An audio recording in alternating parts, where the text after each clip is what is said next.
Hey, True Believers England team here, and Saturday night, time for an auction. I brought some of those great books. I've got some of the ones that didn't get shown because they were $2 and $3, of course.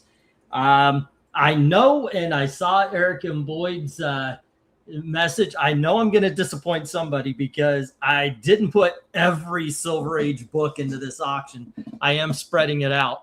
I do have a lot of great stuff, though, and those will be revealed in future auctions as well. I am sick as a dog right now. I think me and Gail, we went out last night. We went. No, it was for lunch, and I got some sort of it was Cajun pasta with seafood. And I reheated it today. I think that was the worst thing because right now it's like everybody out 2 exits. So I'm going to try to hold on, but if I have to end the show early, I do apologize to everybody. Not in a great way. Oh my gosh. That being said, it's weird because I'm really sick and in a good mood all at the same time. I know you have good books tonight, just giving you grief. I think so. I mean, we're starting off right here, as a matter of fact. Let me put up all the signs and the bells and the whistles and all that kind of stuff. Let's see. We got everybody knows the letters in the alphabet. We start at the top at A, B, C, D, and E, and then F, G, H, I, and J. Let me read off what we've got. Now, for those of you who don't know, and you're listening in going, hey, I wonder if I can bid. Yes, you can. Even if you've never been here before. And the way you do it is you put the dollar sign of how much the bids start at. And for right now, they're starting at $1. And what we've got at A is we've got Coventry. This is books 1 and 2. And this is usually, I'm trying to get rid of it, $2. Let's go 1. Then we've got John Sable number 2. We've got John Sable number 3, 4. That looks like 5. And then we've got 11, 14, 25, 27, and then something called the Jazz Age Chronicles, issue number 3. Alrighty. Let me get the go for lot 1 here, as well as put up that banner that talks about all the shipping. There we go. Let's see. Where to go? Warning: your favorite comic book may not be included in this list. Okay, there you go.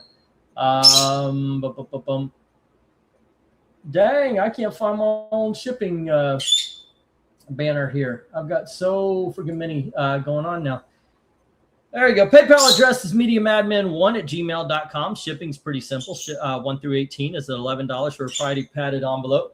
19 through 50 regular size comics, $19 priority box. 51 and up is 25 for usually short box, but I do find something equivalent sometimes. But there you go. I have been waiting. I made an order for some short boxes. I ran out and they have come in.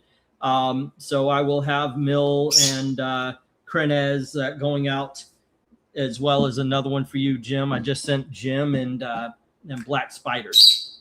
So there you go. All righty. So I apologize for that. I ran out of the short boxes, but I just got 15 of them in. So I'll be working on making sure everybody gets their books. Thank you very much for your patience. But there we go. Okay. Did I get the go for lot 1? Let me get the go for lot 1 here. I see I already got a bid. Go for lot 1. And I will take that, Jim, who says buck on J. All righty. And that is the Jazz Age Chronicles. I have no idea what that is about. Jazz Age Chronicles. And that is Jim Sorensen at $1. Okay. And Tony Hayes says $1 on all the Sables. Well, there you go. Okay. Can I get something on the Coventry, and I'll shut this down.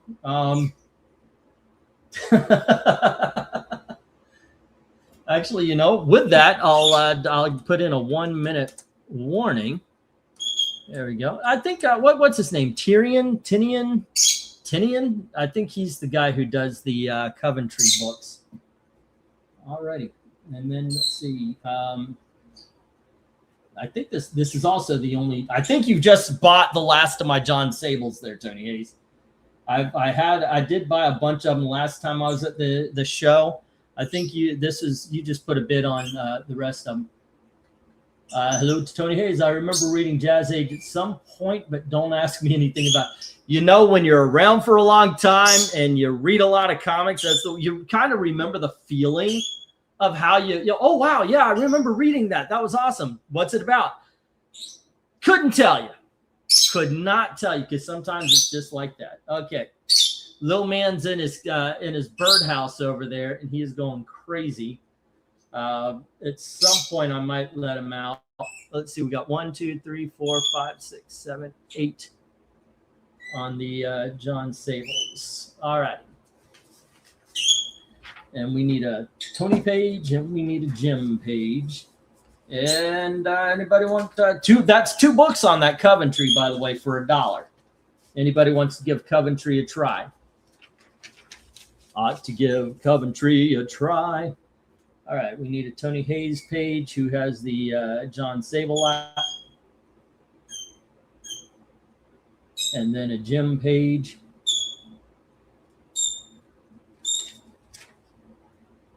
Who has the Jazz Age Chronicles. Jazz Age Chronicles. All right, and that was for $1. Tony Hayes and Jim. Let's see. Yeah, the story fades, but the feeling. Yeah, and that's how you know. Man, I know I liked it. I know I liked it, but hello to the questionable but awesome Jackson Roykert. I thought it was Raykert. Where did I get Roykert from? Huh. All right, let's get these books down and get the next round up. And hello to the equal questionable but awesome Eric Boyd, says Jackson Riker. All right, everybody's giving the pats on the backs, the hellos, and how are yous? And the only thing not taken is Coventry. There you go. And 1, 2. All the John Sables are going to Tony Hayes, and the Jazz Age to Jim. Great. Oof.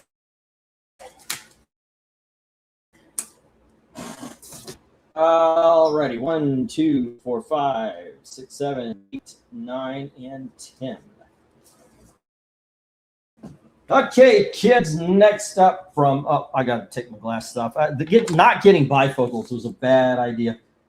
Okay, kids, next up we have James Bond, issue number 2.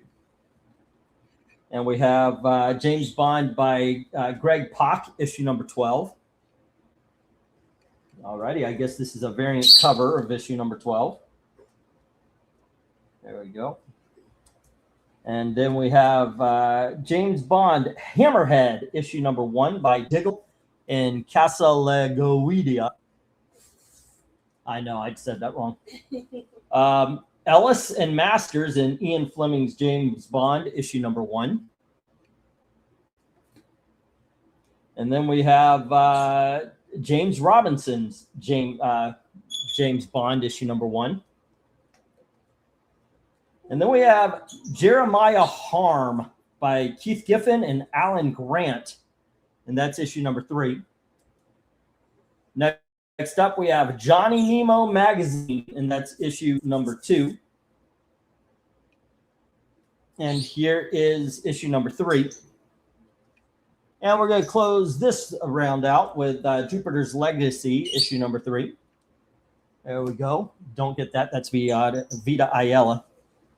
Okay. Let me get the go for lot 2. All right. Go for lot 2. Here we are. Let's see. Alrighty. It looks like a bunch of really cool some James Bond here. I do warn you, Vita Ayala is issue number 2, the first one, A. So, but the others, we've got Warren Ellis, we've got James Robinson, Greg Pak. So there you go.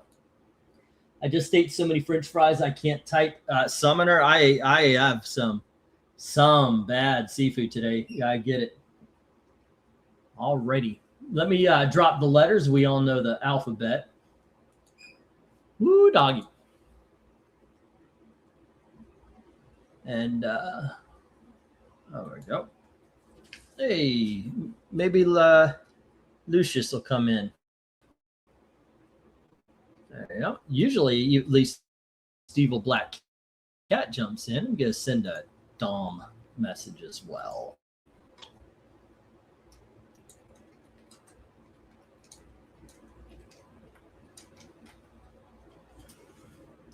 Bum.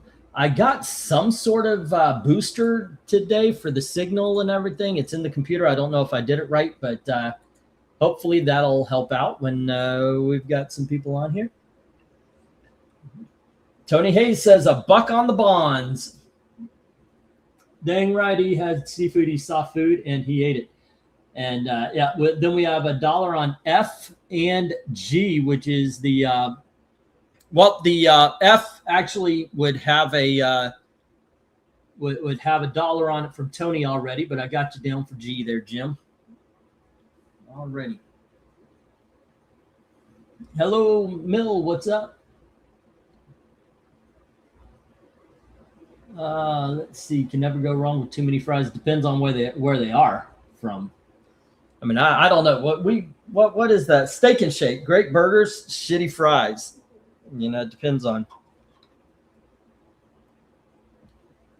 Alrighty, let's see. It's 2-12-12 1-1-1. There you go for the James Bond. And let's see, JB12.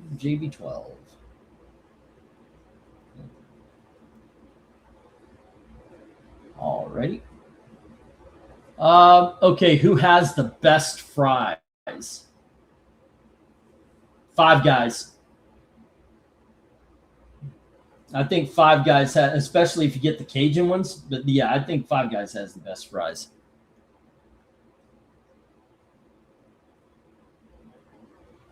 How about you kids? Put your vote in. Put your vote in. Where would you go? All right.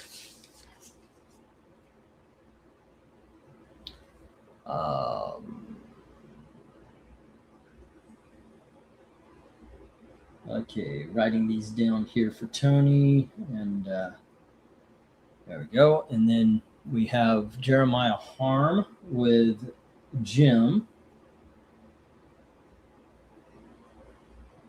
Alrighty, and he also, did he up the bid? No. Okay. Chick-fil-A made these fries. And okay, no Five Guys here. I hear about them all the time, says Eric and Boyd. Five Guys pizza. I know I like their pizzas. I did not know there was a Five Guys pizzas.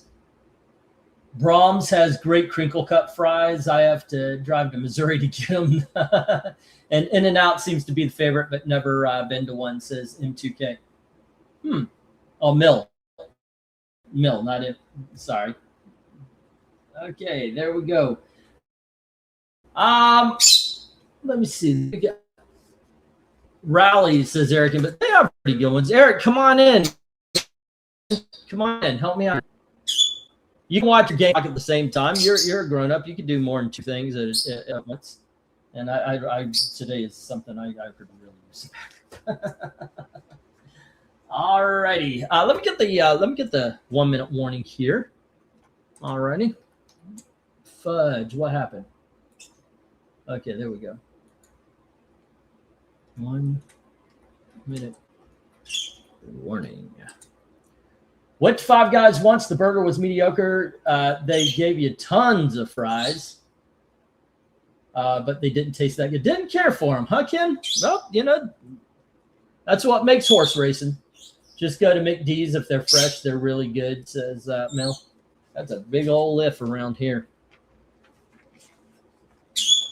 Bum. All righty, as it stands, Tony's got the James Bond lot, and Jim has Jeremiah Harm, all at starting bids. All righty.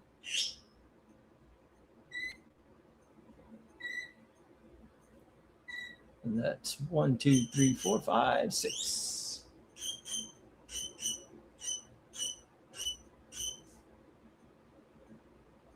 He is really calling to get out of that birdhouse. I don't care that I'm freezing my ass off. I'm getting ice cream. Hey, we've got some ice cream in the freezer. You know, it's what's good is good and ain't freezing in your house when you're eating it.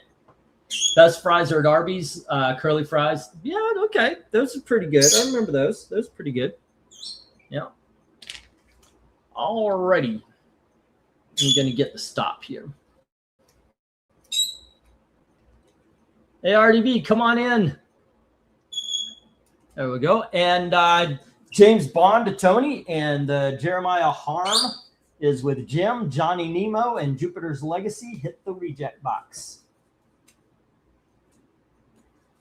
There we go. Oops. And here we go.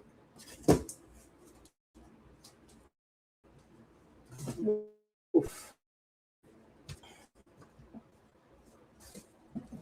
All righty, gang. Next up, still in the dollar books, we've got a book called, well, once again, got to remove the glasses. Okay, so this is Heart Attack number 2 from Sean Kittleson and Eric Zawalski. There you go. That's issue number 2. And then we've got Heaven's Rejects, issue number 3. And this is by Wright and Scott Sackett from Source Point Comics. And we have Hector Plasm, De Mortis, Sereno and Belgrade. And there's no numbers, so I'm assuming that's a one-shot. And then we've got a book called Heist, or How to Steal Planet.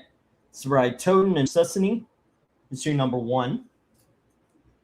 And then we've got Hell, issue number 1, Brian Augustine, Todd Damon, Damong, and Tim Kane. And this is Rocket Comics. All righty, next up. Oh, I should put these down here because I've got Hell number 1 and Hell number 2. Hopefully, if anybody buys them, they buy them as a set. And then we've got Hell Mouth by Josh Whedon, Jerome Belair, Jeremy Lambert, and this is by Boom Studios. Oh, it's Buffy and Angel. Okay, so it's Buffy and Angel. All right, that's one of those. It seems like it might bite me in the ass. So here we go. Herald, issue number 1 by Riley and Rogers. And we've got Hunterkind. And this is issue number 4. And then we have Hunterkind issue number 6. Oh, look. There we go. All right. There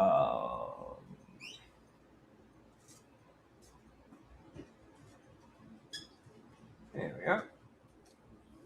And bidding begins at $1 each as soon as I get the go for lot 3. We're on lot number 3 already. Moving right along. Boop-a-doom, boop-a-doom.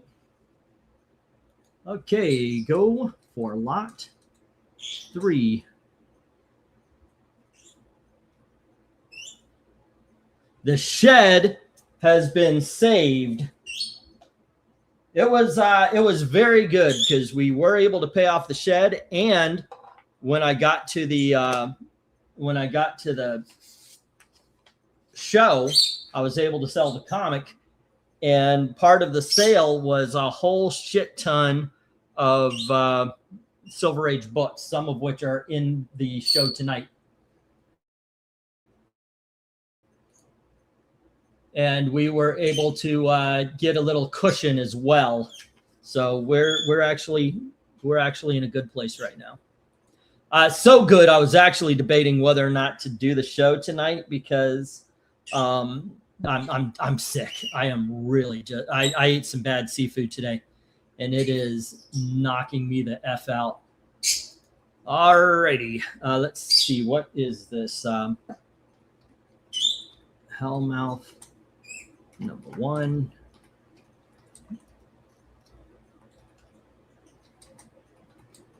All right.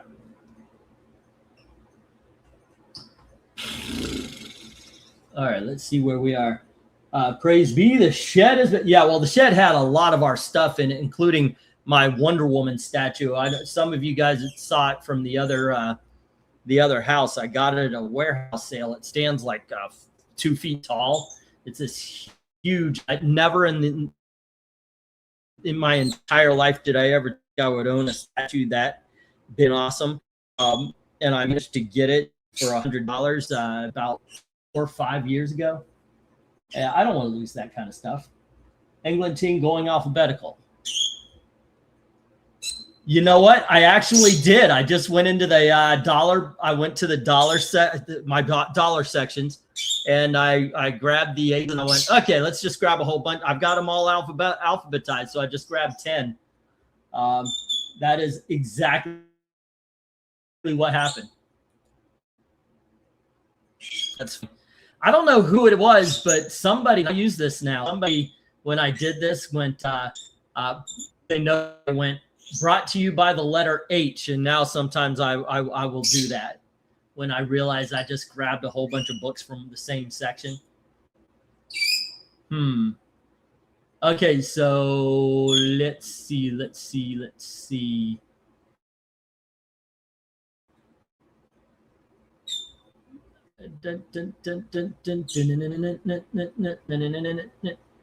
Stumble out of bed and tumble in the kitchen. All righty, and this one's gonna be a little bit out. That's Hellmouth #1. I just looked at it. It's like $5-6 on eBay plus shipping, so it's really about 10. So I would be okay charging 5. There you go. If y'all are interested, let's see anything going on here. The habit. Burgers I eat most often. Otherwise, I drive to get a massive guacamole burger at Carl's. Yeah. Are you keeping the Wonder Woman statue? I want to. Yes, it's a beautiful statue. I was able to buy it because the sword doesn't stay in position, so I occasionally have to put it back. It's supposed to be on her hip, and it's not broken or anything. It just won't stay in it won't stay where it's supposed to. It'll pop out. So they sold it. It was supposed to be a $500 statue. They sold it to me for $100. Okay. That was a good place. I missed the warehouse sales. All righty. So no love so far. It's 8:54. Now it's 8:57. I'm not going to stick around for books that nobody cares for. Nobody wants to try anything new off the shelf, so let's just get the stop, and we'll move on to the $2. But then again, for the right price, I'm willing to get rid of. I'm willing to sell basically anything. So, you never know. You never know. Sometimes you know. Most of the time, you never know. Okay, let's get these down. Well, that's kind of sad. An entire lot. Nobody wanted to try anything. Actually, I would go for the Hell.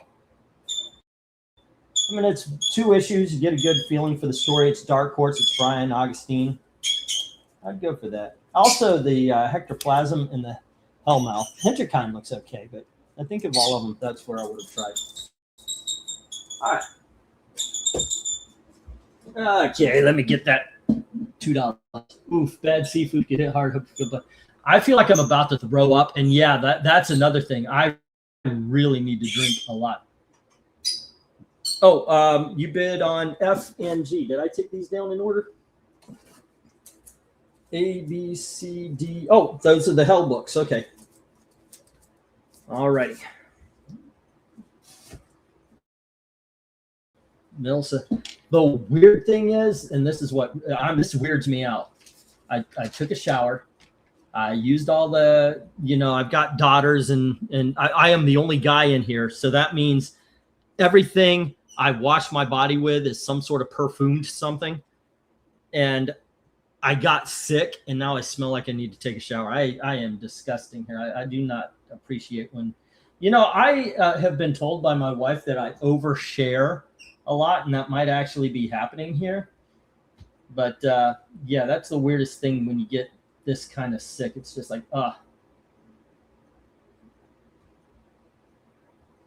in all honesty, I want to shower and then go to sleep. Can you guys see this? Yes. It's showing up on my screen. Not sure. I'm going to reload. I don't see any bids from you. Yeah, it was, whoops, right here. I bid $1 on F&G. When bidding, try adding at Englentine so he could see it better. Well, what's going on, and I might not see it. This is why, once again, I always ask, please, somebody jump in with me. It just hasn't been happening. You know, Eric's on his sports. Maranya joined up with RDV, and she's always doing the readings now. It just doesn't happen anymore that people jump on. But the thing is I write stuff down while in between, and I'm not always, I write down everybody's bid and everything, and I'm not always looking at the chat.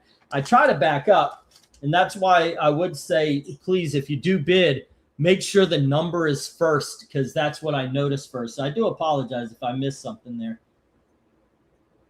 Okay, but I did see it. All right, but yeah, if you guys notice somebody's bid goes unnoticed by me, please, by all means, let me know. Let me know. All right, let's get the $2. You know, I don't care if it's not as clear. There you go. I like this one better. I mean, this one, of course, this is more clear, but I don't know. I like the $2 because I always say it like that, right?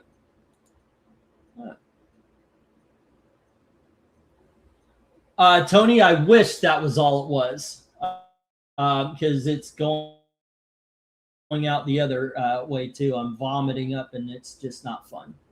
It's not fun. All right. Okay, but enough of that kind of talk. Let's see, 1, 7, 8, 9, and 10. I noticed I forgot some tags again, and I do apologize for that, guys. But I think we'll live. I think we'll live. All right, let's see if I'm. All righty, 7, 45, 49. Okay. All righty, kids. First up, we have Uncle Scrooge, Earth's Mightiest Duck, issue number 3. All righty. Young Justice, issue number 17. And that's the older version, not that new shit. Issue number 19 of Samurai Jack. We have Southern Knights, issue number 9. And we have Justice Machine, regular series, issue number 1. Once again, sorry about the tags, guys. There we go. And we have Gen 13, issue number 7. Gail Simone and Avar Lee.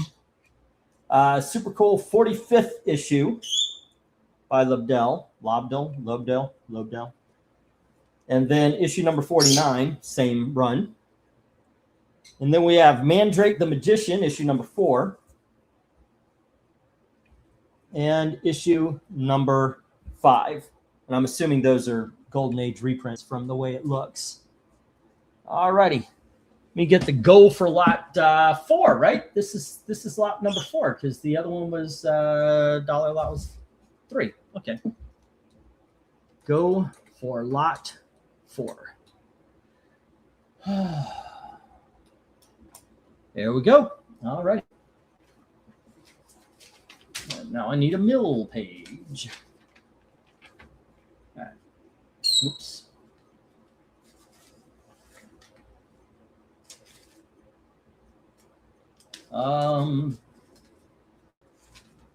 That's the new Young Justice. The original series has the old deep. Wait, that's the one from. That doesn't look like the new run. That's the new shitty run from Young Justice. Are we sure about that? I got. No, that's a $2.99 price. That's not the one that came out a couple of years back. All right. Mill had Hell 1 and 2. All right. And I need Tony and Jim's page for last ones. Alrighty. Let's see. I got that down. Make sure I have all the gems as well from the last ones. Got that. And okay, we're all good. We're all good. All right. Everything is accountable. What do we got? What do we got? 2 on C from Austin. And that is the Samurai Jack. Number 9. Team. Samurai Jack. All right. And next we have $2 on FG and H, the Gen 13s. Number 7, 45, and 49.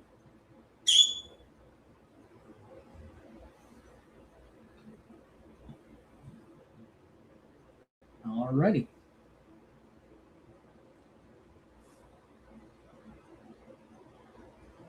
There we go. Fun times. Didn't Jim Lee bring back the old DC Bullet logo a couple of years ago, says Austin, and I grew up with reruns of Samurai Jack and Cartoon Network. I tried watching it once. It was all right. I don't know why I didn't continue. It's not like I didn't like it. It's just sometimes it happens. It's like, okay, we're going to take I just stopped watching something, and then, yeah, that's it. Hey, Eric, how you doing? I got tired of listening to you whine. Oh, thank God. Thank God the whining worked. You just, and thank God you're reinforcing my whining. Okay, well, one thing, you're talking about how you can't watch the chat because you're busy doing other things. Well, I never pay attention to that because I'm watching sports, so I don't help you there. Yeah, but you talk. But okay, also, first, and that allows me to do 2 things. Yeah. Young Justice, that's from the the Cartoon Network series that came out in 2011. So it's neither the Peter David or the Bendis. Old one, or it's the middle one then. Yes. I've never read it, so I don't know anything about it. I just know know it's from. I appreciate that much. The Gen 13s, 2 of the 3 are awesome. Yeah. I kind of figured. Let me guess. I'm a huge the one fan you're of saying isn't? The Lobdell Bendis run was great. It was really, really satirical and loaded with cheesecake, and it was fun. Now, a lot that has already passed. Someone might have been thinking, I want that Gail Simone Gen 13. Take those $2 and buy the 2 Johnny Nemos. It's just mean-spirited, good old fun 80s style. It's like a Judge Dredd type. It's well worth it. Johnny Nemo magazine, issue number 2 and issue number 3 by Milligan and Ewens is what he is speaking of there, ladies. Yeah, I think there were 3 issues. Yeah. But yeah. So 2/3 of it right here. Definitely worth $1 a piece. Okay. Alrighty. Suck it Bears. I'm surprised Tony Hayes didn't get the Gen 13 comics. Are you okay? Well, Jim is the big Gen 13 guy in this group. I'd say just because it looks like it's Golden Age reprints, get the the Mandrake. I also know that these are good. Once again, it's a case of I read it and remember liking it. Are they? Yep. It is. It's black and white reprints of the Golden Age books. There you go. I guess these are other titles. They really went in on reprinting the thing. So,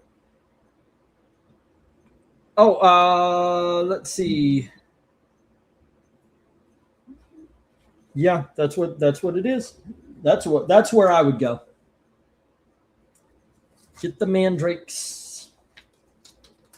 Get some Golden Age fun. I made some bids before I went to the show, and they finally came in. And in the coming, I'll do a showing off of those books as well. But I got some Phantom reprints from the Golden Age as well. Johnny Nemo looks like Johnny Bravo holding a gun, says Jim Sorensen. Because of your location, I figured you were a cheesehead. Take that the right way. Alrighty. Breen, if you convince someone to take their $2 from that Gen 13, then you're going to see that book again next week. That is true. Yeah, we're not going to see next week. So what you're saying is what? The Bears. Because they are laying a giant egg right now.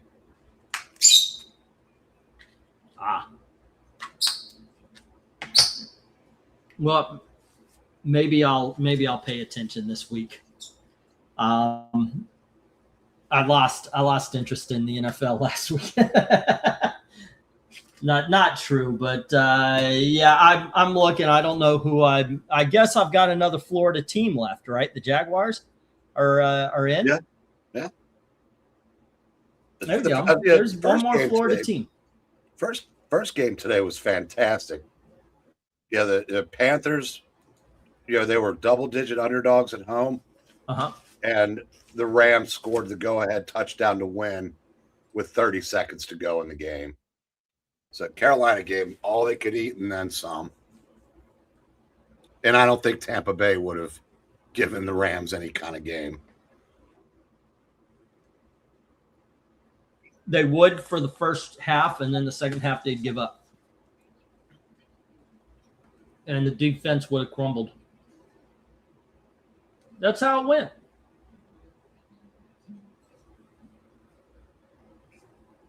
Alrighty. Let me get the stop.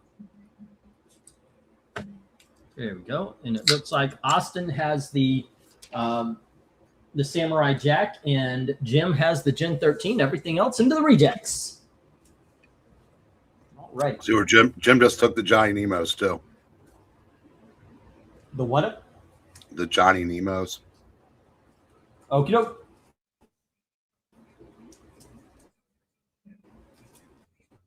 I swear I heard giant emo. Okay. Let's see. Samurai Jack to Austin, things to as well as the Johnny Nemos. All righty. Cool. Whoops. Stay.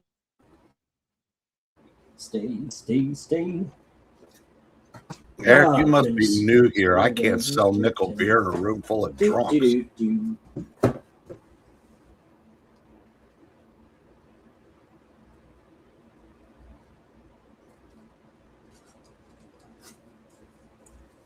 Oh. There we go. 1, 2, 3, 4, 5, 6, 7, 8, 9, and 10. All righty. Next up, we have US 1, issue number 3. And we have US 1, issue number 4. And we have US 1, issue number 6. And we have Cops, issue number 4. And we have Cops, issue number 9. There we go. Issue number 10. 60% of the way there. 11. 70. 12. 80. 14. 90. And 15. Bidding begins at $2 each. Soon as it get to go for lot 5. Yeah, but which way? You just put up an entire lot of Marvel and DCs, none of which I have ever owned, and I have owned north of 75,000 comic books in my life. Well, there you go. That takes talent. US, I got to tell you, I did pick up these. because I thought, holy shit, this would be a cheesy lot of comics to put up there. Maybe somebody will get them, maybe not. But you know what? I had to try because it's a cheesy lot of comics. I may be sitting with these for a long, long time.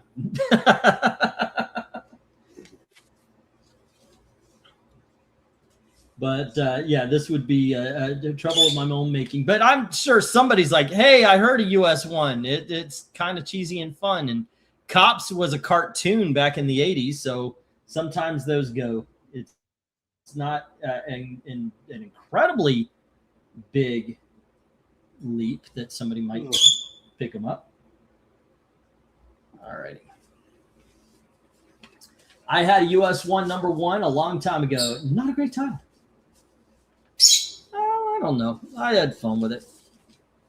But then again, I sometimes do like cheesy stuff.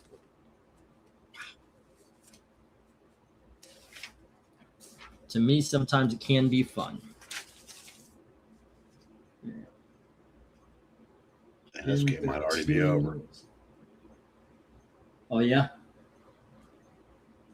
That bad, huh? 1-3. Oh, yeah, the Bears were sucking up the place tonight.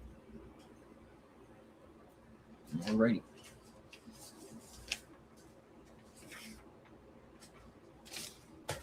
Tony Hayes says $2 on A, B, and C. Let's give those. Let's give that US one a try. All righty.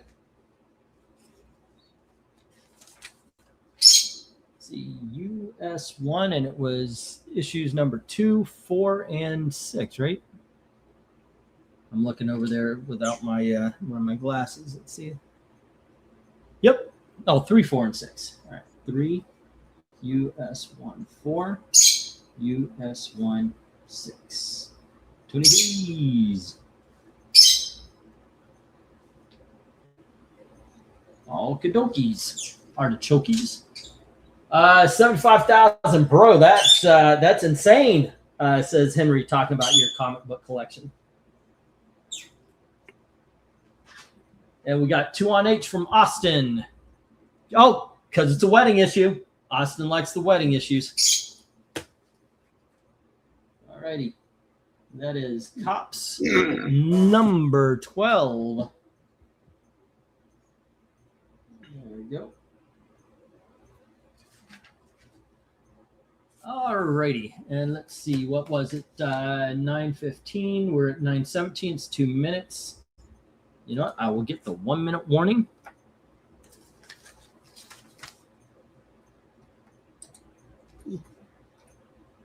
And as it stands, Tony Hayes has US 1, 3, 4, and 6, and Austin has Cops number 12.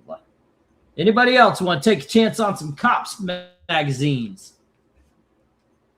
Support your local law enforcement. All righty. Nah, just wait for somebody to pay to protest against them. There you go. Actually, I was talking to Gail. I tell her I wonder where you could get a job. How do you get a job protesting? I would love to do that. I would definitely wear a body cam, and it would definitely be a video series. But I would love to do that. I want to see what these fuckers are actually thinking. And I want to talk to somebody who's and just see, do you actually believe this shit, or are you just collecting a paycheck? Like me, you know? There's a mix of both. I'm pretty sure.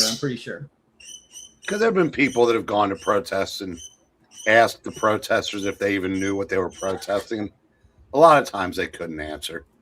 They couldn't tell you. Yeah, I know. I saw that. Go figure. I think it would be funny if you saw a protest, like and I would love to do this, if I would go to a couple of protests, but at some point in time, I would forget what I'm protesting and bring the wrong sign. I would love to do that. I think that would be a fun thing to do.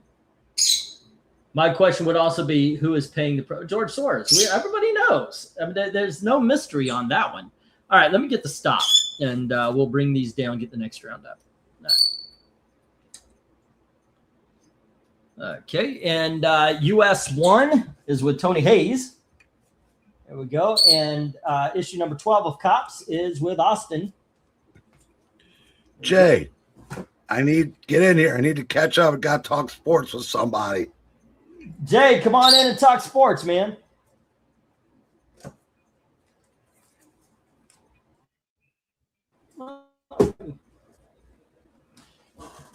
And then we've got one more $2 lot. There we go. Okay, once again, tags, but here is Detective Comics 1051, or issue number 51, as normal people call it. Here's two. Wow. Because no issue ones, and they it up. All right, here's 3. And we've got 54. Detective Comics issue number 55. And here is issue number 56. Love that cover. That is a great cover, by the way. All right. And we have 58. And then we've got 59. We've got 60.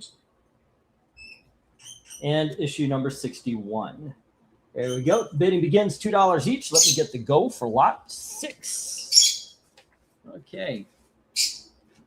Let's see. Go for lot 6. You do realize your now, math also, I'm going completely wrong. Say here. again? Your math is way off. What do you mean? Because you're counting it up. You're counting it up from 1,000 as if it got to 1,000 and then stopped. It never got. That's what I said. No, but this isn't like 51. It's like 100 and something because they started back with 934. That is true. The best you can say is this is Detective Comics. It would have been volume 60, 3, 67 plus whatever that number is, if you're going to be that way about it. Well, if you put a volume in front of it, which that's what this is. No, this particular run has been going for about 115 issues now. Okay. But you're counting up from 1,000. So even you're not admitting or you're not acknowledging 1,000, you're adding from that. As if that's okay. So you're saying, all righty. So you're saying they fucked up because it was actually like the anniversary of Detective 27 or something along those lines. This particular run, because it went to like 870 something. Then they started again with number 1, went to 50. And then they would have been on issue 934, so that's where they picked back up. So this particular volume would have 66, like 100 and like 50, whatever the math is, 66 plus whatever these numbers are. They were smart enough in the 80s. Don't fuck up the numbering on Action or Detective. I think they were not that smart. Over again, they wouldn't have done it on any of the big 4, but. Oh, well. Yep. Oh, well. These books were like 4 years ago. It's I believe this is Tomasi, right? I don't know who was writing by then. I was gone.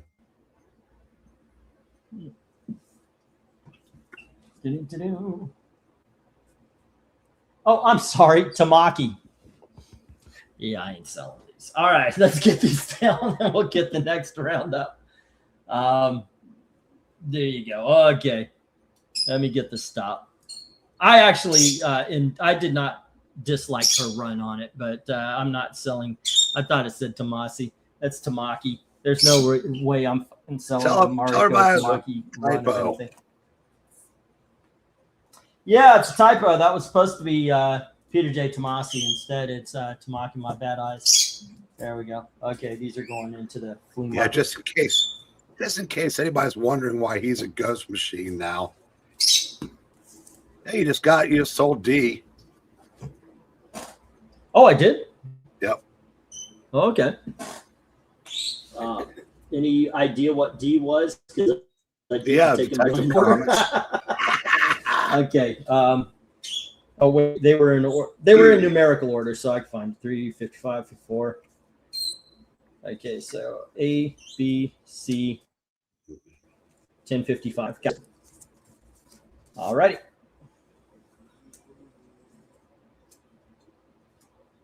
Nope, that would have been 1054. A, B, C, D. Gotcha. That is a pretty cool cover. All right.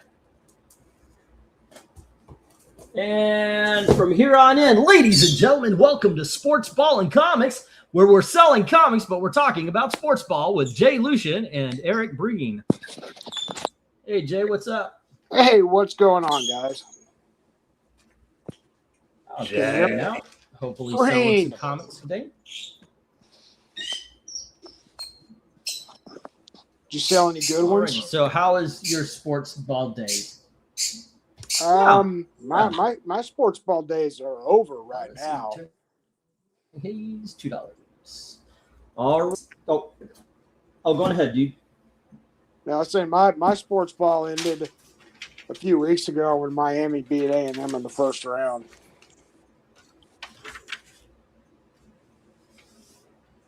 Oh, college stuff. Yeah. All right. Detcom, and that was 54. Okay. That's 16. All righty. There we go. Am I missing anything else? Did I get the US 1? No, I did not. So let me get his US 1 here. And that was 3, 4, and 6. That is 22. Yeah, okay, there we go. Basketball doing. All righty.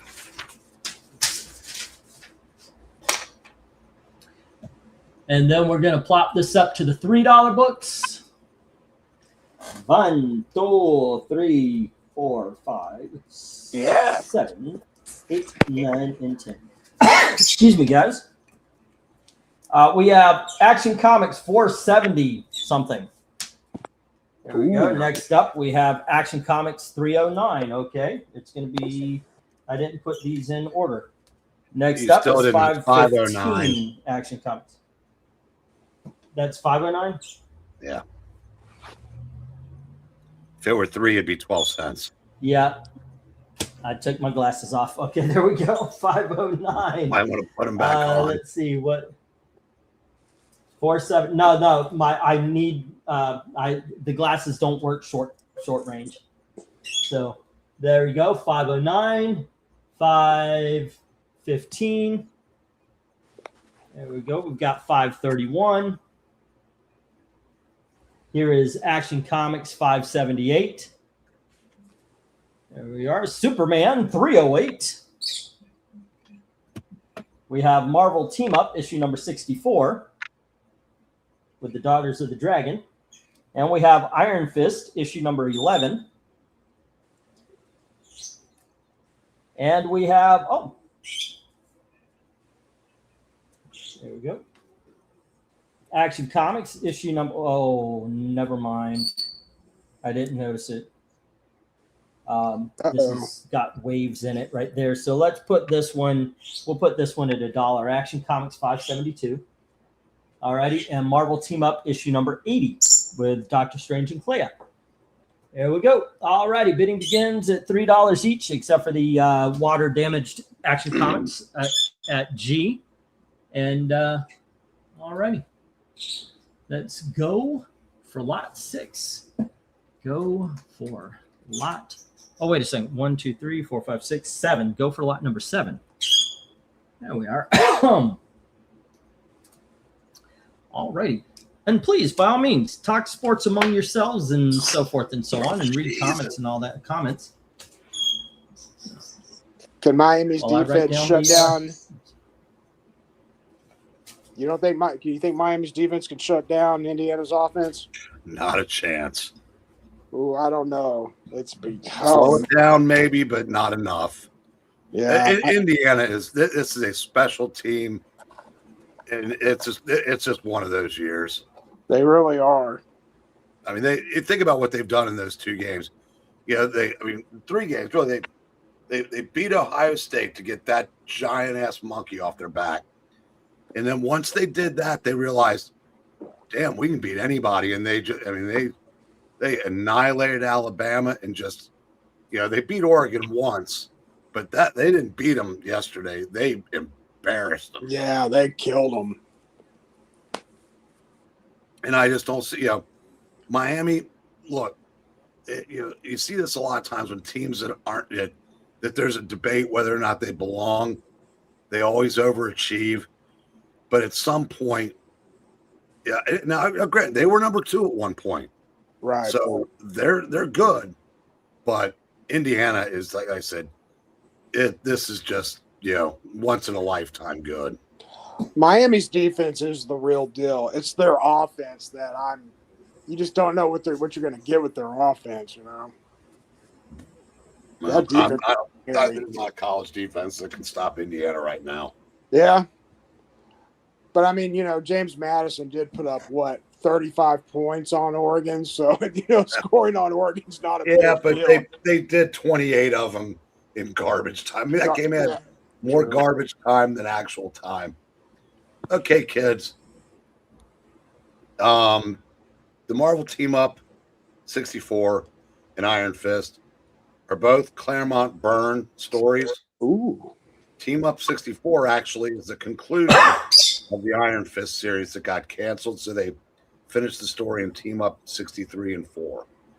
But the issue 11 is part 1 of a 2-parter that part 2 has Captain America, where they set up the Avengers Mansion like an X-Men danger room to fight the Wrecking Crew.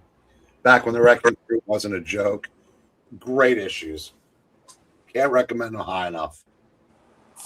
Summoner, garbage time is when you retracted, but I'll go and answer. Garbage time is when a team is blowing out another team and it gets late in the game and they put in all their backups, and so the losing team ends up scoring a few touchdowns. That's considered garbage time. I'll tell you one thing I was a little surprised by, that Signetti didn't take the starters out. Man, I give him, because of injuries and stuff. But dude, that shows you the confidence he has and the fact he's letting these guys like enjoy every second of it. Well, but it is risky. It is risky. The other thing you could say though is, you know, how much fun would it be for some of these kids that, you know, because backups in college in the NIL era truly are backups. They're not stockpiled like the SEC used to be able to do. Yeah. For those kids to be able to play in a FBSS, whatever it's called now, game. And yeah, like I said, could you imagine if Mendoza had gotten hurt and garbage time? Oh, he would have never lived that down. Ever. Not Mendoza, the coach, obviously. Right. All right. Right now, the only one without any love is E. Anybody want to take up the last of the Action Comics? Well, that's Gail's job. Where people are.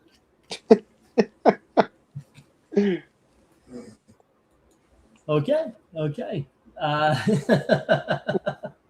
What is garbage time? Garbage time is also a time where some players can pad their stats, usually running backs for teams with big leads. Oh, okay. England team, everything in this lot sold. Did E sell? I don't think. Nope. E is the only thing that has not yet sold.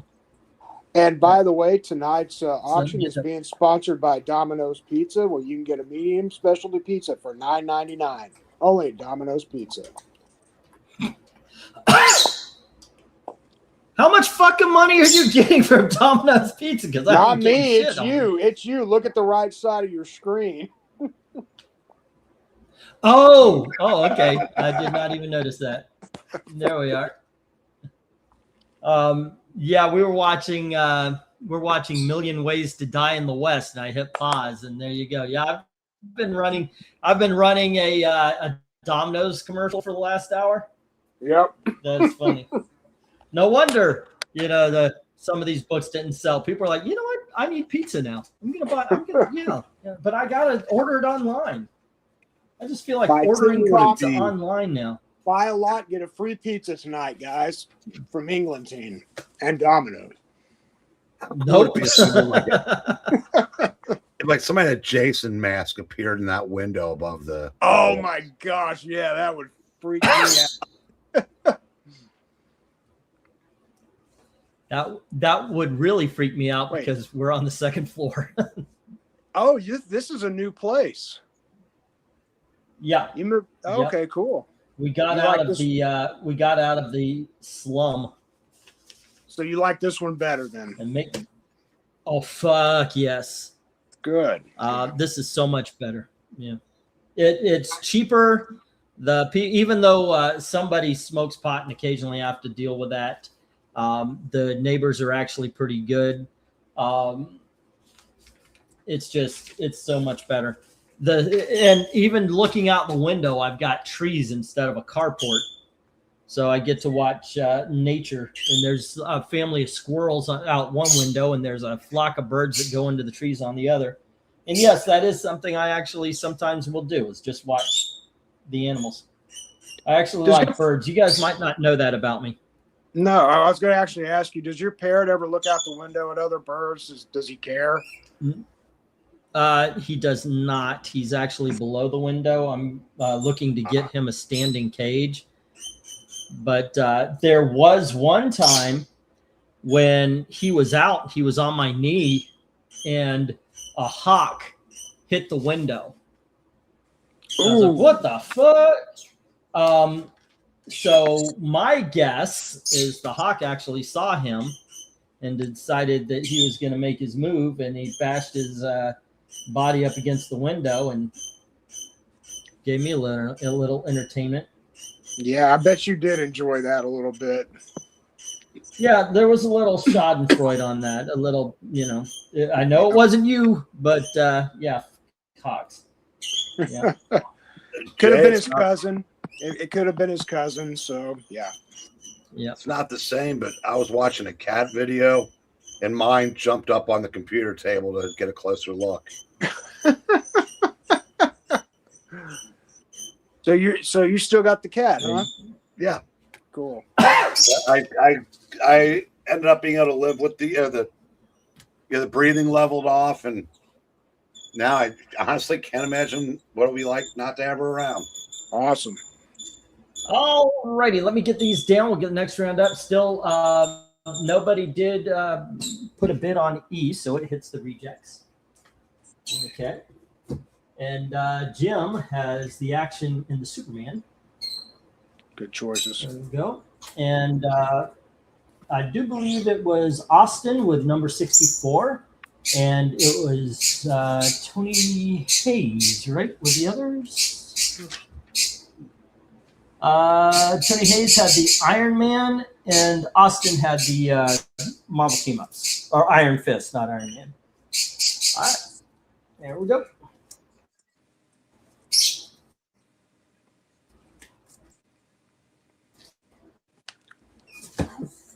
Let's see. Did I write this down correctly? Okay, that shouldn't be happening. I got a little booster in. I'm not right. And 80, and that is Austin is at $8. $8. Okay. Next, we have The Fly, issue number 3. And here is The Fly, issue number 4. And then we have The Rocketeer Breaks Free, issue number 1. Stephen Mooney and Staz Johnson. Next up, we have Night Vale, issue number 1 from AC Comics. And we have The Shadow Strikes, and that's issue number 1 and issue number 2. Good art. And then we have The Defenders of Earth, Dark Destiny, issue number 1 from Mad Cave, who I hear have been doing these characters pretty well. We have Lee Falk's The Phantom, issue number 1. And we have The Rocketeer, Den of Thieves, issue number 1. Then we have Flash Gordon Quarterly, issue number 1. And we have Johnny Quest, issue number 1, Joe Casey, Sebastian Perez. Ooh. All righty. Bidding begins at $3 each. Let me get the go for lot number 8.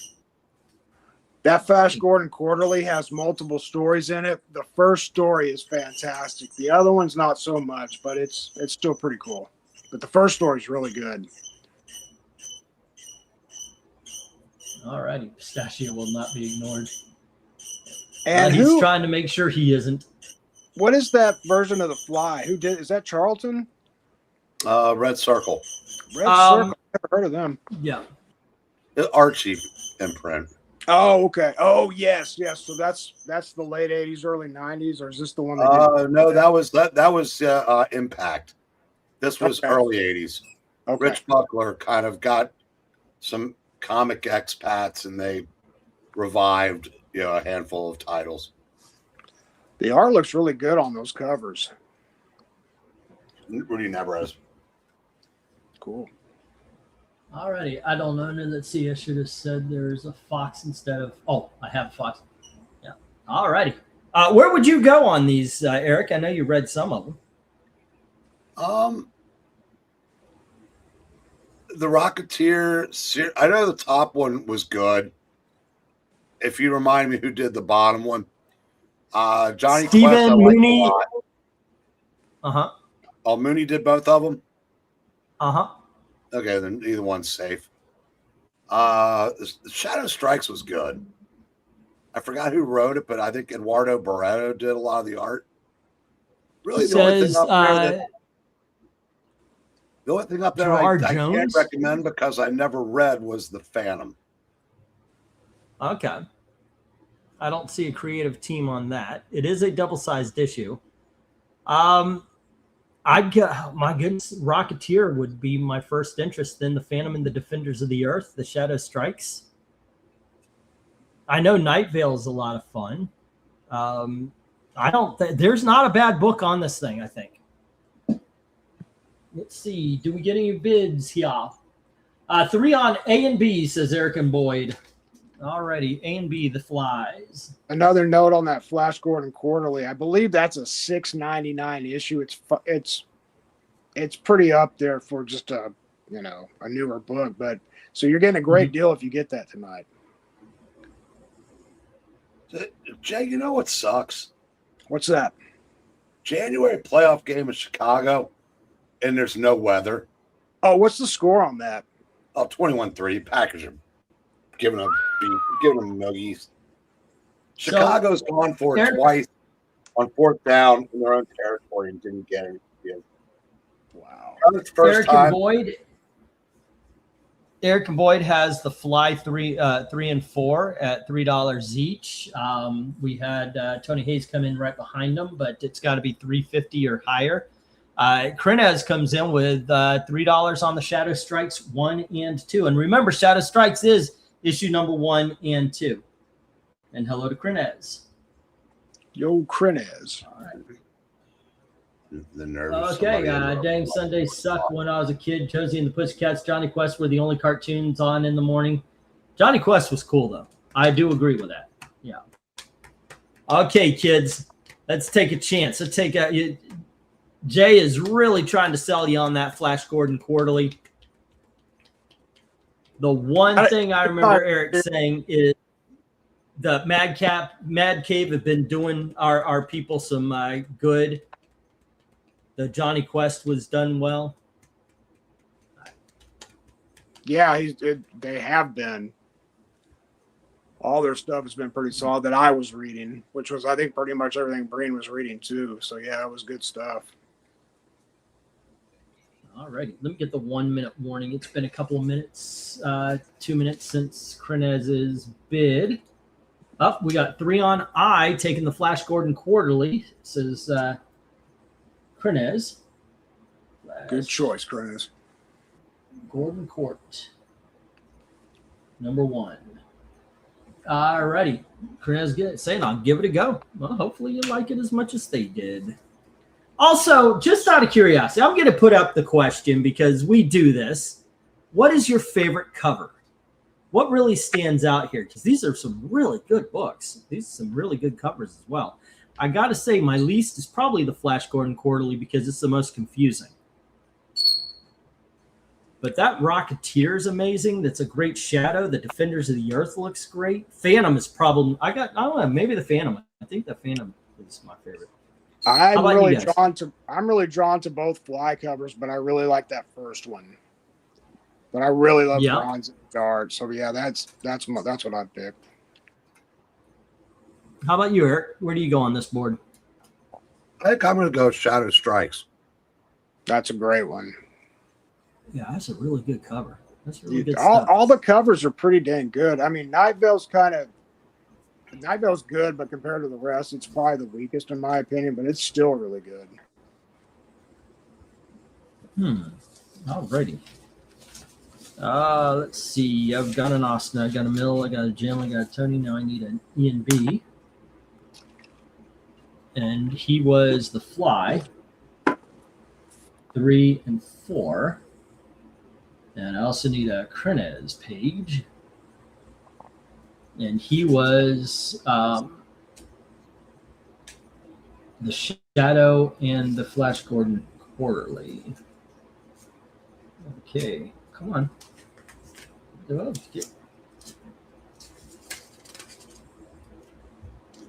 we are. Krenez. Shadow Strikes.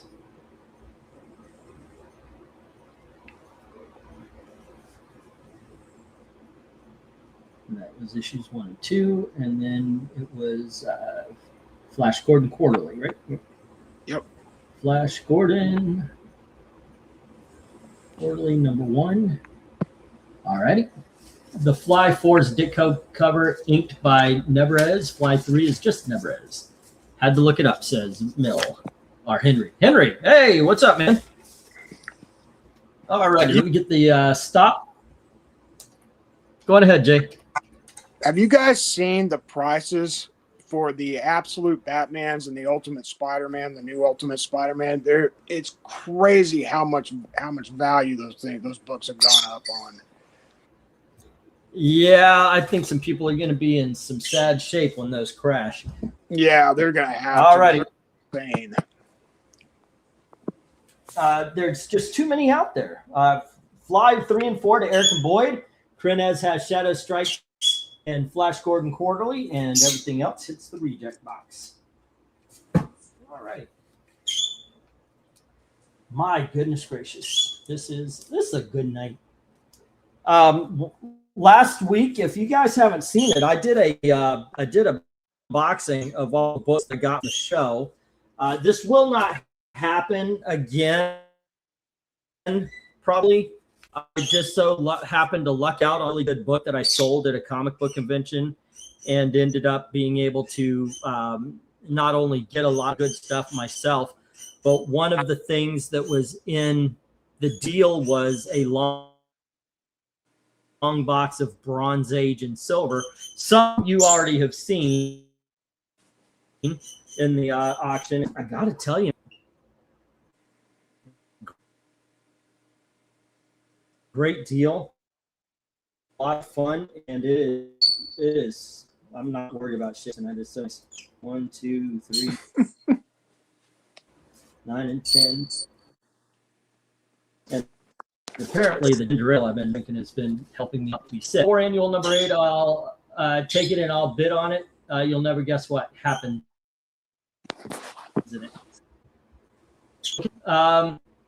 Yeah, I'll see if I can't get in Thor annual number 8. Why not? The info. I like the red circle titles. I am always on. What is the Sabrina one, Eric? The witchcraft. Sorcerers. That's what I'm trying to. Not Sabrina. Sorcerers. That I'm always on the lookout for as far as red circle. We need to find a way for England team to get a mic that doesn't cut out every 10 seconds.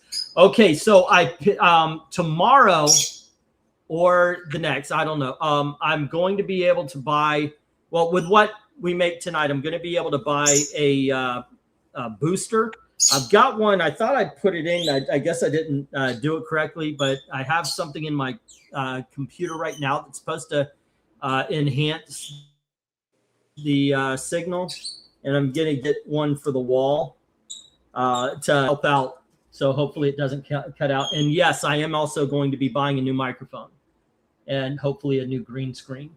Okay. Anyway, here comes the first. Oh, I got to change it. It's the first of the $5. All right. And we've got Marvel Team Up issue number 55 with Adam Warlock. And here is 107 with She-Hulk. By the way, had I looked, I would have known to put that issue number 64. Here's issue number 30 of Marvel 2-in-1, second appearance of Spider-Woman. And then we have Marvel 2-in-1 issue number 52 with Moon Knight.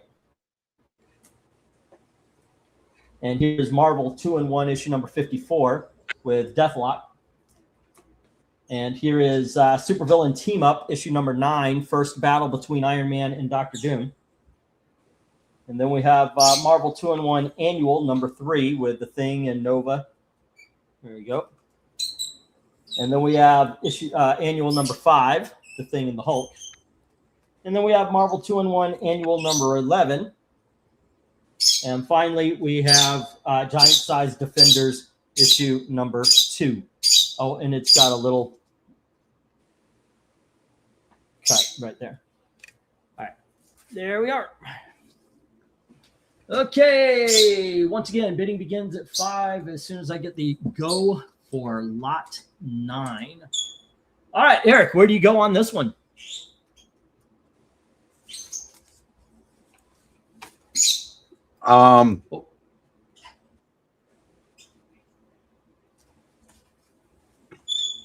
I love every one of these, but as far as like for the stories, Team Up 55, that's cool. And the Supervillain Team Up is part of a 4-parter with Avengers 154, 5, and 6. Oh, and okay. Jay, Yes, sir. Absolute Batman went from 30 to 140 in between the times I looked. Are you serious? But I looked about a month ago and it was 30, and now it's 140. For like a VF, Yeah. ungraded? Yeah, my gosh. How about you, Jay? Where do you go on this board? I like that Hulk cover. I'm going with the Hulk. The issue number 11, the annual 11? The annual 11, yes, sir. Yeah, I gotta go She-Hulk, Marvel Team Up 107, the She-Hulk, and Marvel 2-in-1 with the second appearance of Spider-Woman.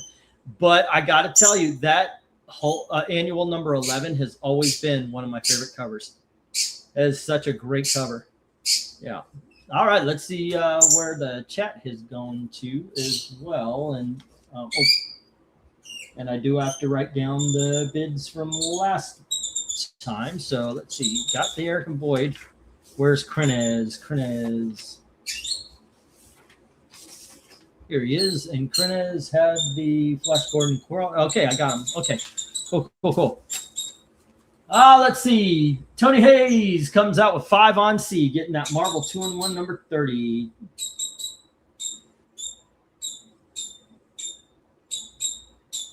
And then we have Mill coming in with Marvel Team Up Spider-Man Warlock and Spider-Man She-Hulk. And that is 55 and 107. All right. And Marvel Team Up 107 Mill. And then we have Hayes. I could let him out, but I don't think that would quiet him down. Cockrum. Hayes Cockrum cover. John Byrne and Jerry Art. F. Perez cover. Byrne art. Best cover. SVTU. Supervillain Team Up. Okay. All righty. How about everybody else? Where do you land? What is your favorite cover? Deathlock, awesome cover as well. Gil Kane. There we go. All righty. Jim comes in with 6 on E and 5 on J. 6 on E. Oh, I didn't see the Tony Hayes. Tony Hayes has 5 on D and 5 on E. Okay. And that is Marvel 2-in-1, issue number 52 and 54.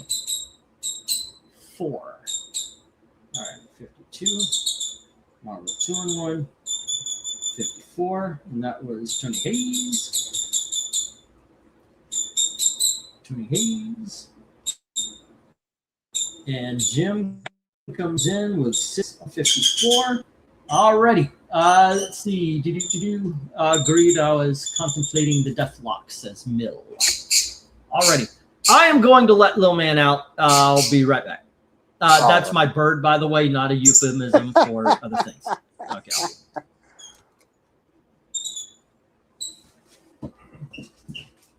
What quarter is that game in, Breen?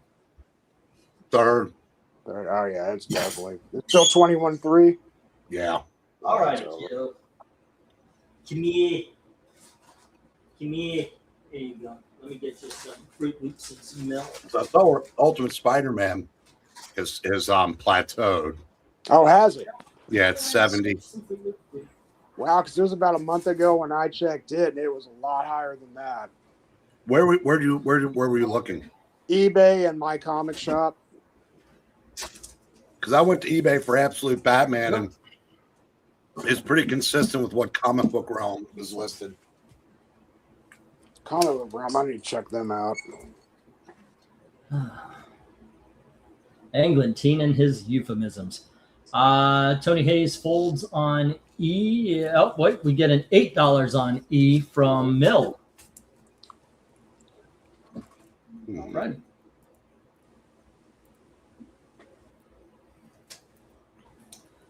Mill learned a little bit last week about our little call signs and we have not yet had a firefight. And it's been about, I got to say, 3 months, 4 months?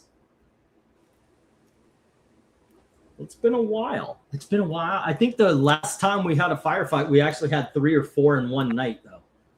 So it was an embarrassment of riches at the time. Very good. Yeah, it's going for a little higher on eBay. I think it might be time to dump. I can't imagine they'll ever be worth any more than they are right now. Yeah. What, the Batmans? And the Ultimate Spider-Man.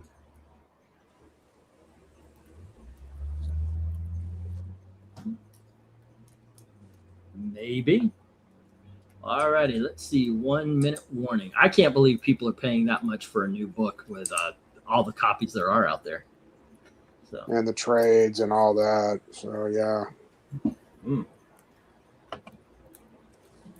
Well, but I see them all the time. Hey, should we spec on this? Should we spec on that? Say again?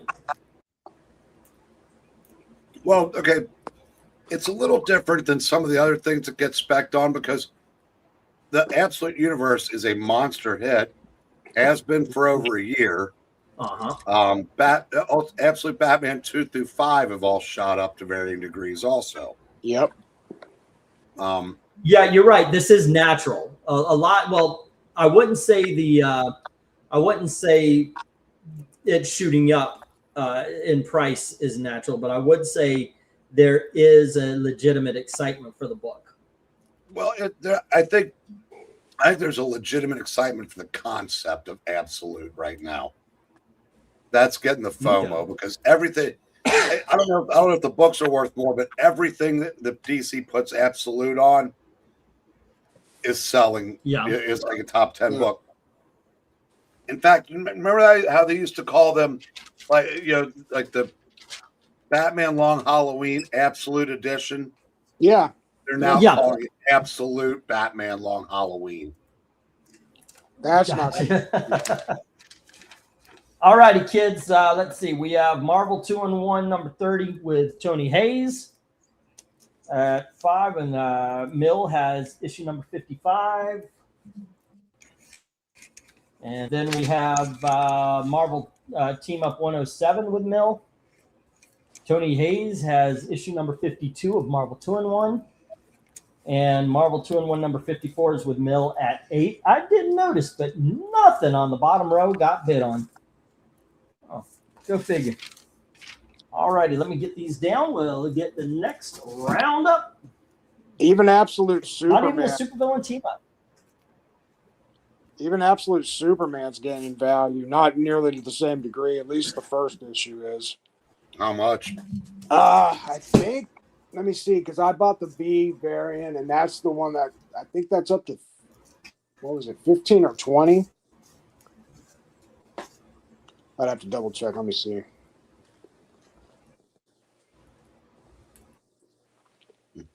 Hold on just a sec. I just realized I've got a lot of stuff open. Maybe that's part of the problem.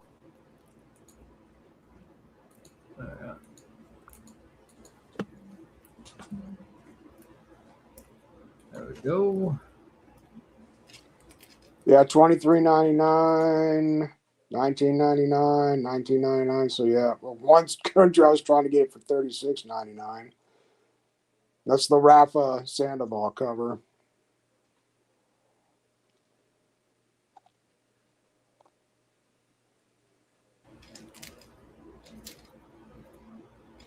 Okay, everybody here?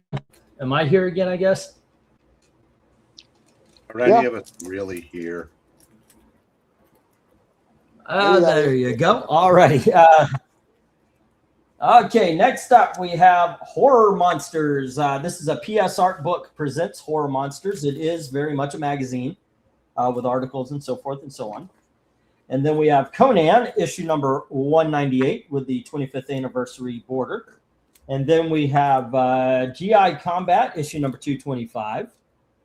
And then we have, okay, let's see if I can't put these in some sort of order. Sorry about that, guys.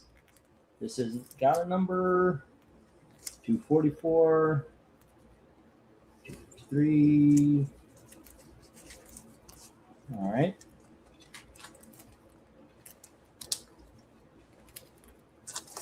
Okay, here is GI Combat special issue. There is no number, so I'm assuming it's one-shot-ish.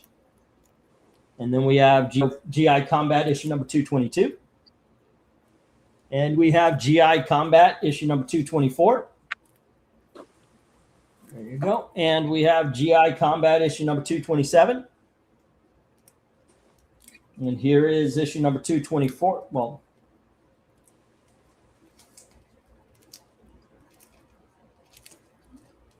all right. And issue number 225.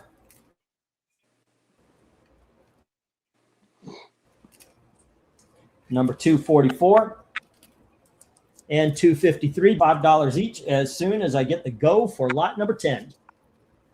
Okay. There we go. Go for lot 10. All righty. I guess there's not a lot of different books here, but can you talk? I know you know about PS Art books. Can you talk about that Monsters at all? I don't know anything about that one. I mean, all of my PS Art books are okay. are what do you call them? From individual series. Right, collections of titles and such. Okay. Alrighty.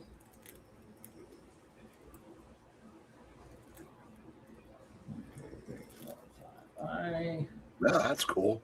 Jim just wiped out the GI Combats. Nice. Oh, nice. That is pretty sweet. Okay. Let me get those down here. And do we have any love for Conan? Oh, actually we do. Austin says 5 on Conan.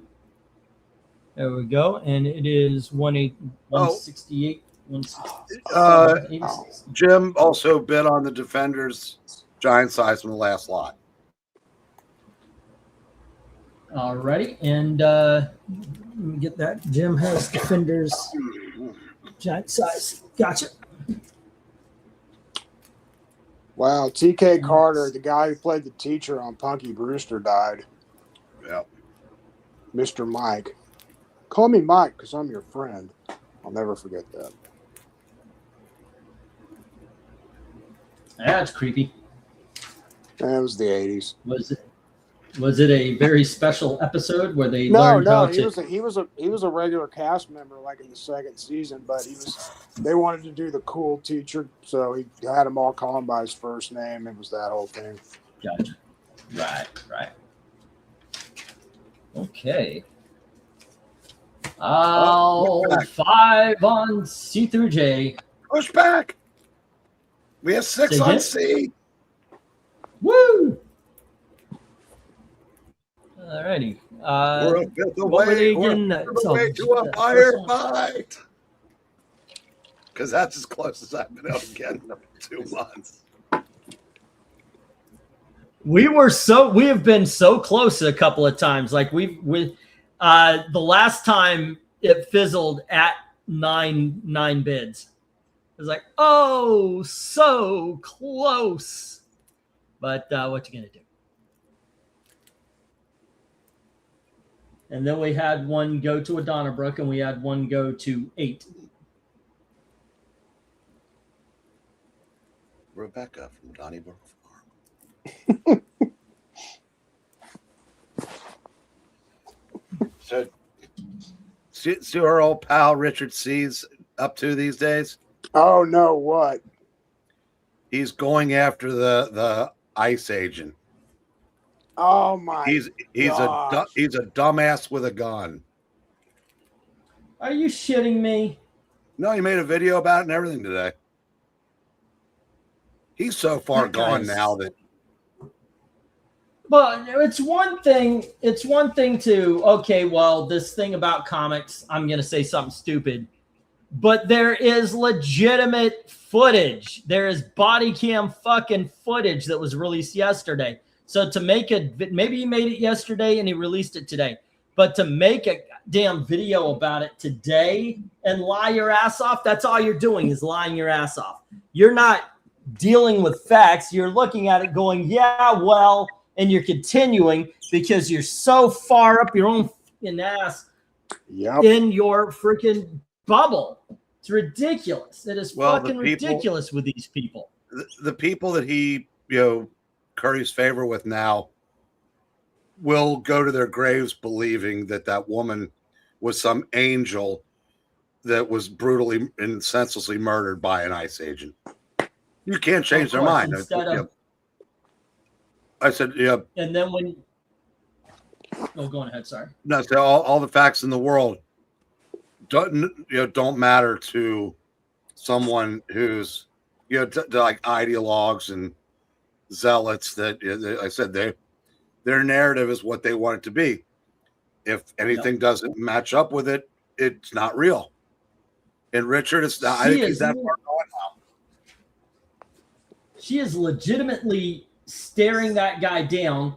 The wife, quote unquote, yells, "Drive, drive!" When you see the body cam, because one thing was you don't know what her motives were. You know what his motives were. He didn't want to get killed. So it's like, yeah, but maybe she was that. No, she was trying to hit him. When you watch the body cam, she was trying to hit him. End of story. That's what happened. Yeah, people are still. I don't know. Go ahead. Ask these people that. Why didn't she stay in Colorado? You know where she lives. And I don't want to hear it. She's so committed to helping others that she drove several states to confront ICE agents. They probably have ICE agents in Colorado, but that wasn't where the protesters were being paid that day. Right. Yep. Oh, yeah, somebody tried to bring in the kids. No, she chose this over the children. They're not a factor in this. They weren't a factor to her. They shouldn't be a factor to you. And the weird thing is I think it's tragedy. I am sorry somebody lost their life. But what these idiots like fucking Dick there does is he just absolutely ignores the facts, and you start arguing for the facts. I don't care if you feel good or if you feel bad. That is you and God. That's who has to deal with how you feel about a woman losing her life. But The facts are the damn facts. I don't know. And that's what we end up arguing about. I have not heard one person, and I'm sure they're out there. We've got sickos on our side of this too, but I haven't heard one person celebrate her death the way that they, or even say she deserved it. Nobody's saying she deserved it. What they're saying was it was a justified shooting, and that is a difference. There's a difference. Yep. And that just, man, it pisses me off the way, just fucking lies, man. Just tell the goddamn truth, or accept the truth. You don't have to like it. Go ahead. I'm sorry. I'm shit kids. Here. So did Charlie Kirk. Yep. Yeah. A whole lot of people were celebrating that a lot more than they're celebrating hers. They sure were. Yep. Like I said, I know there's sickos on our side too, but yeah. Well, I'll tell you why there's so many less on our side than theirs. Their side, their behavior is accepted in a lot of places in the mainstream discourse. Right-wing sickos don't have that luxury anywhere other than the dark web, maybe. So, and that's why the left, that's why they so many go as far as they do, because they've been unchecked for so long. They haven't had a filter for so many years, no matter how out there the views get. And now that there finally is some pushback, you're seeing a whole lot of people get really bent out of shape about it. Well, it's not just that the behavior is accepted; it's encouraged by the media too, and that's even worse. Oh, let's see. Let me catch up here. I'm writing stuff down while we're going. That's why it's taking so long here, guys. I apologize. I was writing the last couple. Never watched Punky Brewster, but I know about Cesaric and Boyd. Oh yeah, T.K. Carter had some parts in some good movies. The Thing stands out. So, okay, I know who you're talking about. No love for horror. Damn. Yeah, it's the only one still standing. But Glenzer comes in 5 on A. Glenzer, got some good stuff for you tonight. And by the way, I'm going to show them off, but I got issues of Conga for a future auction. I mean, there's a lot of really cool golden and silver books coming. Let's see. Glenzer has 5 on the monsters. Yeah, I thought that was cut when I found those. I was like, oh my gosh, these are so silly, the 8 books. The whole thing, it's amazing to me that people, they just ignore. Just tell the fucking truth. I was 50-50 on the call in Minnesota, but after seeing the bullet entry through the windshield while the gun wasn't drawn until after Struck shows me he was still in front of the car when he fired. Now, the one thing, okay, if you want to argue the second and third shot, look, we get in trouble. If we fight someone off and they start running away and we shoot them in the back, we get in trouble. So if you want to make a case that the cop should be in trouble for the second and third shots as he's already out of the way, I'm with you. I could stand beside you on that one. But not that first shot. Not that first shot. Okay, he doesn't know the first shot. He doesn't know if he hit her with the first shot. And so as far as he knows, she can just back up and go at him again. And if that's the case, I agree. But when it looks like she's running away, which it did. Look, I'm not saying he should. I'm just saying. Let's see. Glenzer says, I hope he sees my bid. It was 5 on A, 5 on A, 5. I did. Okay. There we go. All right. Here you go. Let me get these down. We'll get the next round up, and I'll write down the bids next. Well, I'm never in that position. I don't know if I would have stopped shooting. I know, right? That's true. That's true. But all I'm saying it was a clean shot. That is it. I said if the only argument the other side might have is the other thing.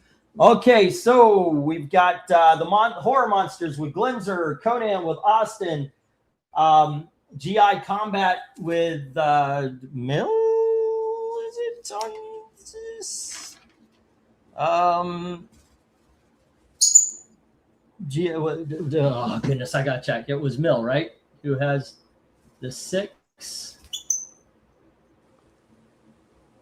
on C? Yep. Okay. And then the rest of the GI combats to Jim at 5. Alrighty. Cool. What I'm saying, though, is that there is no argument about that first shot. There is none. But I do hold police to the same standards. I actually believe if you are in conversation, they put a hand on their gun as if they're about to drop before you do. I think you have the right to gun them down. Yeah. Got to be the able ones that escalated it to an actual gunfight. I think as a citizen, because they are just citizens. So I think as a citizen, if a cop elevates it to a gunfight, then you have every right. That's just me. All righty. Next up, kids, we've got Batman Legends of the Dark Knight Halloween special. This is the facsimile. All righty. And then we have Batman issue number 408, The Origin of Tim Drake. Next up, we have Black Goliath issue number 1. Wait, who did I say? Drake. Tim Drake? Yeah, Jason Todd. Hey. Yeah, She-Hulk issue number 25, the last issue of Savage She-Hulk. And then we have Amazing Spider-Man 209. I know this is the first appearance of somebody. Take advantage of my ignorance before I find out who it is and raise that price. Then we have, say again? It's Calypso, and it won't. Calypso, okay. And then we have issue number 256, first appearance of the Puma. And we have first appearance of Spider Baghead, where they actually find out that the costume is a symbiote. That's issue number 258. And then we have Peter Parker Spectacular Spider-Man, number 101. Here is Amazing Spider-Man 239.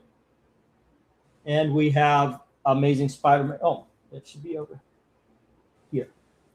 And then we have Amazing Spider-Man 265, first appearance of Silver Sable.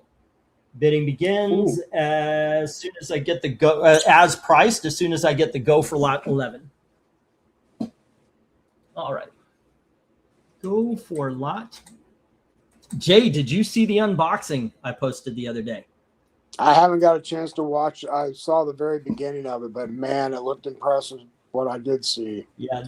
There's going to be some really good books. I'm wanting to spread them over a lot of auctions rather than just do one big one. But yeah, the next lot is Thor and Journey into Mystery, and yeah, good stuff. Any good Superman and DC stuff out of that? DC, I know it was mostly Marvel. Do I have any good? You know what? I have to look. I know I've got some Brave and the Bold and some Batman. Cool. All righty. So we got a 15 on G from Austin. Okay. Can I buy a picture of Clifford for $5?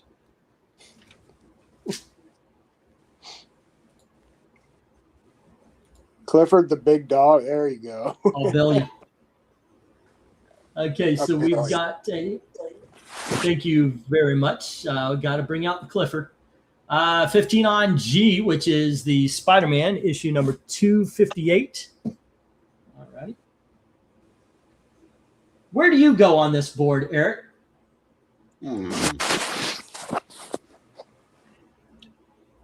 First would probably be Black Goliath number 1. Yeah. Okay. Yeah, Spider-Mans are all cool. Yeah, pretty interchangeable for me as far as like what I would want. I honestly was underwhelmed by Max Allan Collins' run on Batman. So I have that just to because I have, you know, I try to get everything in that time period. But yeah, Black Goliath number 1. No, there's no wrong answer on this board though. Cool. How about you, Jay? Where do you go first? I'm going for that first Silver Sable. Silver Sable 265. Yep. Huh. I might have to agree with Eric, but I think the Savage She-Hulk, the last issue of Savage She-Hulk, and I got it. You know what? I know it's not as big a deal, and I know I should be pushing, hey, get that 101 or something. But for reading, the Legends of the Dark Knight Halloween special is amazing. Yeah, it is. It is fan-freaking-tastic. For reading, absolutely that. For collecting, it would be the Silver Sable, the Savage She-Hulk, Silver Sable, and the Amazing Spider-Man or Spectacular Spider-Man 101. Yeah, because honestly, for reading, She-Hulk comes in 10th on this board. It wasn't the best written book. It's fun. I have the omnibus, and I do love it. But I do understand what you're talking about. You had a real issue that Batman Legends of the Dark Knight. What was that, last year? Because I think I almost won it at auction. Yeah. I think you've had it a couple times. Anytime I can get it, I will get it. Henry is saying favorite cover is H, the Burn cover. It is fantastic, isn't it? It did not win its show, by the way. I never had a symbiote spider area comic before, only the cloth black suit, says Austin. Jim Sorn says 8 on B, taking Batman issue number 408. 40, I've forgotten the number. All right. You know, you can't say embarrassed without bears.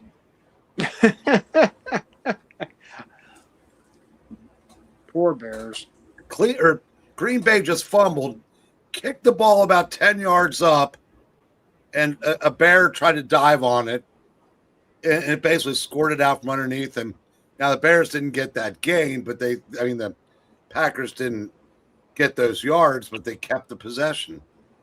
Bears had, it was right there for them to get back in the game after screwing up another 4th down where they should have taken the 3. And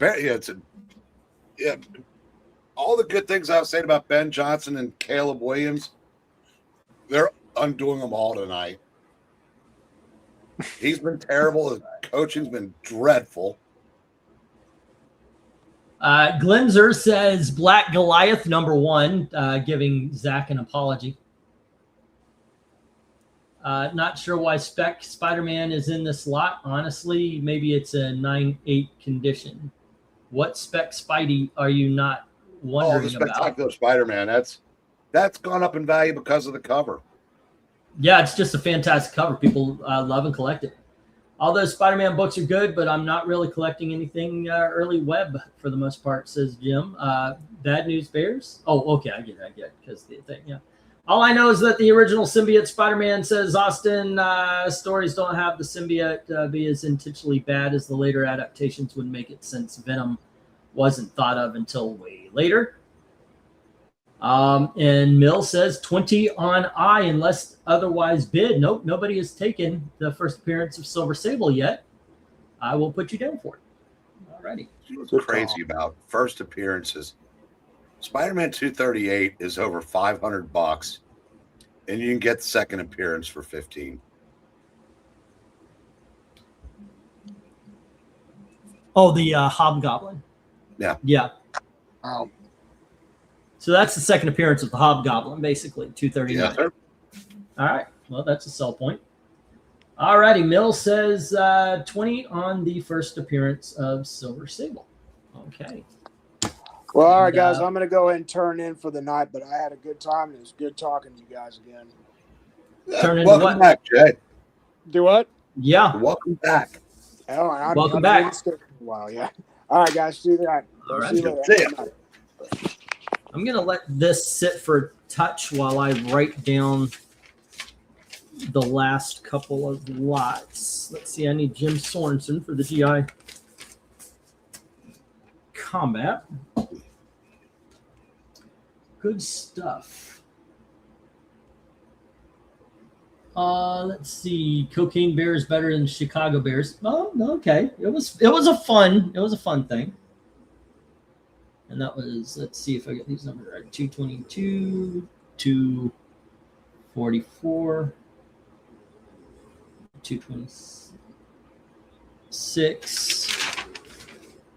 47, 53. Alrighty, and those were all the Jim books. And Jim is at 36, 46, 56 right now. Okay, that's where I got you, Jim. If we differ, maybe we could catch it early. Let's see. What else do we got? Yeah. Giant Size Defenders 2. Forgot that one. Giant Defenders. He had that. Number 2 already, and that is 61. Okay, I need an Austin page. Austin. Because he had the Conan. All right. Boyd, Canez, Mill, Austin. And I already wrote down the Conan, okay. And we've got all the... Anything else? And I made a Glinzer page with monsters, right? Austin. Nope. Need to make a Glinzer page. Excuse me while I'm doing this here, ladies and gentlemen. Monsters mag. And that was 5. Okay. Let's see. Berenstein Bears are better than Chicago Bears. I'll stick with previous offer. If you add up everything, I'll gladly pay cover price for all you have. You know what? Absolutely. Not. Okay, let me see. Of whom else do we have? Let me get the 1-minute warning on this one. Okay. Not a bad lot, ladies and gentlemen. So far, I do believe She-Hulk has no love. Neither does the Puma. I think even Peter Parker doesn't have any love at this point, right? Was there no J, G? Yep, we got G, we got J, we got B, and C. G, J, B, C, and I. I thought A got a bit. Nope. So no love for the Legends of the Dark Knight.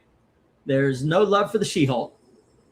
There's no love for Amazing Spider-Man 209 or issue number 256, the Puma issue, and no love for Spectacular Spider-Man 101. I guess we're going to have to wait for that one. Okay. Let me get the 1-minute warning. All right. Just a heads up. I announced this at the beginning, but I know some more people have jumped in. I got my boxes in. I ordered about 15 short boxes because I ran out. They came in, so I'm going to be able to get books out. I know I've got one made for Mill. I'm going to put together Crenez because I know you paid for shipping. If I just got Jim and Black Spiders out today. So if you did pay, please let me know so I don't forget and I make sure that everybody gets their books. All right. You know, with Englentine, if these other Spider-Man issues don't get bid on, I will snipe these at one time every week. Well, my plan is, I might bring these back, but my plan is to have different stuff every week. But I think, I don't mind making a carryover of things that didn't sell, a carryover lot just in case. I'll do that. Yeah, that's a good idea. Good idea. All right. You know what? I'm going to get the stop and I'll write these down during the next. All right. Stop. That was lot 1 of the big dogs. We do have a lot 2. All righty. Here you go, little man. There you go. Got to jump on the shoulder there. Good boy. All right. No love for the Legends. No love for the She-Hulk or the Amazing Spider-Man 209. No love for the Puma or the Peter Parker. Boom, boom. Jim has the Batman. Glinzer has the Black Goliath. Austin has the Amazing Spider-Man 258. Mill has 265. And I've got to look this one up. Sorry. Imperfect memory. Spider-Man issue number 239. Who had that? Somebody had it. Mill had it. Okay, there we go. Yeah. All right, let me see if I've got these 121. Ba-dum-ba-dum.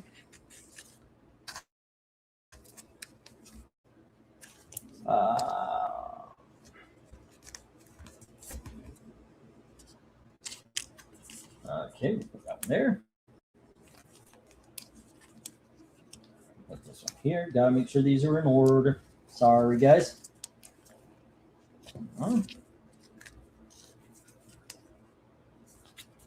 Okay. Let's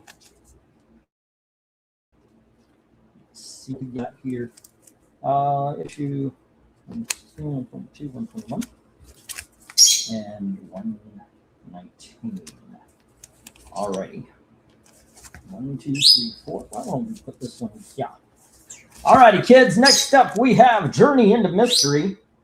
This is issue number 116. I mark it at a 3, 5, maybe 4. You can see it's got some trouble right there on the spine. Alrighty. There you go. And we have issue 119, and this is the first appearance of the Warriors 3. There you go. And once again, I put this at about a 4, maybe 4 or 5.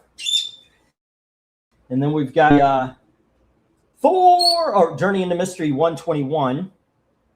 Alrighty, this one is a little rougher. You can see it's got a roll right here. Everything's together. The cover's connected. It's just in rougher shape. Alrighty, then we've got issue number 122. This one is in better shape than all of the others. It does have its problems on the other side in the corner, you can see. Alrighty.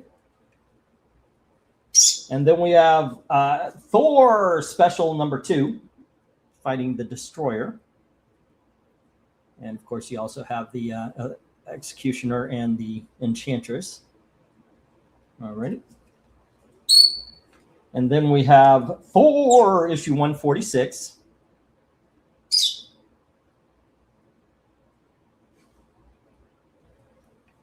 And here we have issue number 147.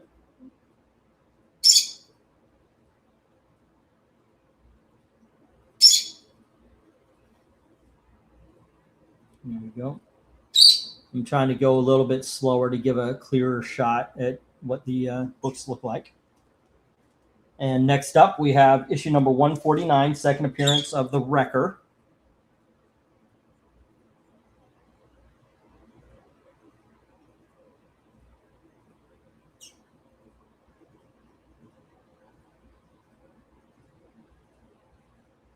There we go.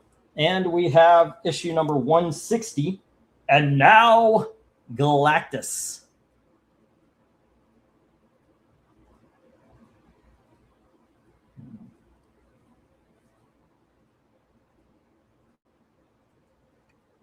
All righty. And then we have issue number 162.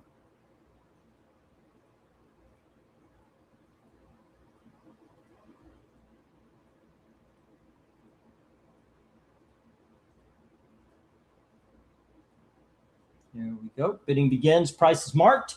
As soon as I get the go for lot number 11, 12.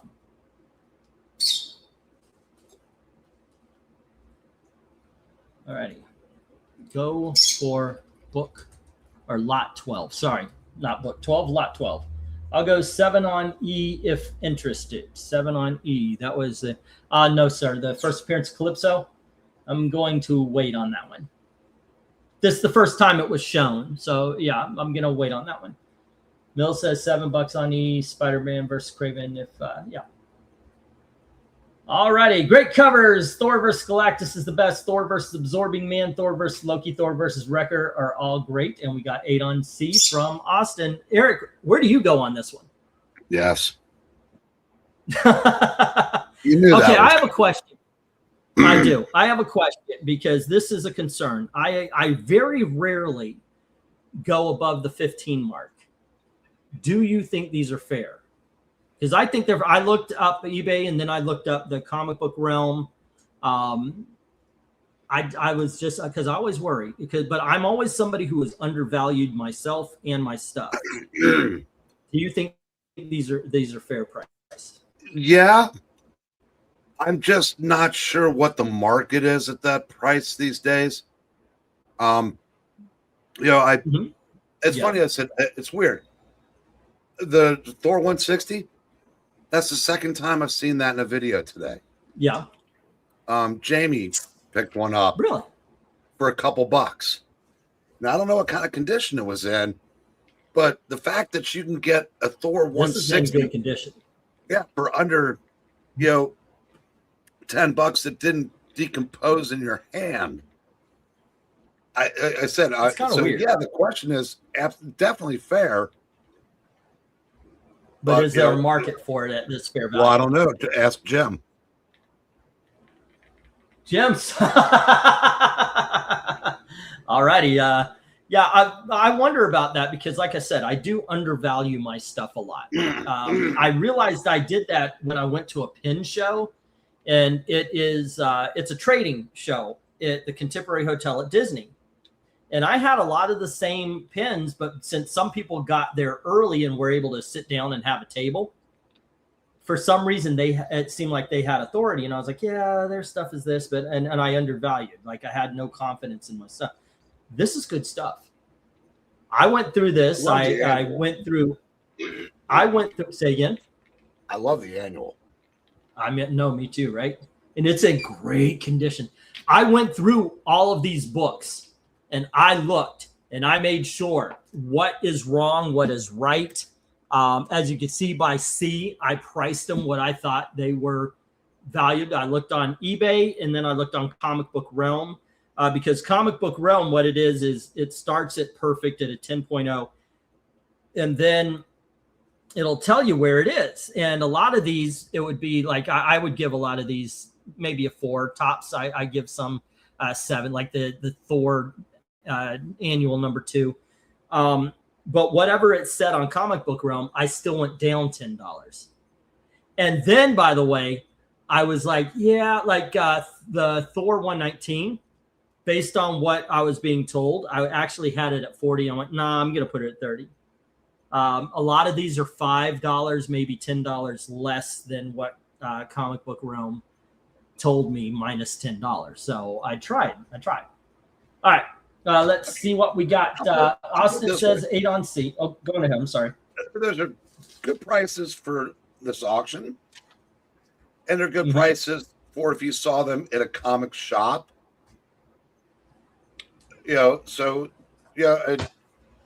Whereas as opposed to comic shows where everything's negotiable. So, yeah, I'd say it is. Well, I actually noticed when I go to this, you go to the same show when it gets to Cincinnati or wherever you are. You and I have talked about this. We go to the same show. I noticed it's a lot of dealers. It's a lot of dealers buying from dealers. It's a weird situation, but that's what it is. I learned I don't go without making a deal anymore. I used to go and just buy retail. Now I'm like, okay. Eric Boyd says G and I stand out to him, and that would be the Loki cover and the Thor Galactus. Those are awesome covers, aren't they? And then we have Jim coming in with F and G around 4 grade, around there, yeah. F is actually no. I think this one's higher than that. No, this was higher. This will probably be 5, 6, maybe tops. Got more bids. This is not a clip. That is the coloring. That's not a clip. No, that's actually probably about 5 or 6. I do see a subscription crease right here. It's not color breaking though. So yeah, I know these are in better condition than the others.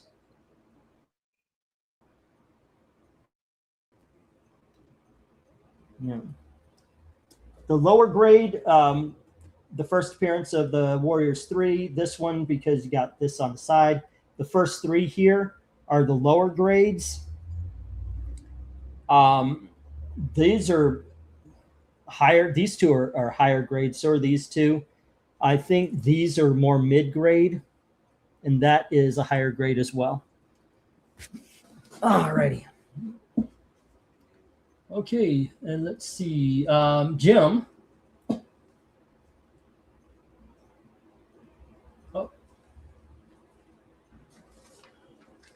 Says 20 on A. Alrighty, and that was Journey into Mystery 116. Which spells out Jim when okay. And that is, there you go. And he has 25 on E, the annual number 2.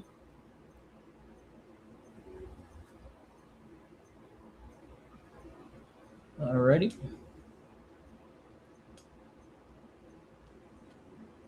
Yeah, Henry, he saw that. 146.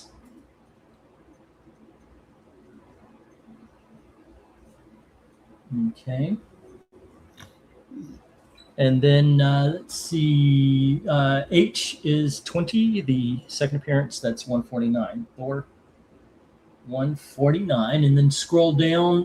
Man, I haven't looked at these books in a long time. Kirby, mostly known for his Fantastic Four stuff. By the way, got a lot of Kirby Fantastic Four coming up in a future auction as well. But the Thors are great as well. If the rest if the rest is back in 2 weeks, I'll pick up the rest as Jim. We'll see how it goes. These seem like good deals to me, says Eric Boyd. G and I stand out. I have one other Marvel Silver Age issue like this in my collection, Thor 150, which I got for $30 from a local dealer. Okay. Mill says 30 on B, which is the first appearance of the Warriors 3, and that is issue 119.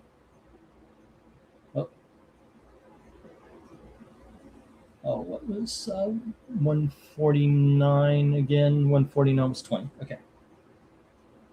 And let's see, Thor. That's actually Journey into Mystery. And that was 119. And that is Mill, 30. And then we have 9C, 20. 9 on C. Okay. 9 on C, that is the, okay, let's see, there it is, Mill, 9, alrighty, challenging Austin,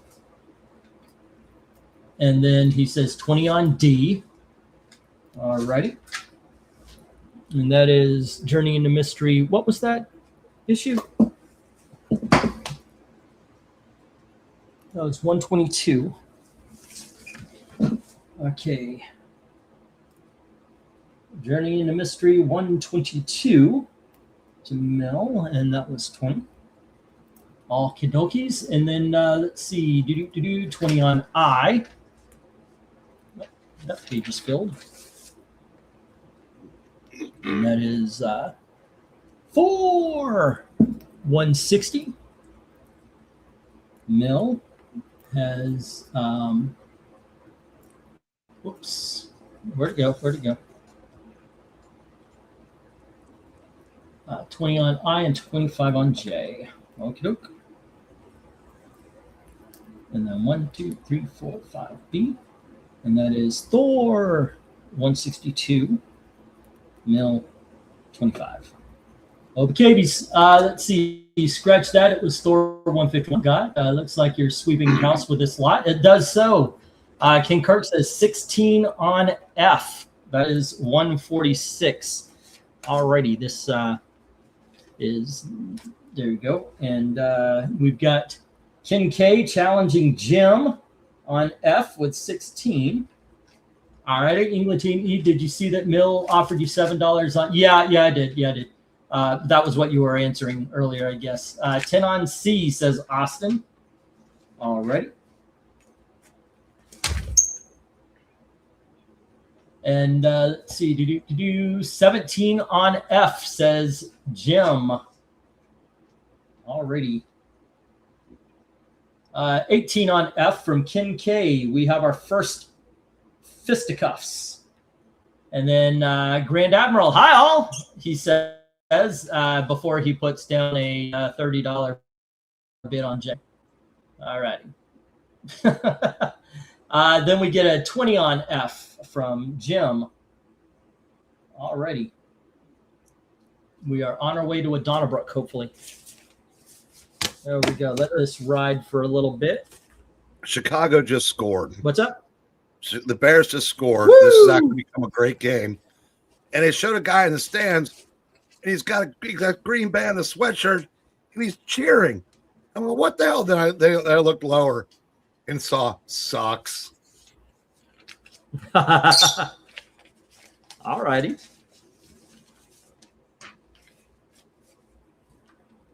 Let's see. Okay, let me forget this, but I guess I'll go for 2 if they score again. Yeah, I guess that makes sense. Yeah, it's a 1-score game now. I think I got Clinton. Okay. Well, there you go. It's picked up for you. Austin Means I'm going to be paying even less attention to the auction.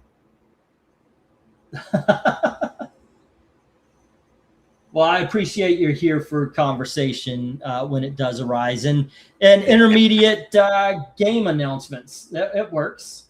It works for me. Well, fortunately, I can't channel surf tonight because my Fire Stick's been real wonky, and every time I change the channel, I lose everything for a few minutes, and I don't feel like doing that. So I'm just sticking with the game. I got to figure out what's wrong. Hey, if it works, because that sucks. All right. Excuse me. Ooh. You got the monster bag. Okay. Yeah. If I get what I want, that's bad news for Glenzer in the auction. All right, we got 21 on F. And then we got a fold from Jim. All righty. So we didn't make it to a Donnybrook, but at least we got a fisticuffs. At least we got a fisticuffs for the first time in a long time. All right, let me find that so I can write that down for Ken K. Has 21. We're one away from a Donnybrook. Request close-up look at F, the Circuit of Crime, Circus of Crime. All right. Is this a first appearance of someone? Because I did not see any announcement. Not that I'm aware of. I always thought it was. Yeah, I thought it was a first appearance of like the Serpent or what's her name, the Serpent Lady. Prince Python. No, she goes back farther than that. Or maybe it's. Yeah, or is it the Serpent Squad or something like that? I don't know. Okay.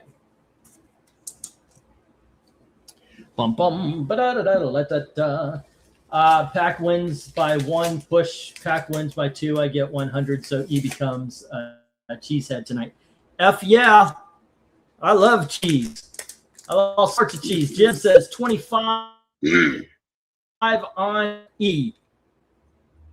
All righty. Going for that annual 2. Jim, I already got you on 25 for E. Did I miss something? Or did I add something that you didn't mean? No. You said earlier. I got you there. My friend. Mill says 22 on F. All righty. By the way, we have a Donnybrook.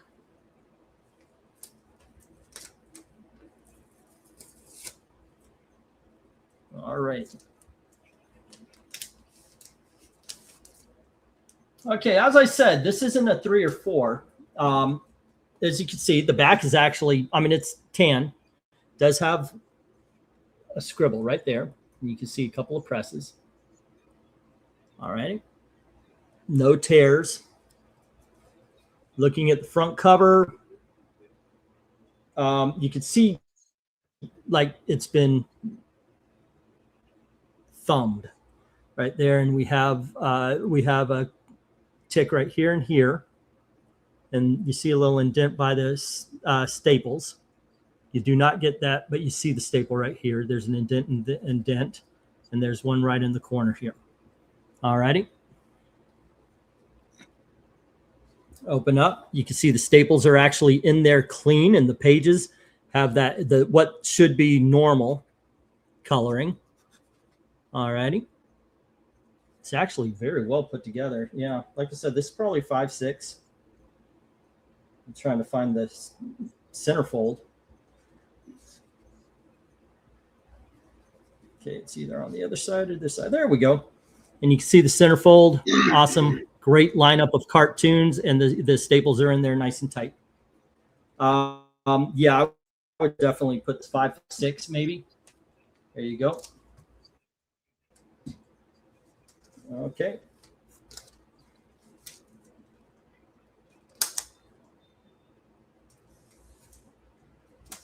They had it at 30. Whoever had this book before me sold it to his collection to the guy. So I was looking through for ones without bids and missed that I had E already, says Jim. We got a fold on F when Mill said 22. All righty. You know what? I don't know if I'm going to put the 1 minute warning while I'm putting this back up. I've got 110 on. Okay, there we go. So I want the Packers to win tonight. So Glenzer spends money here. Okay, let me get the 1 minute warning. And I'll read what I've got off here as I'm trying to say what? That'll what help. Happened? That 25-yard game for Green Bay. Hey, all right, go Green Bay. Woo! Let's see what we've got here, ladies and gentlemen. Journey into Mystery 121 is with Austin at 10 right now. We've got Jim with 122 at no, 122 is Mill. Sorry, I read Jim because I initiated what do you call it? Abbreviated Journey into Mystery. Sorry, Jim. Journey into Mystery 122 is with Mill at 20. Journey into Mystery I'm going to assume is God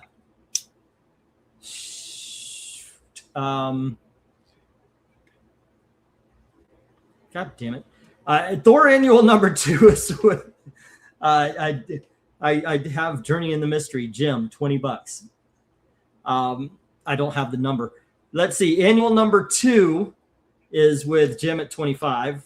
Thor 146 is with Mill at 22. Thor 149 is with Jim at 20. And Journey into Mystery 119 is with Mill at 30. Alrighty. And then Thor 160 is with Mill at 20. And Thor 162 is with Mill at 25. So which does that leave? Oh, it must be 147. Okay, it was Thor, right? Yeah, 147 is with Jim. Journey into Mystery, something. No, that's a Thor. It's a Journey into Mystery. It must have been 116, right? 116. Yep, that must be it. 116. Okay, there we go. Got it. And that's where we stand right now. Alrighty, there we go. I mentioned centerfold, but it wasn't what I was expecting. What? I mentioned centerfold. What centerfold did I miss? I was looking through for ones without bids. Fold. Jim's trying to challenge himself on the bid. Yep. Never. Oh, okay. Inhumans. Okay, wait. Englatine request close up and look at F. Did that. I like book F. I'd really need a cover look up close. We got that. I'm not quite sure what the centerfold thing was, but all right. I'm going to. And nice spin move, Henry. There you go. All right, let me get the stop, and we'll get these down. We'll get the next round up. Thank you very much, guys. Everything went. Let me carry these here. So we got. Woo! All right. Come on, boy. No, stop chewing on the wire. I'm getting some wireless earbuds as well. Okay, so what do we got? We got Journey into Mystery 121. That is with Austin at 10. Then we have Mill with issue number 122 at 20. I know, right? And then 116 is with Jim at 20. Thor annual number 2 is with Jim at 25. And then we've got Thor 146 is with Mill at 22. Thor 149 is with Jim at 20. 149. There we go. And then Journey into Mystery 119 is with Mill at 30. Okay, wait, did not every one of them get a bid? Huh. Thor 160 is with Mill at 8, and Thor 162 is with Mill at 25. Alrighty, so unless I missed something, which I may just as well, it looks like D didn't get a bid, or at least I didn't write it down. So F-E, F, F, F-C, K, 25 on G. All righty, gotcha. All right, and there we go. 1, 2, 3, 4, 5. And that is Thor 147, Ken K 25. Go. All righty. The entire board. That is awesome. All righty. There we go, gang. We did some Silver Age. We did a collection of new and bronze, and now we're going to do some trade paperbacks and such. Oof. Okay, from Wizard Masterworks, I guess that's what it's called. It is the Best of Wolverine. This is hardcover. All right. There we go. And I'm selling these as a set. This is volume 2 of Radiant Black. I never read that, so I have nothing to go by. And this is volume 1. There you go. And then we have another thing I'm selling as a set. Issue number 3 of Ray Bradbury Chronicles. Issue number 2 of Ray Bradbury Chronicles. And issue number 1 of Ray Bradbury Chronicles. There you go. And then we've got Thor Masterworks. There you go. And we have Tales of Suspense Masterworks.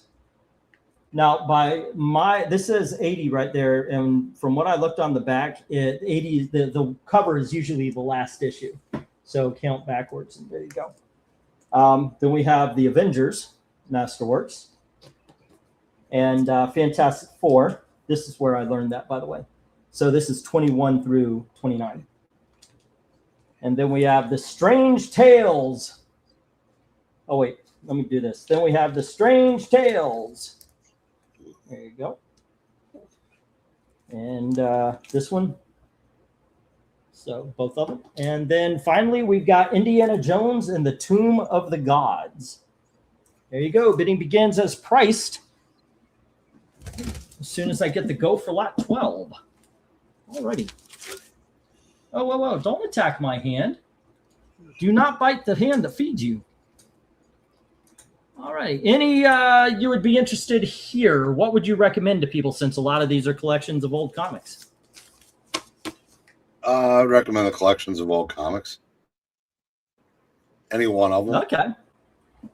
I mean, Okay, I know you. I know you well enough. So let me see if I've got. Oh, go on ahead. Okay. No, I want to hear what you guys say. I was going to take a guess. Okay, I was going to take a guess. In order of how I know you, you recommend F, the Avengers, first. Yes. Second, you recommend G, the Fantastic Four. Yes. Third, you would go to Tales of Suspense. Fourth would be Thor, and then fifth and sixth would be the Strange Tales. Yeah, maybe reverse Thor and Tales of Suspense, maybe not, but you pretty much got it. I know my friend, ladies and gentlemen. Okay. To Henry and Glenzer, they're talking about one of them, Glenzer goes, yeah. I thought he was reacting to a first down I hadn't seen yet. He was actually reacting to the touchdown that came about a minute after the first down that I hadn't seen yet. I am so far Daddy behind. may be getting a new pair of shoes. They're talking about the touchdown. I was still like 2 plays away from seeing it. Got it. So you're a little bit behind what he's announcing. Oh, no, I'm a lot of bit behind. All righty. Glenzer. Oh, okay. And sometimes I'll be watching the game. And by the way, I do appreciate. Oh, go ahead. Finish your stuff. No, sometimes I'll have the game on the TV and have ESPN's homepage, and they don't even come close to lining up. So I like how inexpensive TV is for me, but I'll tell you what, I can't watch sports if anybody else is, because I mean, if my bookie had the same thing I had, Glenzer and Henry would have had time to call in bets on things they'd already seen. Let's see. I do appreciate when you can come on here, even if you're talking about sports ball. I think there's enough people here interested that it does keep the conversation going. So even if it's only intermittently announced. Like I said, it's just crazy how far behind I am. I mean, everything is ahead of my feed.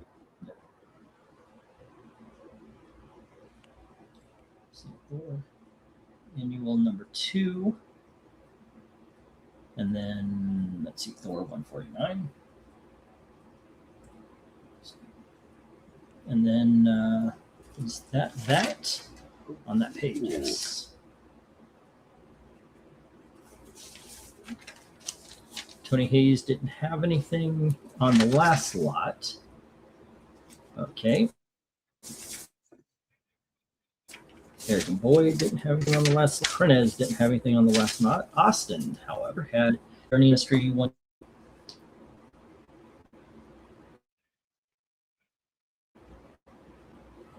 Now it's 10, and he is now at 38. Alrighty. Mill started off.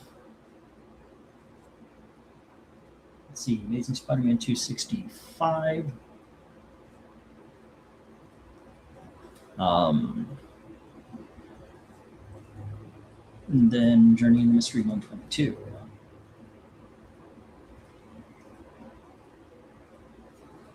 That's 20.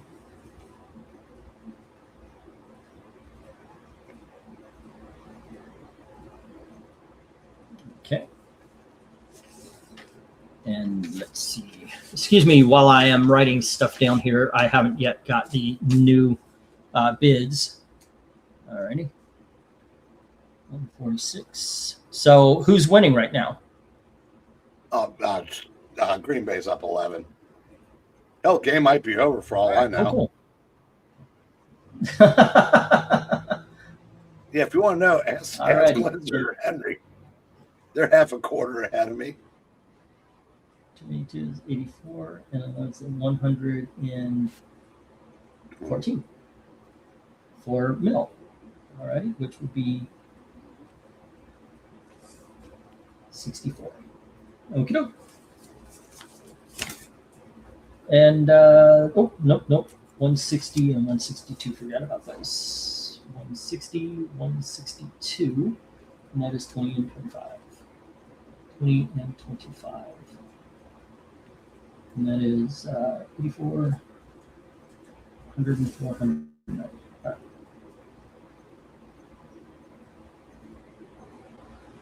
It should be 134, 159. Okay, which is 109. All right, cool. And oh no, King K. Gotta make a King K. Do I have a King K page?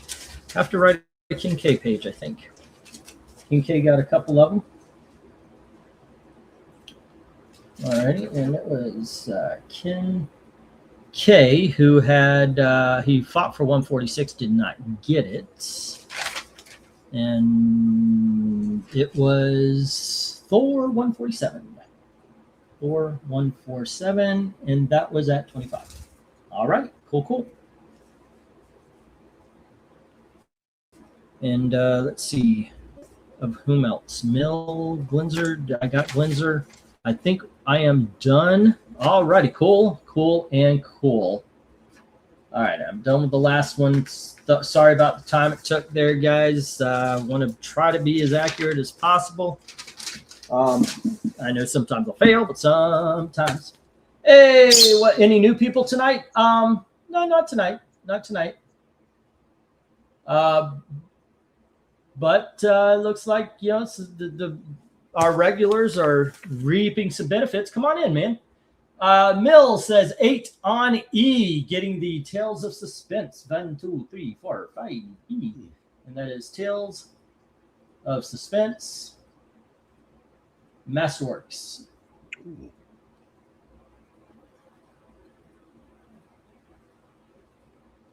Okay.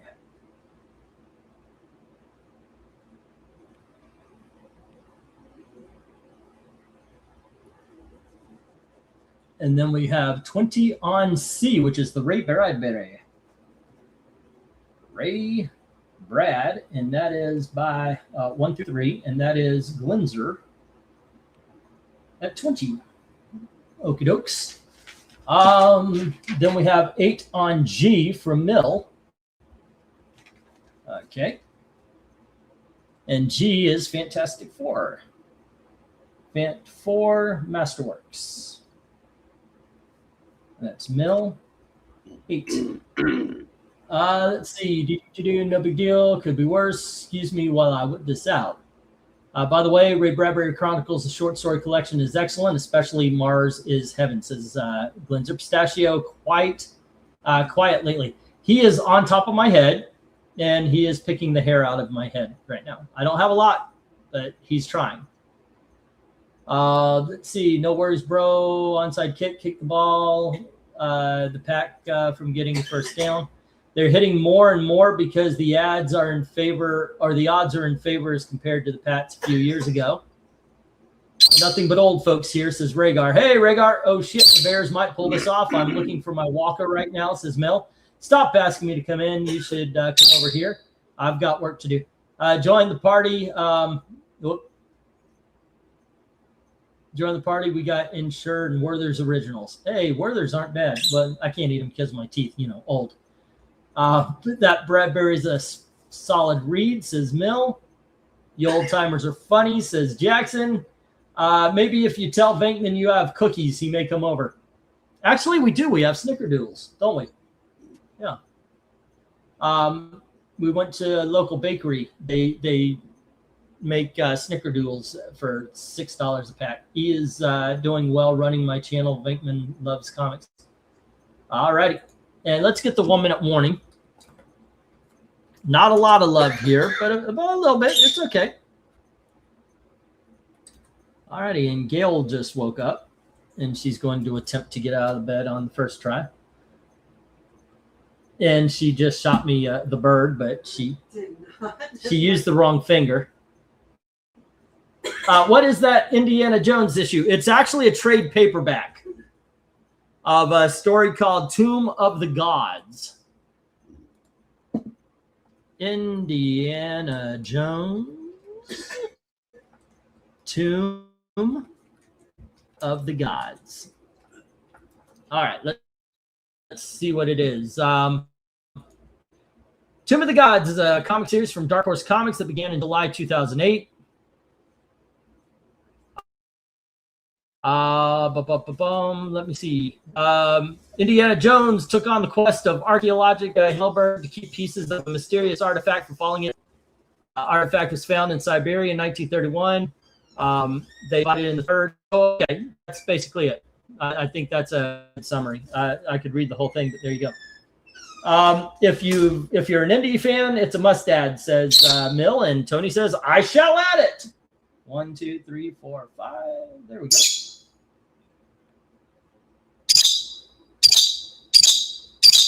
He's coming back. Alrighty, Indy Jones. Tomb. Alrighty, Tony Hayes. There we go. Alrighty. Let's see. Indy fan bombed Daniel Jones got injured. Who? Oh, I see. I never liked moving back the XP took away. Okay, so they're talking about football. Let's go on Tony Bro knows good stuff. Shut that bird up. It's too damn noisy. I'll tell you the same thing I told my wife.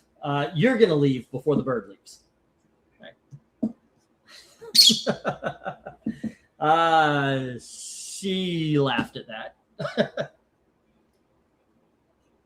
Thankfully, she's got a good sense of humor, or we would have definitely been done a long time ago.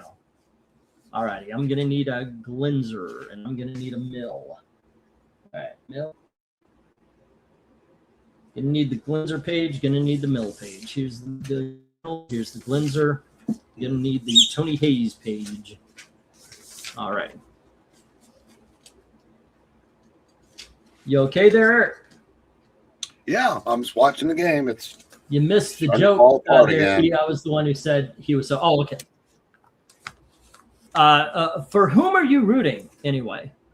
I would like to see Chicago, but I'm not married to either. So yeah, I mean, I won't lose any sleep if Green Bay wins. Yeah, I guess I'm gonna do exactly what I said. I'm gonna root for there's one more Florida team in the playoffs. I'll stand behind them. How'd the Colts do? They forgot to get to the postseason. Oh, the Colts in the playoffs? No. Okay. Well, they kind of screwed up. Well, their quarterback. And RDV put a Chicago on F. All right. Indy Jones. 2 TPB. Let's see. 3, 8, 13, 43.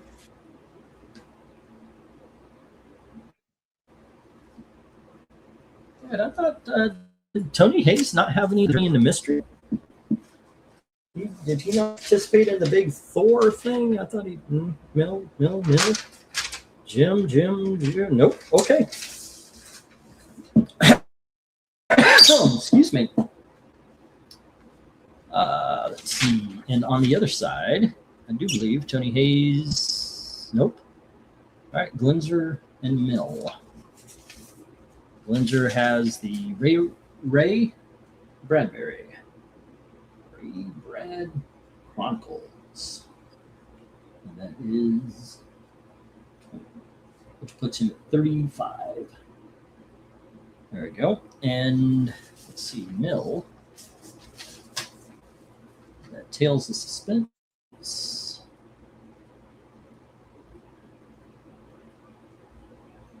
Masterwork.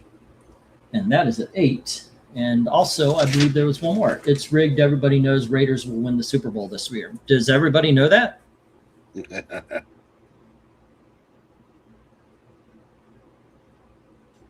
Is that a thing that might actually happen? No, the Raiders won 3 games. They were awful. Oh, okay. 169, 175. Kim Jong-un couldn't rig it to get them over the finish line. Oh, excuse me. I'm going to say hello to my wife real quick.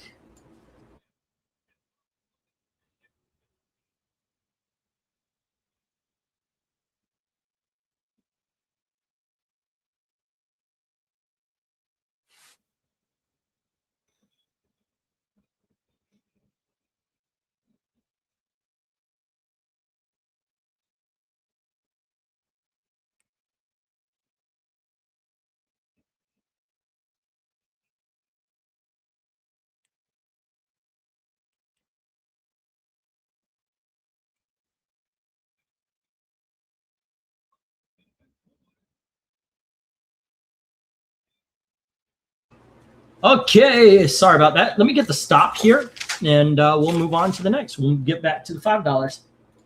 All righty. There we go. Been a Raiders fan since 1976. I'm highly loyal, so I'll never back off, but it's been a rough past 20 seasons. Damn. Hello, Silence, my old friend. Get it in here and talk to Eric. Say again? I said anybody can have a bad quarter of a century. Well, so the Oakland Raiders have become the Chicago Bears or Chicago, what are they called? The Cubs? Well, the Cubs wasn't the Cubs like for the longest time the Cubs could never win a series, and then all of a sudden they did? Yeah. Well, the Raiders, I don't think, have won a Super Bowl since the 80s. And they were in one in 2002, but lost to the Bucs. As it should be. Okay, so what we got here, the Ray Bradbury Chronicles. Oh, my Glenn's God. 20. I know, he bought them for 20. It's awesome. He should have gotten it for 30, but you know what? I dropped the price and he got a great deal. That is exactly the right reaction to that, Eric. Thank you. So who got another field goal? No, the Green Bay. Mill has. Okay. Mill has the Tales of Suspense, and he had the Fantastic Four, and Tony Hayes has the Tomb of the Gods. There we go. All right. And let's go to the next round. Everything else hits the redecked. There we go. Thor.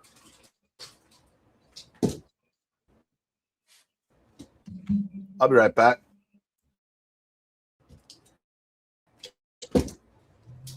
There we go. All right.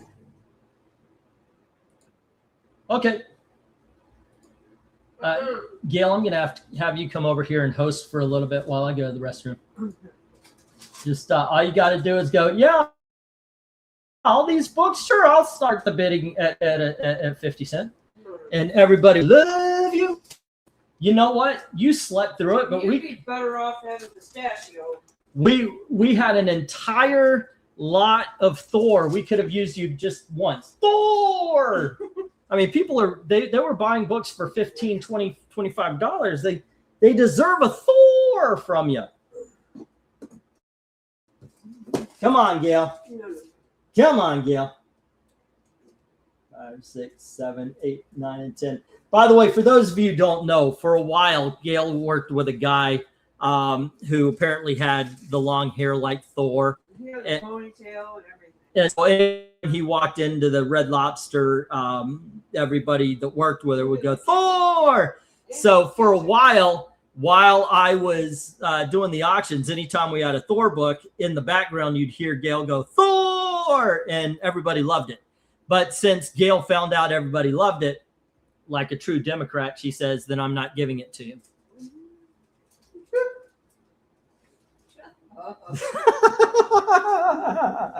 All right, kids, next up we have Action Comics, issue number 393. These just came in today. I threw them in. So we got not this one. This one's here. Naza, Stone Age Warrior. I didn't get the number. Sorry, this is the April and June issue. And then we have Flash Gordon, issue number 1. And issue number 2.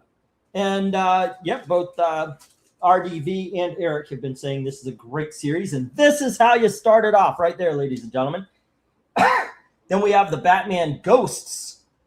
What do they call it? Facsimile. Next up, we've got Lady Rawhide number 1. And we have the Metal Men, issue number 48. And we have Marvel 2-in-1 annual number 6, first appearance of the American Eagle. I don't know why it wasn't with the others, but there you go. I think these were supposed to be. Were these supposed to be big dogs? Because 107, 108 of Iron Man. Here's 107. And here's 108. And then we also have 152, first appearance of the stealth armor. Oh, well, okay. I think I put these on the wrong side of the $5 thing. But okay, whatever. We're at $5. Here we are. Let me get the go for lot. What are we on?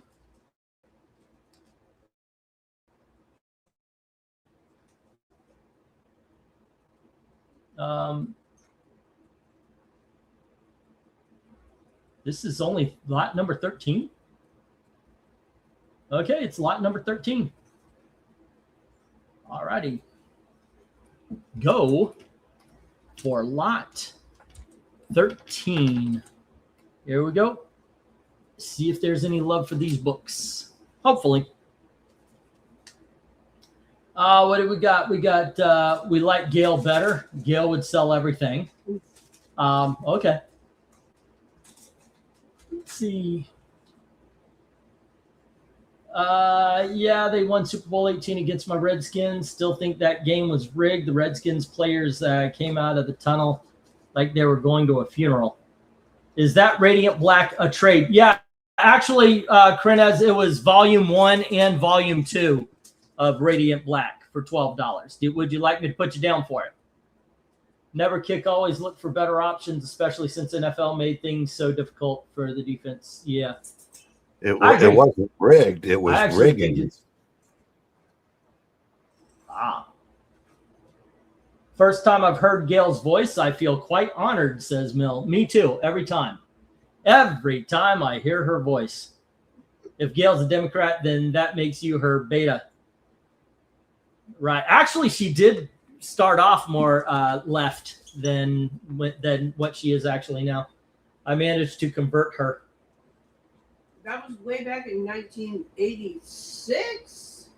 Well, 90s when we met. Really? Yeah, we met in 1992, honey. Yeah, I know. But I thought I was going more towards conservative by then. Yeah, we've been married 30 years, but we've actually been, well, I guess this would be 32 that we've been married, but we've been together for 34. Yeah. You don't have to roll your eyes like that. Come on. I mean, just 2 or 3 of those years were good. Let's see. My 6th grade teacher had a life-size cardboard cutout of Chris Hemsworth. Okay. In Thor in my class, it was funny. 107 and 108 seemed to be in the right lot, at least to me. I agree. 5 on G's, Tony Hayes, the Marvel 2-in-1, the first appearance of the American Eagle. I fell in love with that character. Oh, God dang it, boy. Go poop on other people's comics. I'm just kidding. He pooped on the page I was writing on. Okay, here we go. Let's see. Marvel 2-in-1, annual 6. Tony Hayes, $5. And then we have, I remember that Lady Rawhide being a hot book back in the day, says Dark Admiral. Please, somebody win Lady Rawhide.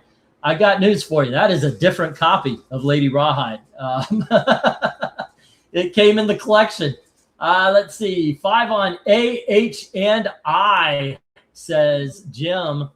Alrighty. 1, 2, 3, 4, 5. That would be Action Comics. Excuse me. 1, 2, 3, 4, 5. And H would be Iron Man. And that is 107.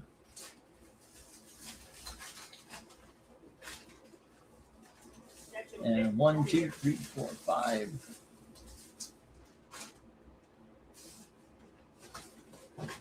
Iron Man 108. I just spilled an entire can of soda. Okay, from now on, you pour your sodas into a bottle. That way you can tell. Because you get on to me every time I spill a soda. Just because they're red creams. Okay, so let's see. It was a joke she made that she had a crush on. What condition is J? Asks K. All right.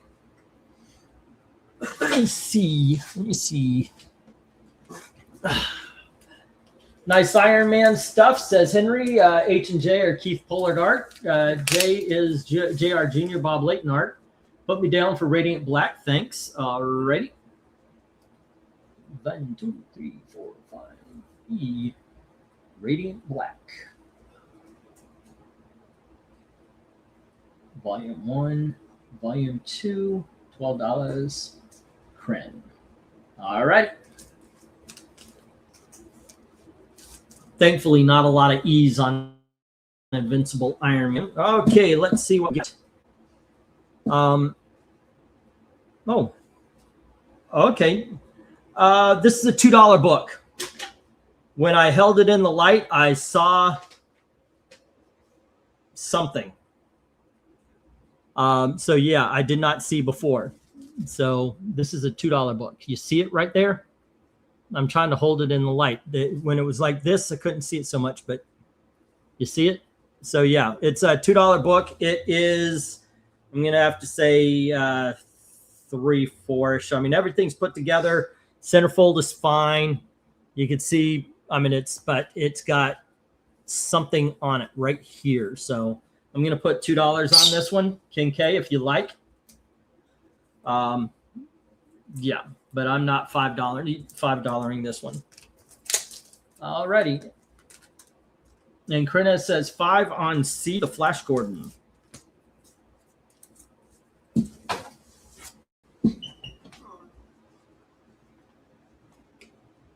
There we go. Ooh-ah! Let's see. Put me down for Radiant Black. The Metal Man is Walter Simonson's art. And then 5 on C from Krennis. All right. And that is Flash Gordon. Flash Gordon issues 1 and 2. Krennis. $5. Let's see. The You Two Old Farts Are Old as I sit back my 59-year-old body. Ha! Says Mill. Congratulations, E and Gail. That's awesome. I guess that means the 30. He's talking about us being together for 34 years. You know what? If you're not careful, you're going to lose me. I'm a little grumpy. I just woke up. Let's see. 21-3 lead. 21-3 friggin' lead. Says, what, did the Bears just start winning? She met England team in 1992. Her life has been full of regret ever since. Too far? Okay. I need you to not read sports-related comments. I turned the private chat on until the end of the game because I don't want to know. Okay. Okay, I got you. I will stop. We met in 1992. I was a manager of a movie theater called the United Artists at the Florida Mall. And a friend of mine was one of the ushers. He says, hey, I hit on this girl. I got this girl's number. They're in Free Jack. We went to see Free Jack, me and my friends. And we sat on one side of the door. They sat on the other side. You couldn't see the other side because the door kind of protruded into the theater a little bit. And I passed by her. I passed by Gail. First time I saw her. I passed by her on the way to the theater. And I came out to talk to her and says, "Is that her?" She goes, "No, her friend." And I looked at her. And they started dating. But the thing is, the friend kept coming. The friend kept inviting Gail on the dates. So he says, "Well, one of you guys meet and maybe date this girl so I could have some private time with my girlfriend." And we said, "Okay, sure, fine." And so I said, "Why don't you bring him on? We'll watch The Medicine Man." It was a Sean Connery movie that was starting that week. And he says, "I'll bring him up. Maybe one of you two guys will like her and you guys will date her." And I'm doing all the paperwork and stuff at the end of the night, getting ready to close up so we could get the movie started. And the guy comes in. The guy's name was Jamie. He comes in, and I said, "Are they here?" He goes, "They're here." And I said, "Oh, yeah?" I said, "What do you think?" And he looks at me, and he kind of lowers his eyes, and he just shakes his head like he's not interested in Gail at all. And I said, "Okay, well, we'll watch a movie. We'll have a good time, and that'll be it. Make a friend. That's it." And so they came in. I stood up to go and introduce myself and said hello. I saw Gail at the time. She had 90s hair, which was stacked to the ceiling, and a big old shoulder pad coat because that was the style. And I met her, and I told everybody, "Why don't you have a seat on the bench? I'm going to be done with the paperwork. We'll start the movie soon." My friend and the guy and Jamie, the other guy that was going to check out Gail, was inside. I shut the door. I turned around and I said, "I'm going to marry her." And Gail said, "Nope, I'm breaking up with you after 2 weeks because you're a fucking nut bar for saying you're going to marry me." Ivy's dad said that was creepy. Yeah, Ivy's dad said that creepy. Yeah, there you go. There you go. But I said that I was going to marry her, and she told that to her friend and their friend's dad, and their friend's dad said that I'm creepy, and that she needs to break up with me as soon as possible. And she did. Gail has and, a rather loose at the end of the definition summer, of as soon as possible. I called you back. Yeah. I called you. Yeah. So there you go. Engleton reads chat so late he loses all concept of content. Sometimes. But there you go. So you're saying he being a wingman for his friend is what got him to date his exactly. Gail broke up, and she actually dated a couple of people, and I did also. And she said she hated them all, and then went, "Wait, that Aaron guy was nice. I'm going to call him." And that was that. That is the only argument I've ever won in our marriage. Yeah. All righty. Anyway, goodness gracious. I guess I've talked for a long time. So let's see. Where are we? Ken K had the Iron Man. Everyone already heard that story. A lot of people have heard that story. We have new people, but some people have heard that story a couple of times. Yeah. All right. Ken K, $2. All right. Let me get these down. We'll get the next. I'm just going to hit stop. We'll get these down. We'll get the next. All right. But yeah, that's the story. I love it. Bro, it didn't matter to me, but I wanted the Packs to win. And here is the real Dr. Venkman, except no substitutes. What's up, my friend? Still trying to figure out that Gail ended up with a guy named Cookie. No, she named me that. She named me that because of my irritable bowel syndrome. Yeah. And most people, when they call you that name, it's not because it's a good, endearing name. No, but it is. It is. I love him because it is, goofy. and it has been. Yeah, she started calling me that because we would go to the mall and we would be in the bookstore or wherever, and I'd go, "Gotta go," and she just started calling me that, and then it became endearing. Go figure. All right, let me get these down. We'll get the next round up here. Yeah, he's saying that you were insulting me and being mean. And now she's trying to say that she wasn't being mean. Yeah, she's trying to convince me she wasn't being mean. Okay, so Radiant Black is with Prenez. I just moved that over. Then we have Action Comics with Jim. I probably wasted a lot of time. We could have done another lot on. We have Iron Man 107 and 108 with Jim. 1 and 52 is with Ken K. And Marvel 2 and 1 annual number 6 is with K.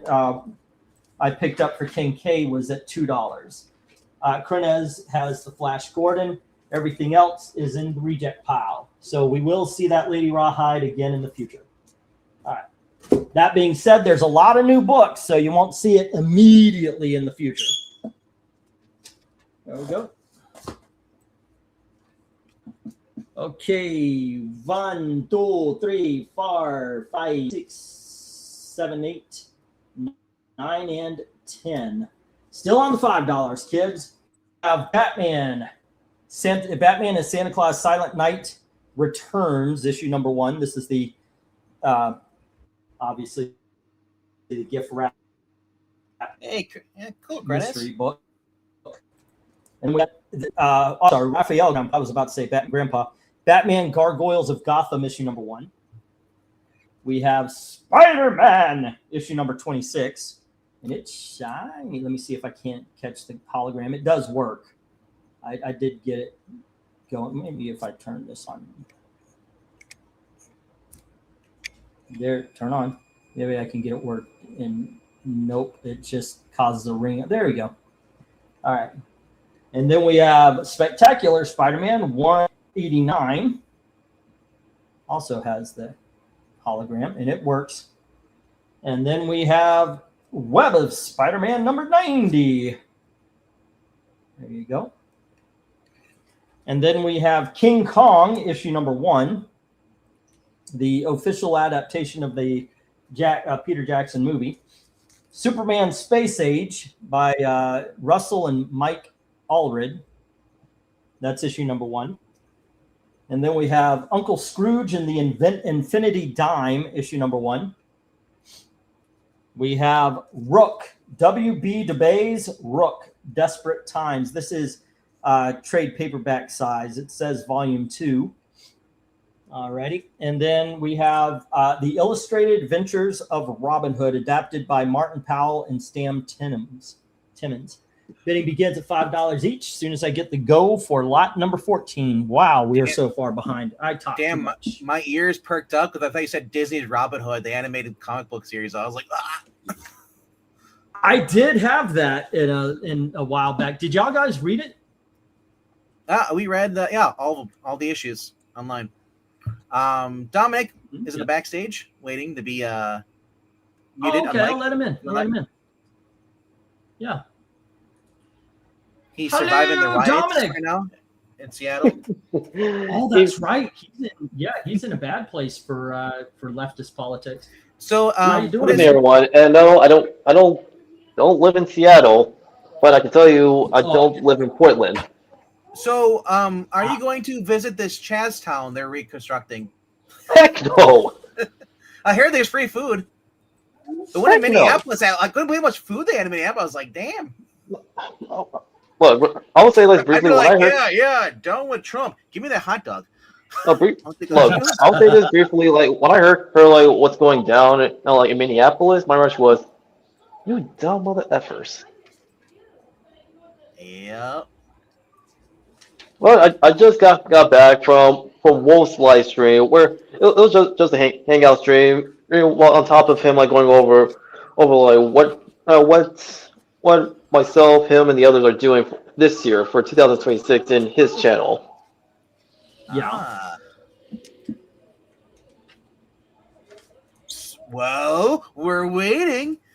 Well, we just touched on. I was on what new animated works we'll be touching on for Animation Spotlight, which is on Tuesdays, and on every Thursday. We have our show called The Real Millennials, a play on the real Slim Shady from Eminem. Who's that? So, what is the next show, and where can people find you? So it's called The Real Millennials. That's the channel. Oh no! That's the name of the show, and it's on Wolf's channel, Wolf 10 Media, and it happens every Thursday at 9 p.m. Okay. And same time applies to Animation Spotlight, which happens on Tuesday again in the same channel, Wolf 10 Media. Cool. I want to give you a chance to properly introduce everybody to your thing. So. Well, much appreciated. Don't worry. He'll forget you have a channel. Asking, you want to stream? Very, very funny. All right. So, what's the name of the stream, and what is the channel name? Well, the name of the show for Tuesdays. I know. I'm just playing into the joke. Okay. Like, okay. One more time. I'll say this again. Okay. One more time. We got it. Okay, guys. So going over to his channel one more time, where they're going to be talking about the Animaniacs. I thought you guys were going to play Pokemon cards live on camera. Nah, we don't. All right. No, we don't. We're not that type. We're not that type of channel. The guy takes his girlfriend and they're like, "Ooh, we're live at a comic book store. We're picking up Pokemon cards. We're gonna do unwrapping," and like, it has over 1 million viewers. Hey, you know what? You know what? That is, yeah. If you could get your girlfriend on board with your geeky habit, keep her. Gail, by the way, did not run when she saw my room covered in comics. So she's a she probably tripped over the box. It means you found a keeper. Yeah, absolutely. There was no room to run. Now, when we moved into our apartment, there was a short time where she was like, "There's just not enough room. You got to get rid of some of these boxes. You got to get rid." And it's like, God dang it, we're short on rent. And I took some comic books, sold them, and we paid rent. And all of a sudden, she had a lot of respect for what I did. And yeah, so she never had a problem with it after that. That's good. More respect, more than she's like, "Ooh, free money." Yeah. All righty. I mean, it's basically like that. You're still earning respect. Oh yeah, very much.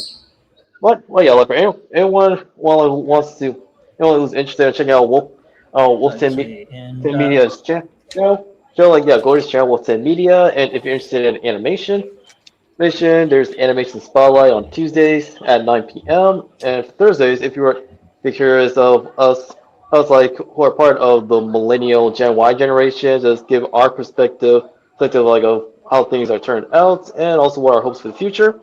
Check out like the Real Millennials every Thursday at 9 p.m. Where pretty much we touch on on geeky topics, but it is connected to like the wider culture of the West.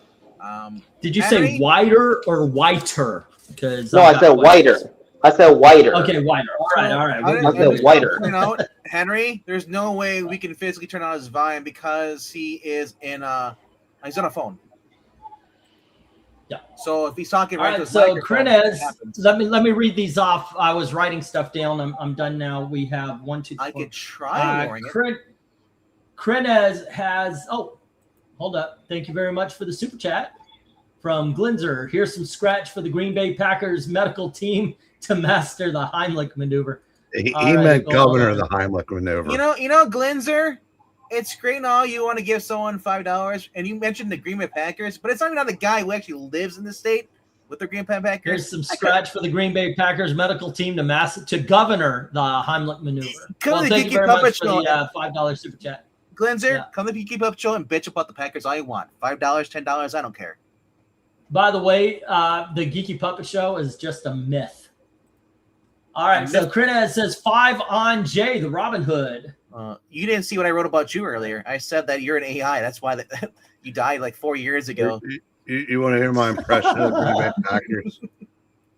Okay, what's your impression of the Green Bay Packers? Sounds like Elvis.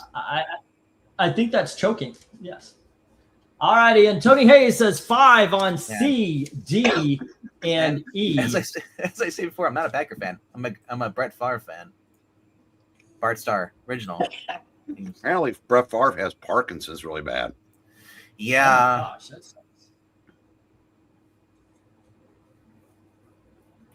but, okay, let's see. And Tony Hayes, once again, C, D, and E taking the Spider-Man books.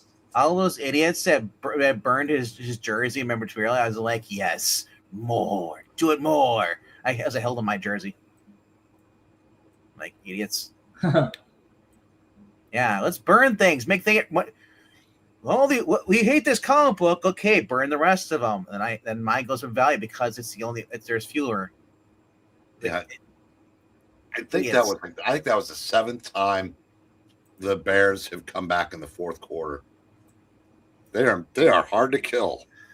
I mean, I'm not following the season or them. Are they worse off than they without Rodgers, or are they supposed? Because I thought this guy's supposed to be better. I don't know. Yeah, Micah Parsons got hurt, but I don't remember when he got hurt. But the Packers lost their last 4, and then the first round of the playoffs. Jeez. So they fell apart. I mean, they were at one point they were a solid Super Bowl contender. They really weren't by the time the playoffs started. And today's game, probably would have been if it had been at Green Bay, they probably would have been favored. But yeah, the Bears they've just come out of nowhere this year, like an RKO. Damn. And Caleb Williams, who I thought was a joke, is really good. He's the guy that paints his fingernails. Oh, okay. So, by the way, yes, I do read comments late when I'm writing stuff down. I introduced Dominic, to which Rhaegar said, England team's future son-in-law. No, and he's just future customer. You know? Right. Dominic is a cleaner. He comes in the pays you pay for everything. He already had his wife in shackles. Nope. What? Do you know how much those cost? He can't afford it. It's I'll only assume he can afford shackles. Let's see. Is amazing. The Packers couldn't have beat the Cubs today, not with a chicken bone lodged in their throats. Bears have no defense. Packers got a big lead. All righty. Well, there you go. Jay Lucian was on earlier today. All right. Let me get the 1-minute warning. Did he just cross sports? All right. Yeah. And was very good today. No love for the Batman Silent Night or the Batman Gargoyle, the King Kong, the Space Age, the Uncle Scrooge, or the Rook. But Tony Hayes has the Spider-Man, and Krenez has the Robin Hood. So Gargoyle was pretty good. But that was one of those books that get delayed and delayed and delayed. Gargoyle, Batman Gargoyle. And I don't know if they ever released the thing. It's supposed to be a Black Label book. Maybe it got collected. I don't know. It's been a while since I checked it on it. But I liked it. It was a detective Batman mode without the Bat family. Okay. You missed a bid from Krenez earlier. I pointed out in the chat. Which one? Krenez at the last lot. He got some books. So before you put the go in, scroll up. I also had Jay from the last lot. What was Jay from? Let's see. Thor, Naz, Bat Lady was on top. Metalman was F. Avengers, the Doctor Strange. What was Jay from the last lot? Or was he can tell you if Chris is here, he'll tell you right away because I don't know. Yeah, because I see the top. Chris Iron Man self suit issue. Oh, I had King K with that. No. Did Krenez win that one? Apparently, Krenez won something. Yeah. Okay, I'll check on it. I could have seen because I know King K had 2.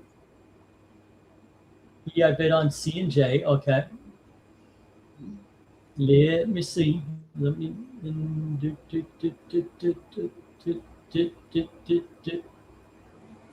Yeah, C 5 and J. On J from Krenez. Yeah. 5 on C. Oh no, King K. Okay, I looked up. I thought I wrote down King K, but it was Krenez. All right, thank you, sir. I will correct that on the pages, and then we'll move on. All right. Get rid of from King K's page, and let's put it on Krenez page. Iron Man. So, Brain, if you're busy tomorrow night, I guess I'm taking the Hulk. 30. So, all righty. Let's get these down. We'll get the next round up. All right, one more time. Silent Night, Gargoyles, King Kong, Space Age, and Uncle Scrooge. And the Rook, by the way. All hit the reject box. Did I say I was busy, Mike? You said with the playoffs, you said Sunday and Monday you're not going to be around really much. No, I didn't say that. Tony Hayes has the Spider-Man. Has the Robin Hood. But yeah, that's if you're not paying attention, that's kind of far gone.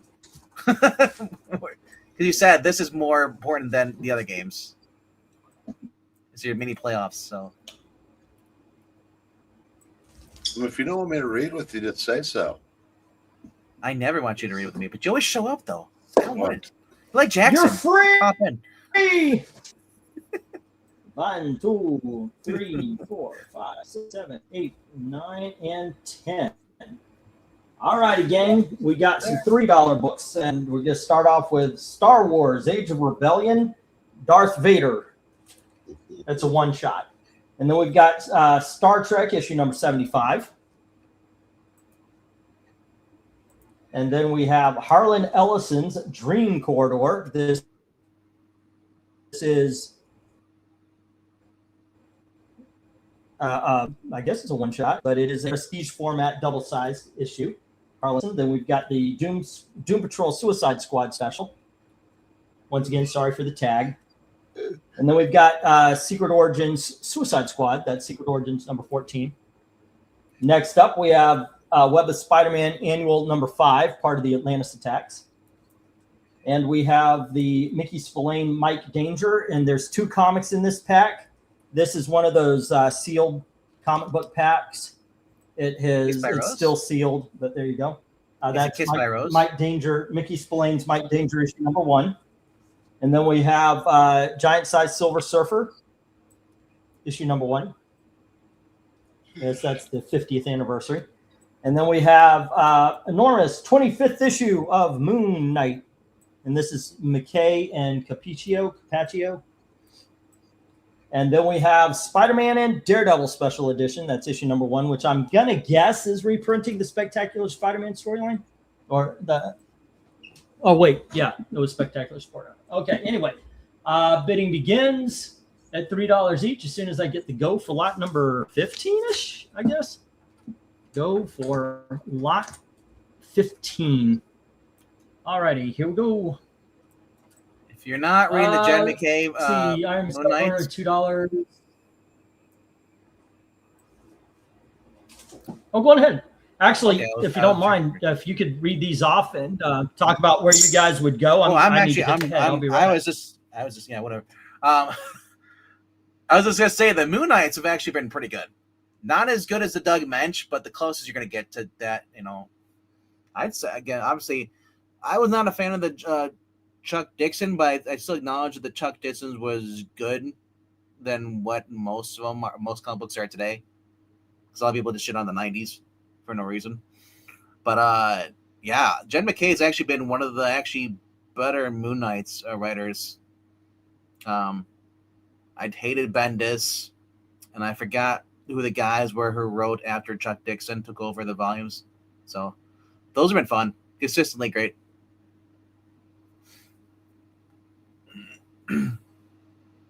There was that novelist, Charlie Houston or something like that, or he's the one that turned Frenchy. Gay. Yeah. Apparently, there was a mistranslation. And they say gay, they mean like he's actually happy, not depressed, and he's not. Yeah, but now C.B. Cebulski ushered in a whole new era of gay. Long before he was in charge. He's the one that made one of the girl from the Power Pack a lesbian. Because he knew that would piss off the most people doing it to that character. Look, he's a kid. I don't want to read about gay kids. That's weird. And that's kind of like pedo-ish to me. Tell that to Wiccan and Hulkling. Yep. I don't want to read about fanfic about 2 gay kids being in love. I'm like, no. I don't want any kids fanfiction about them being in love. The Kitty Colossus story was kind of pushing it as it was for her age difference, but it wasn't, like I said, their romance was like tame compared to what you get in today's romance stuff. Oh, they didn't do anything. I mean, they exactly. That's what I mean. If anyone, I'm surprised that Colossus didn't turn out to be gay because he got denied by her twice. No, Kitty turned gay. I know. I'm surprised that Colossus didn't turn gay. He's like, oh, he was in the Ultimate Universe. Oh, is he? Of course. Which is coming back. I guarantee it's coming back with Bendis coming back to Marvel. Do you know who wrote Ultimate X-Men for a large chunk of its run? It wasn't Millar, was it? Robert Kirkman. Mm-hmm. Oh, nice. Oh, Donnie's back. I didn't know you left. I was wondering why it was kind of quiet here. I'm not sure if any of you guys heard me, but I just want to give heads up that it was Warren Ellis who turned Frenchie gay in his run of Moon Knight, and like what happened to Julie of the Power Pack Lightspeed, like she was made by Alonso's time as EIC, not under CB Cebulski's reign. Dom, I didn't say that. CB Cebulski wrote a series called Loners in 2006, and that's where he first hinted the Julie Power. Oh, well, wait, I remember. Well, wait, I remember reading Loners, but wait, hold on. Was he the writer? Because I'm sure that was a different writer. Huh? You sure? Hold on, let me. Sure. Don't ask me. I didn't read it. Sounds weird. No, I read it too, but it was also a spin-off for the Runaways. Well, no, actually, that was. Wait, actually, hold on. I was gonna say that was Brian K. Vaughan. Well, like who wrote? No, okay. No, Eric, you were right. It was Cebulski, not Brian K. Vaughan. And I'm pretty sure that the writer that started Moon Knight in 2006, the novelist, I'm pretty sure he was the one that outed Frenchie. Well, well, again, like during that 2006 run, like Frenchie was never hinted or even indicated to be gay to begin with. He was made that way by the novelist. Oh, he was always gay. You just didn't know it. You ignored it. Very funny. Bernard was more interested in Tim's dad. He just said the mom, Sure, if we're gonna roll with the historical revisionist history. Whenever he said Mrs. Whatever Drake, you're looking good today. He was actually complimenting on her outfit because he loved her outfit. Man, how long are we gonna play this game?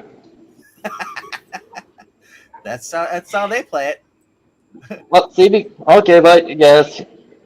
But to be fair, it's been a while since I've read the Loners, but yeah, no, thinking back at it, yeah, you're right, Eric. That Cebulski was the one who started making Lightspeed bi.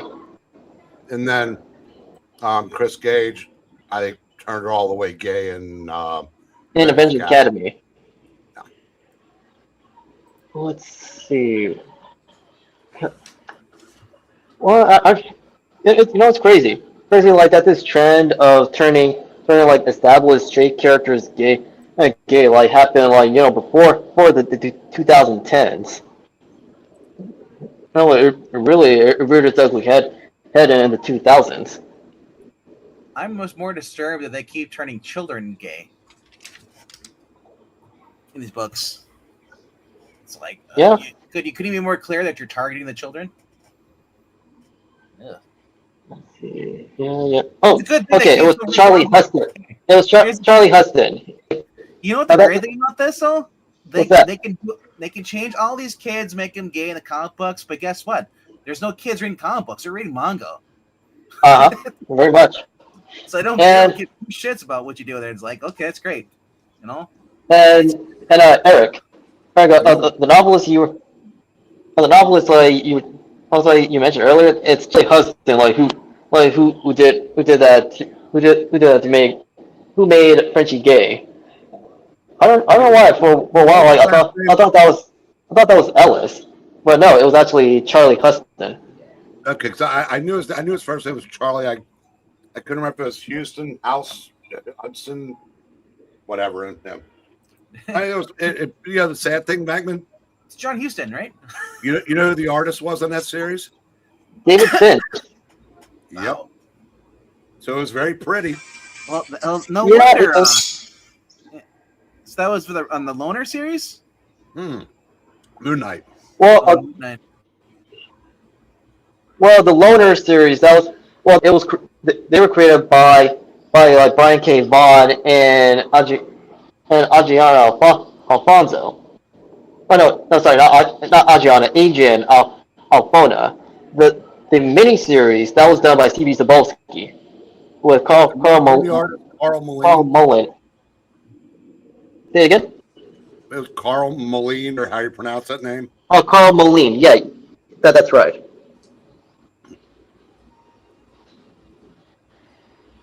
Well, also, Lightspeed and Friendship, like they were not the only established straight characters that were like turned gay by later writers. D-Man, it acted as D-Man, and also one of the Union Jacks.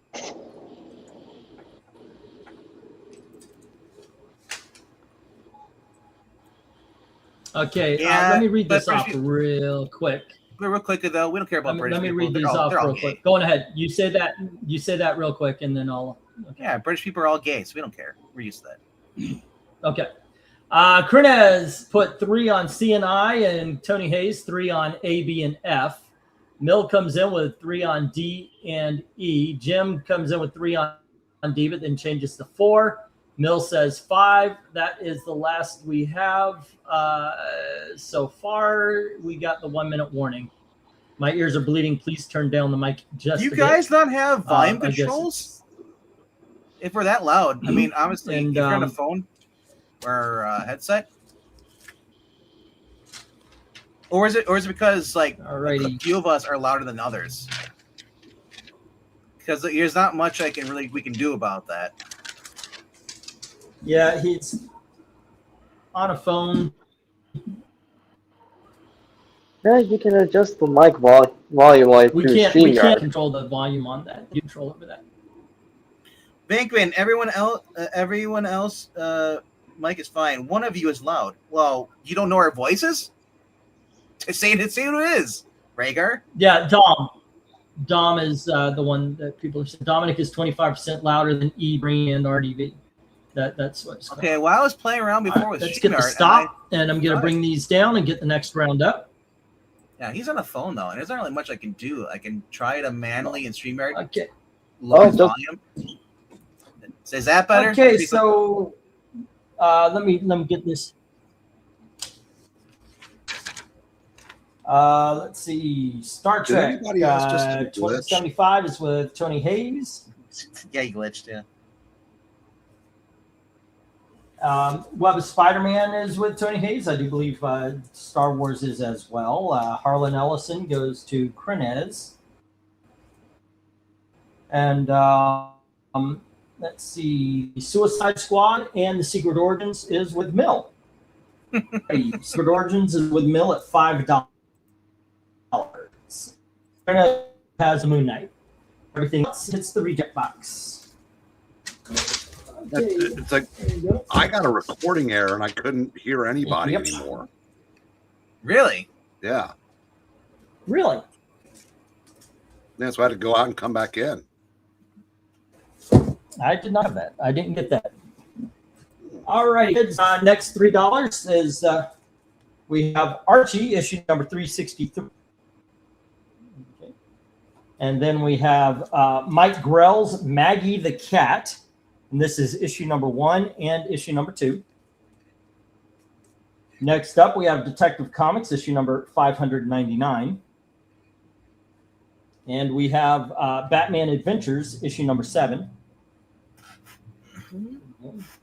And then we have Batman The Adventures Continue Season 3, issue number 1. And that is Burnett and Dini.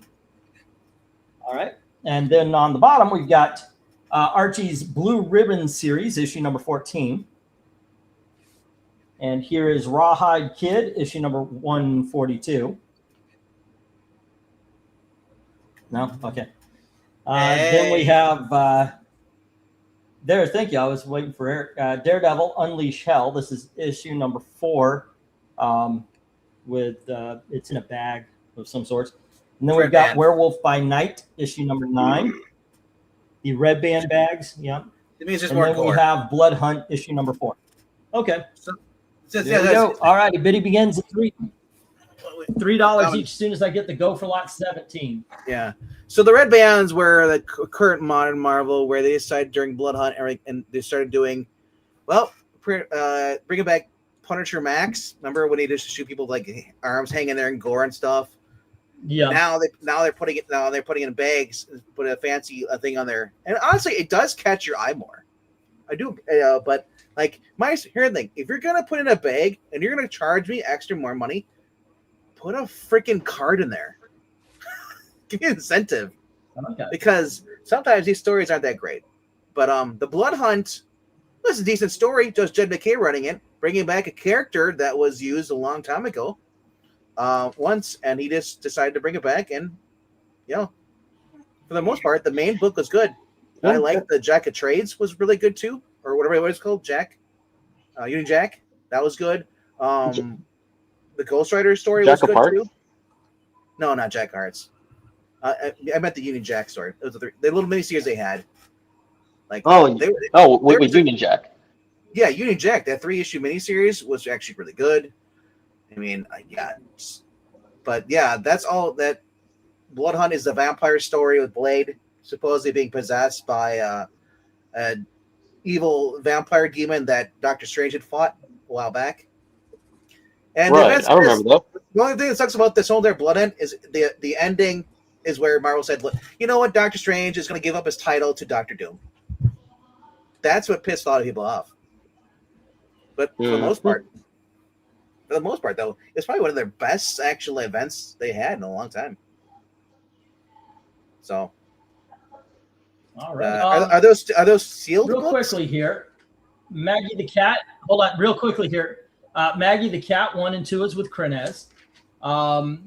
Rawhide Kid 142 is with Tony. Dark Admiral has Werewolf by Night number 9, and Archie 383 is with Jim. So far, there's no love for the Detective, any of the Batman on the top row, or the Blue Ribbon, the Daredevil, and the Blood Hunt. The Werewolf by Night, right. Is that Stephanie Phillips on there? Who's writing that? I have no idea.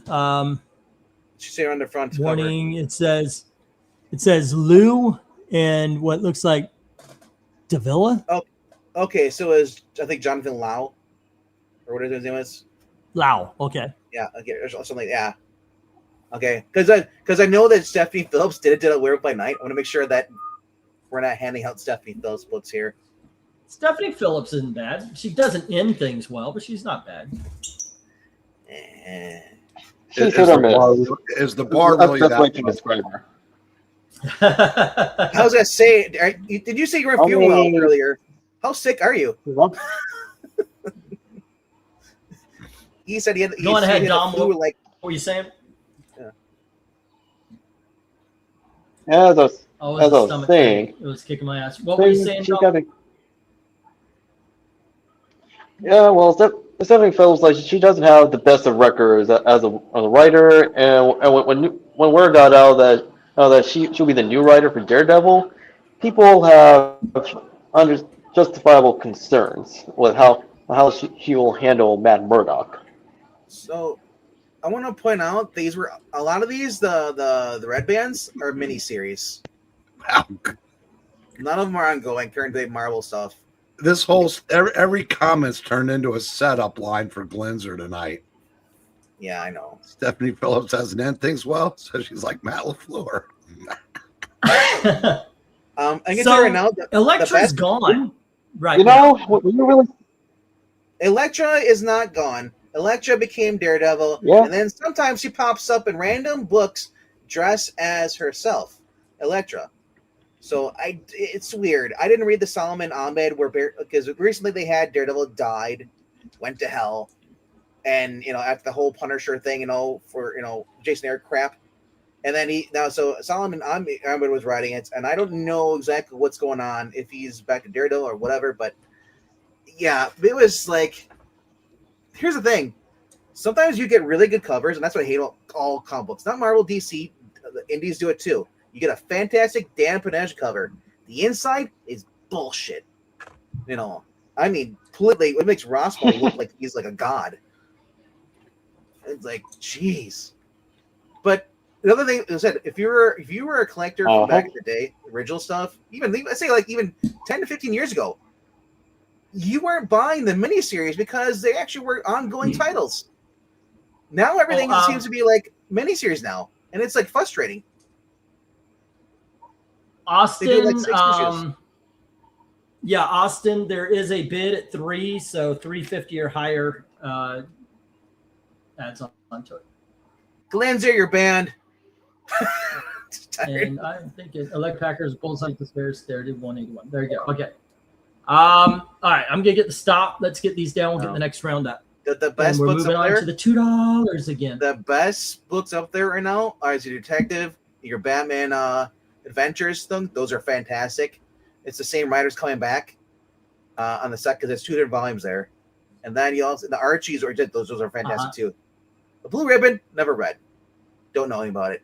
Rawhide, if you like westerns. That's Archie. That is an Archie series, by the way. The Blue Ribbons are Archie's superheroes. All right, let's get these down, and we'll get the next round up. Maggie the Cat is with Krenez. Jim has the Archie, and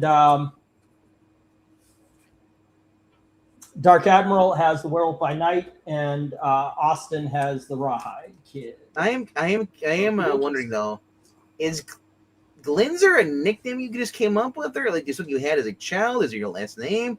Like, I'm just curious how you came across Glinzer, because that sounds close to like Linzer, Gary Linzer.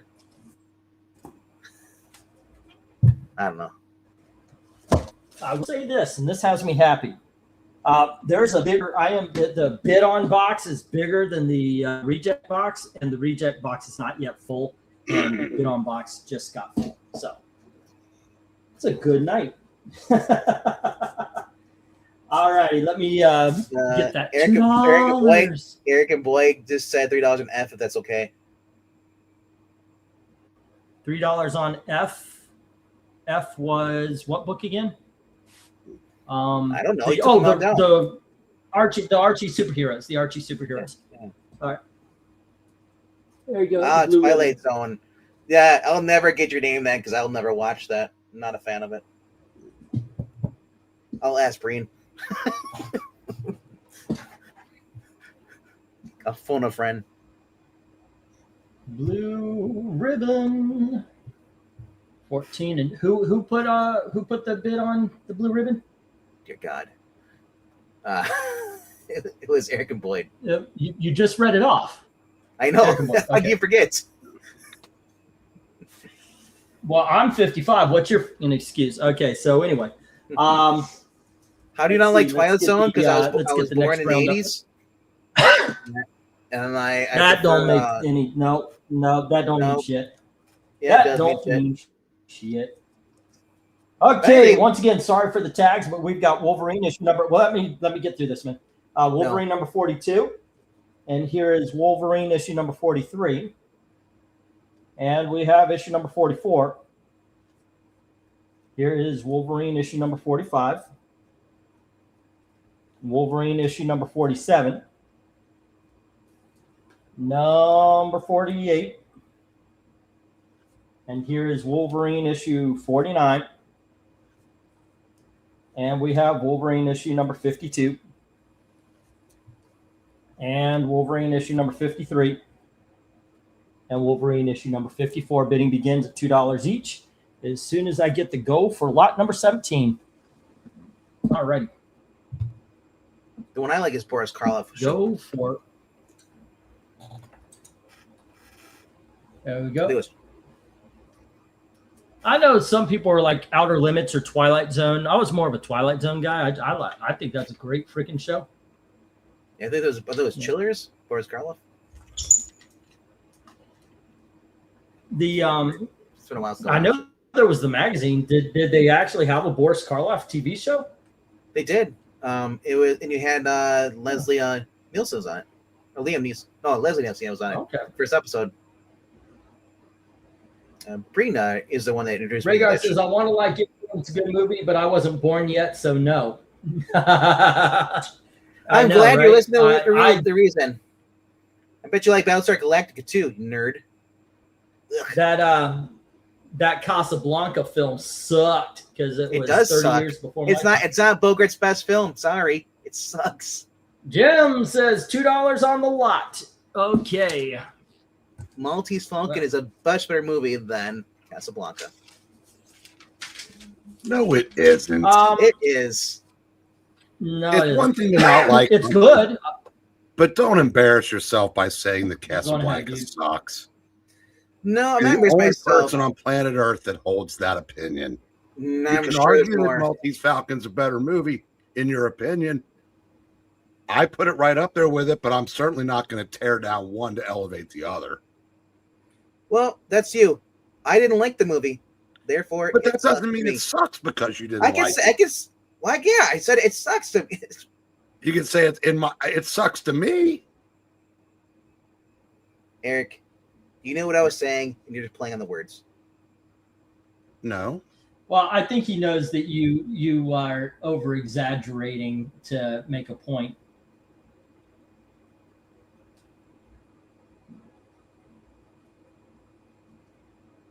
Wow, are we taking this seriously?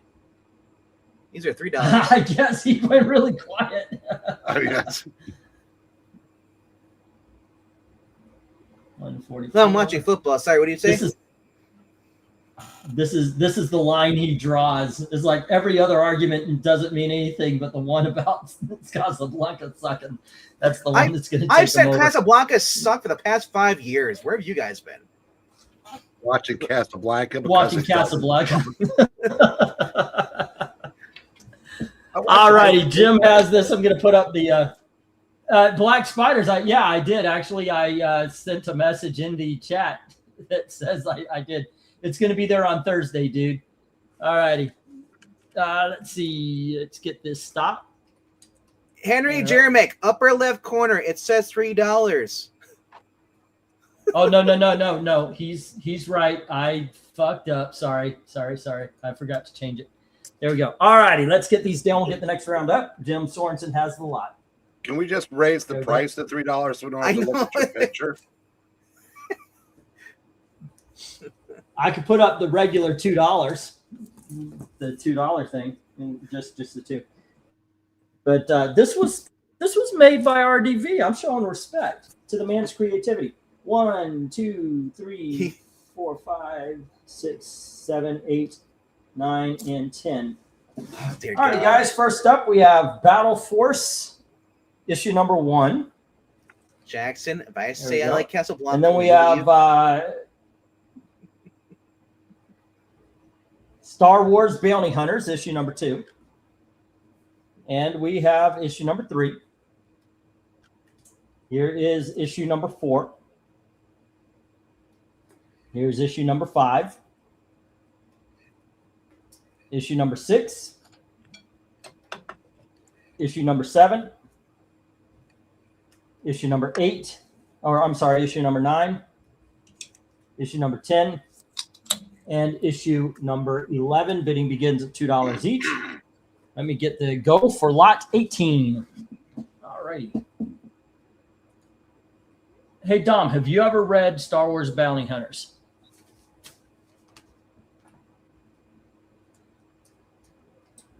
He's probably reading it right now. That's why he's not here.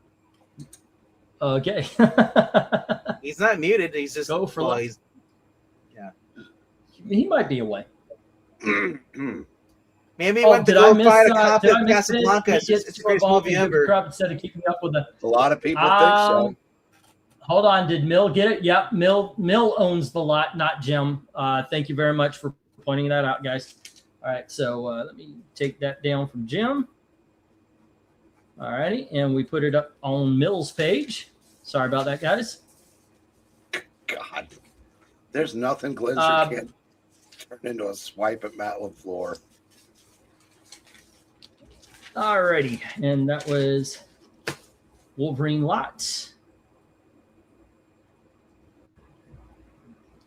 $3. Okay, there we go, and that would be 30, and that would be 211, which would be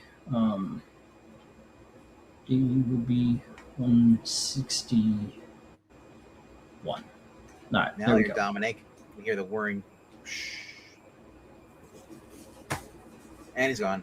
Okay, there we go. All right. Tony Hayes says $2 for the lot. Okie doke. Let me get Tony Hayes' page here. And he's Here back. he is. All righty. Tony Hayes. There we go. And it is, I'm going to say, Bounty Hunter lot. Well, to answer your question before streamer decides to cut out my audio, I've not read Bounty Hunters from Disney Star Wars. Okay. I was wondering if anything could be a light could be shown, but that is okay. That is okay. Here we are. Every Tony current took the Marvel lot. book is great. And, Buy these Star Wars books. They're fantastic. Kathleen Kennedy approved every single one of them. You'll love it. You should buy it now. Well, I know, dudes. I made freaking sure that if I picked up Star Wars, I picked up older Star Wars, because the Charles Soule stuff, that was actually pretty good. That was younger good stuff. Kathleen I did not Kennedy get approved any. these books. I didn't get any of the more modern stuff. All righty, because I do know that's when it really took. All right, let's see. Stop. You know what I also There we don't go. like? Star Wars. It's overrated. Should have just called it Han Solo and been done with it. Yeah, well, they did, and that one sucked. I mean, the original. You know, I never said this before, but like being serious. But one of the worst things about Star Wars Han Solo, the lighting. When the hell do you ever notice the lighting in a movie?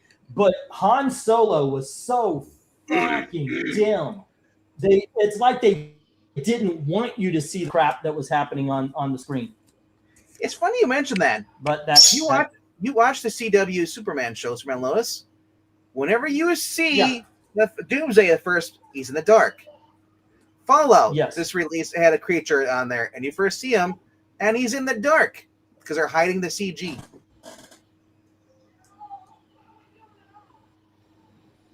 Yep. Okay, kids, next up we have Ray Bradbury Comics issue number 1. Oh, I'm actually surprised I didn't put this as a set. Okay, here is issue number 2. Here is issue number 4. Okay, that's why. And then we have Ray Bradbury Comics issue number 5. And we have issue number...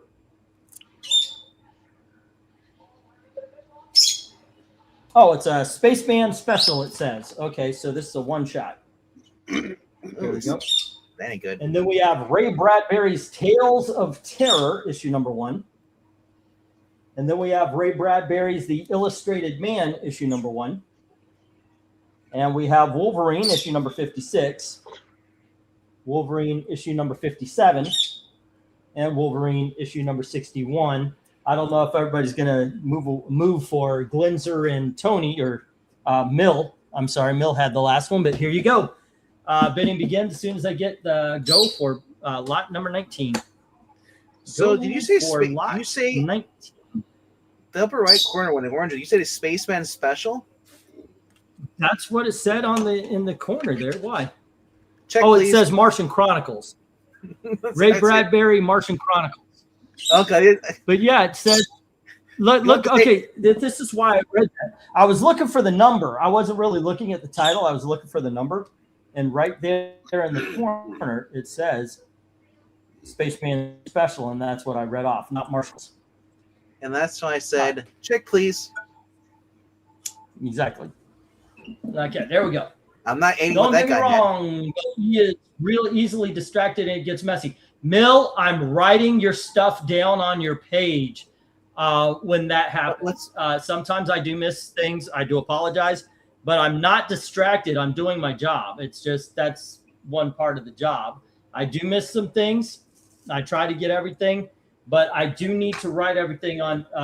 But after I take things like this is the first page it goes to, then I have to make sure it gets your individual page, like so. So while everybody's while RDV and Dominic are hopefully entertaining you guys, I am writing everything down. I look up. Sometimes the bit is there. Sometimes it isn't. That's what's going on. I do apologize for missing things. I try to go back up and see everything. So I do apologize for any inconvenience. But that is what's going on. It's not really distraction from bullshit. It's distraction. I'm doing my work. If only your wife could just do an Word Excel program and just type it in for you. If only my wife could do the writing of all the things. Yes, we know. Right, Gailey? I'm telling you, man. If Gail actually ran this, she would be thorough. She would have like if Gail actually did when Gail was doing the math and everything, I think it did run a little smoother because I could be host and don't have to look at the numbers and everything. Yeah. I mean, I do like that. I do like the other side though. The flip side of this is that you're writing more, so you don't talk as much. I don't talk. Right. All right. So Austin said, but yeah, I don't. Please get an assistant, sir. It's one thing when it's $1, but a whole nother when things are up to 20 or more. Just saying. I understand. Trust me, I do understand the frustration. I do understand the frustration. But unfortunately, the only person who wants to be active when, or the only thing I should say, when I'm doing this is this gentleman right here, and he can't help with that. I will try to be more thorough then when I look up and start writing stuff down. All right. That being said, Austin says 2 on A and B, issues 1 and 2. Okay. I'm actually kind of surprised Glenzer didn't grab onto those.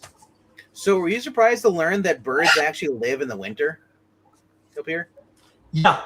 Yeah, actually, very much so. Well, especially the smaller birds. When I first saw those, go on ahead. I'm sorry. I was just gonna say, when I was little, I was always told that birds fly south for the winter. So I'm like, are these retarded birds that are just staying here and not going?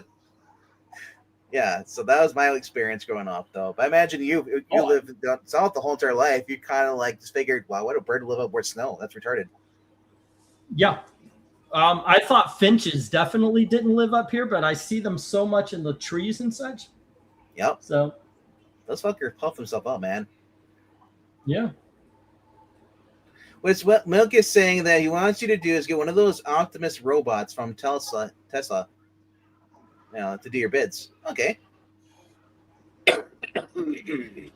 Yeah, it's hard to run the Ingleton AI and also write down your bids, guys. I'm trying my best, but the internet's laggy because it's overloaded my computer. Yeah, so. That would be awesome. But no, I completely understand because I don't like to make mistakes. I don't like missing things, I walked, but the thing is, the reason why I went off is it's not because I'm getting distracted by silly things. I'm writing stuff down. I'm doing the work. I just miss things, and I don't like. I guess I didn't like. If I could take a moment, if I could just take care of your attention, guys. It's only 120K. If we could all pitch in, we could actually get him a robot to do work for him. I don't know how it would work in the snow. Oh, there we go. Imagine that, dude. Here's the thing, Elon's. Those like robots, yeah, they're great. They hit snow, it's like it just malfunctions. It freezes. Speaking of things that Elon Musk owns, did you see where Canada the UK and Australia are considering a coordinated ban of X to fight fascism. So here's the thing. I heard about. I know, right? Iran turned off their They're internet. dumb enough. They are dumb enough to believe that too. Here's the thing. Iran turned off their internet so people can use it, and he said, "Here's Starlink," and they're back online already. I know, right? Hours. So they can ban as much as they want. Anybody who has Starlink can get it on. And most people living in those states, they have a VPN. There is a chance. All right, so Austin has issues 1 and 2. Everything else hits the rejects. Sorry, Eric. What were you saying? So the Shaw is talking about coming back. This revolution might take. Yeah, I hope so. I want we're also talking about buying Greenland. We're gonna get Greenland. We have Venezuela. Oh no. What was it? Deutschland is going to go after us. Jim says HINJ taking the Wolverines. All right. It's been 49 years since women were able to 47 threatened to say. Yeah, it was 79, and the then Dutch, they took that's what led to the hostage crisis. Was the Ayatollah took over. It's been 47 years since a woman in Iran could get stoned without actually dying. And I'm sure the Democrats are scared shitless of a free Iran. Yep, I'm sure they oppose it because it's Trump, it'd be another country that stands with Israel and stands with the United States in the Middle East. Venezuela, they're cheering. They're parading as dressing up as Trump, and they get Marado, and they're dancing and they're having fun, and it just pisses everybody off. He's like, we always say no kings. Well, he just freed someone, the whole country. He can't do that. Monroe Doctrine. If you are acting in a terrorist way against our country, we have a right to go out there and arrest you or take you out. It's a law. It's a doctrine. It was signed a long time ago. So. Alrighty, and we're back to the $1.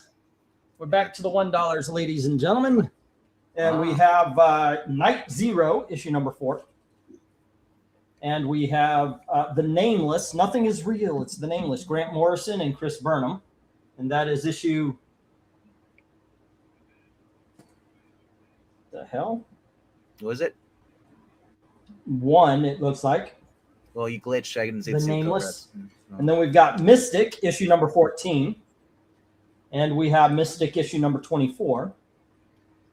And we have Mr. Hero, Neil Gaiman's Mr. Hero, the Pneumatic Man, issue number 3. And here is Oblivion Song, issue number 28. And Oblivion Song, issue number 26. There we go. We've got Mrs. Tree, issue number 16. Or Ms. Tree. Mosaic, issue number 2. And we have Little Monsters, issue number 11. Bidding begins at $1 each. Let me get the go for lot number 19, I think. We're on 19? No, this is lot number 20. We're on lot number 5. Where have you been? I know, right? Go for lot 20. Oblivion Song was a really good book. Yeah, Oblivion Song was really good. The other books, never read it, but Mystery sounds like a spy book. Mystery. Yeah, it's a detective. And I heard she sold the book. Oh! Ha! Mystery sold the book. Oh, Miss Treelight says Mill. Yeah, I got to get rid of that terrorist dictator of Greenland. Yep. Alrighty. Little Monsters, isn't that Millar? It says Jeff Lemire and Dustin Nguyen. Dustin Nguyen? All we are is Dustin Nguyen. Yes. We all thought the same thing. Oblivion Song is Kirkman, I think. Pretty sure. Let's see. Tony Hayes says $1 on the Mystery. Was Mystic part of the Scion universe? What it was? Or CrossGen? Or am I thinking of Wild Mystic? Was that part of an Image like a thing, or is that we're part of like a CrossGen? It's CrossGen. Okay. Yeah. Okay. And Jim says D and E, Mystic 24, and Mr. Hero, the Pneumatic Man, issue number 3. You know, if CrossGen came back today, you know what we called? Cross-gender. Hmm.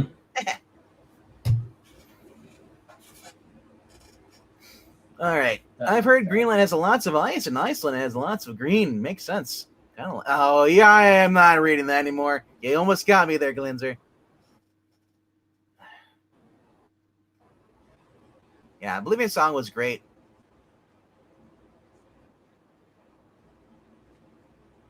It's a dystopian world. Everything that Brain hates.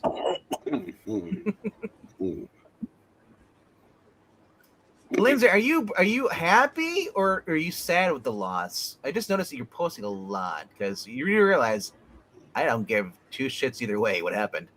I love the fact that that I still have a Favre jersey that's worth money, and a lot of people just burn theirs because they're mad because he went to play for Minnesota. How dumb that is! You kick him out of the and don't want to play, so you guys go somewhere else. They're like, oh, it's betrayal. Yeah. Yeah. Oh, you lost some money on it? Well, that was your fault. Never. Oh, okay, Jim. I got it. I got it. Mystic 14. Okay. All right. And there you go. I thought Matt LaFleur was like an actor on Friends. Or something like that. No, but Glenzer will tell you that Right, Matt LeBlanc has done a better job coaching the Packers today. All right, we're going to get to stop here. Where is Tony's page? Tony, here's Tony's page. And he had Ms. Tree, number 16, for $1. And that brings it up to 91. Yeah, the last time I actually really, like I said, really enjoyed Packers football was back when they had like all those guys on there. The 96 team. All right. It was way. Jim has the Mystic, and Tony Hayes had the Mystery. And the rest are in the reject box. I'd say the highlights of Breen's life is watching Bart Starr live, as a kid, playing football, and yeah. Being here. Yeah, so I'm curious. So, like, was it like a friendly bet, or did you go to a bookie? Like, because I don't bet, and I know there's people who go to like places like this. All righty, kids. Next up we have Midnighter, issue number 3 by Garth Ennis and Chris Sprouse. Oh, and then we've got Mind Walk, issue number 3 from Dark Horse Comics, a long time ago. And then we have Negation War. What did you say? This is cross-gen as well. Oh. Then we have Nightman, issue number 2. We have Nightman, issue number 22. Pay the toll. And we have Nomen Omen, issue number 6. And then we have The Noble Causes, issue number 26. And we have Noble Causes, issue number 31. And here is Die, issue number 1. And No Honor, issue number 2. Bidding begins at $1 each. Look at that. Another Kirkman book. Last lot of the night, kids. All righty. Let me get the go for 21. Yeah, and I just saw we are a little bit over by 40 minutes. So was Midnighter gay before he went to DC? Yeah, he was created gay. Okay, he was created gay. Okay. All righty. And let's see. Die is ultra violent. Well, I hope so. That cover, they're covered in like it looks like blood. Alrighty. And every time I hear the Nightman, I think of it's always Sunny in Philadelphia. Gotta play the toll troll. The Nightman comes.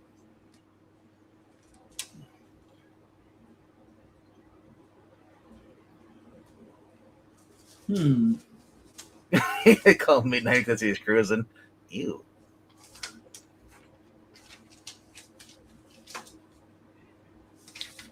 Are we all good? We saw all good? Yes, we are. All right. So I can't get that on my head. Okay. All right.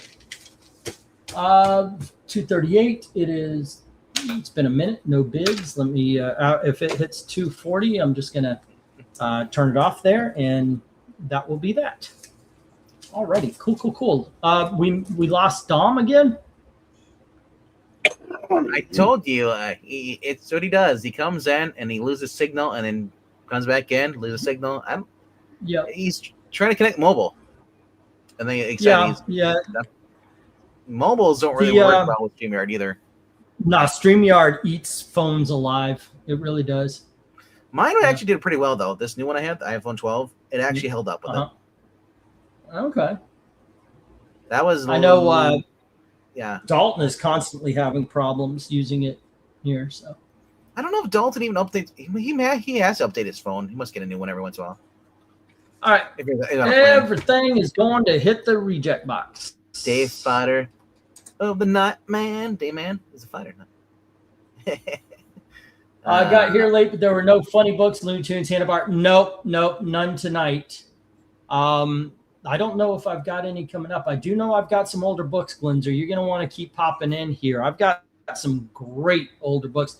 Take a look. If you didn't see it yet, go and take a look at the comic book haul video I did a couple of days ago. I think I put it on the front page, but check it out. There's some excellent stuff coming in future auctions as well.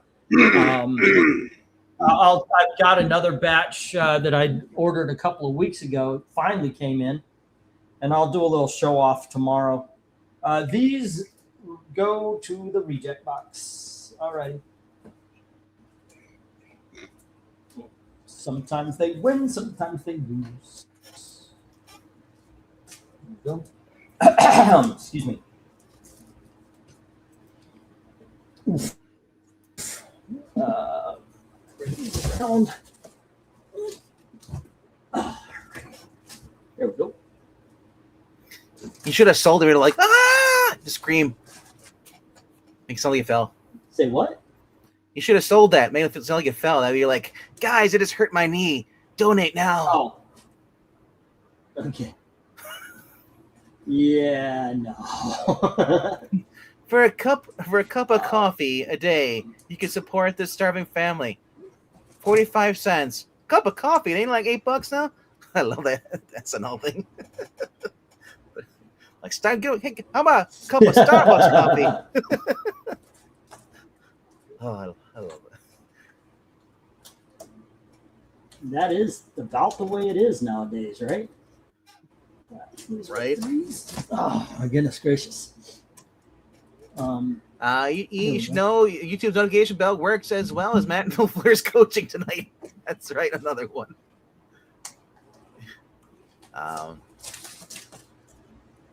He's hitting them. You gotta give him credit. Here's the great thing, Glenzer, though. A lot of you know when the auction's around, what time it's supposed to start, so you really don't even need the YouTube bell. Yeah, it's been starting 8:30 for the last year. Has it? I've never noticed. I get a notification for every single one though. Yeah. So are you guys like following on the app on your phone? Because I get notifications that way. That's why I know when he's live. So yeah.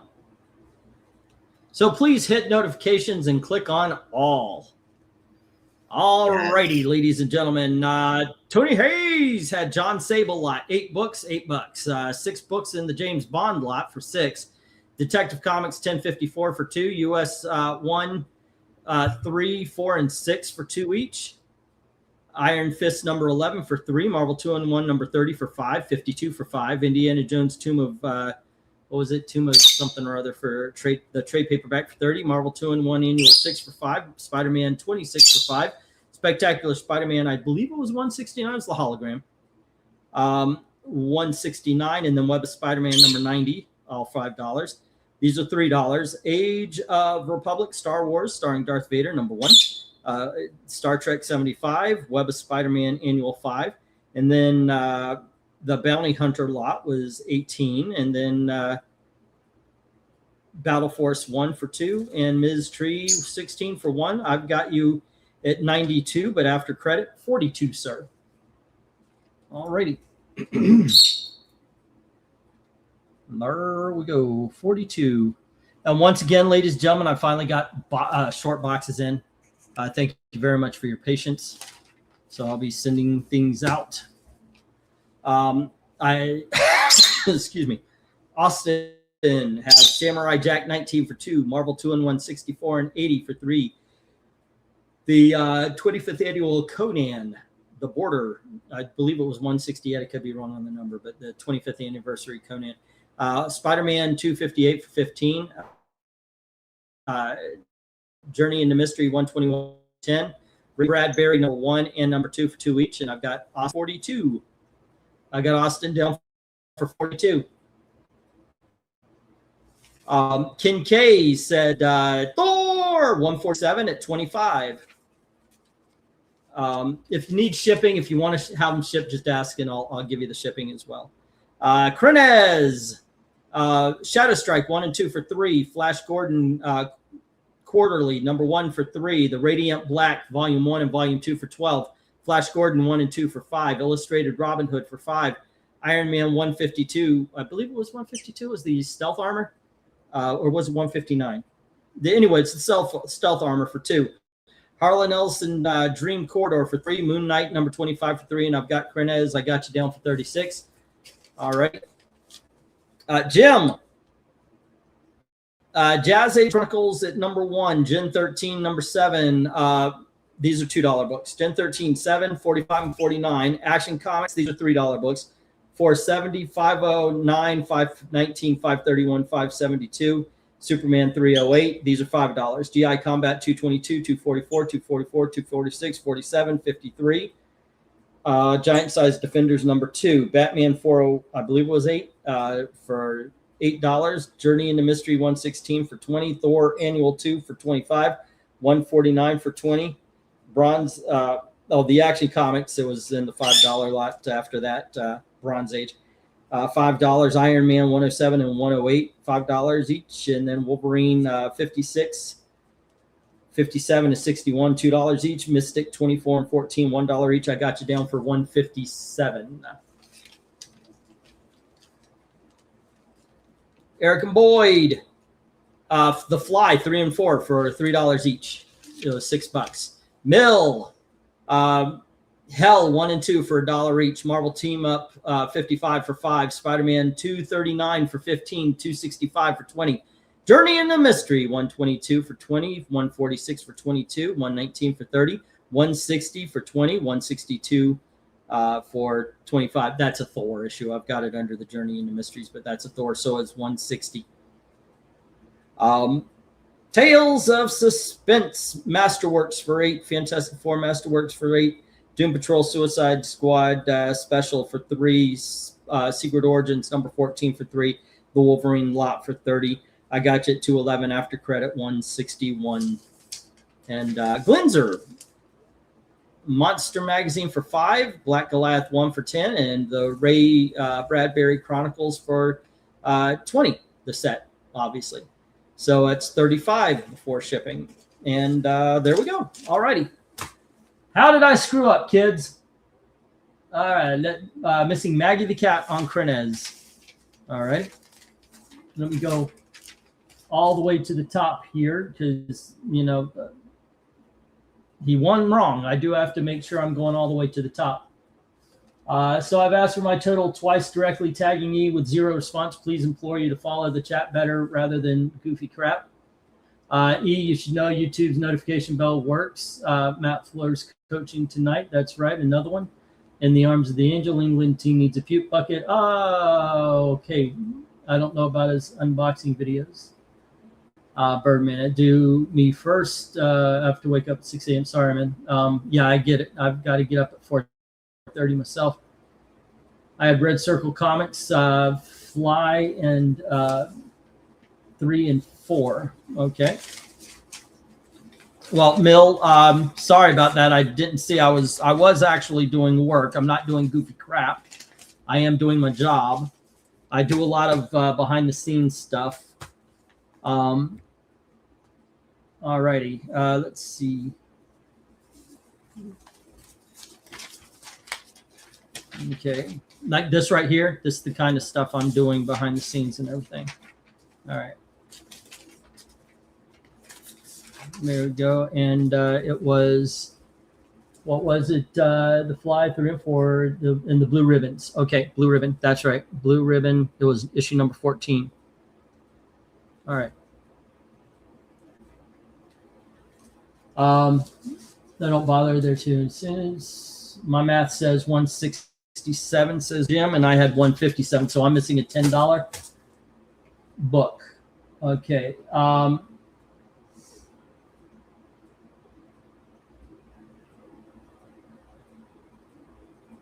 Okay, so Mill, you decided not to do the Wolverine. Okay.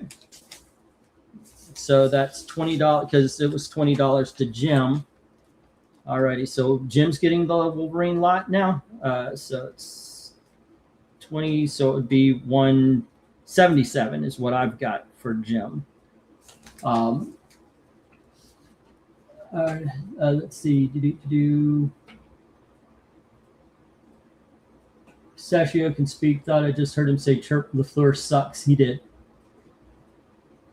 All right. And let's see. Mill's page. 20 Mill. All righty. And that brings it down. Let's see.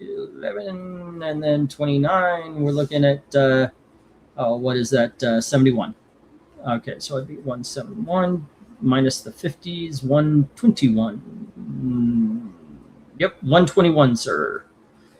All right, for Mill.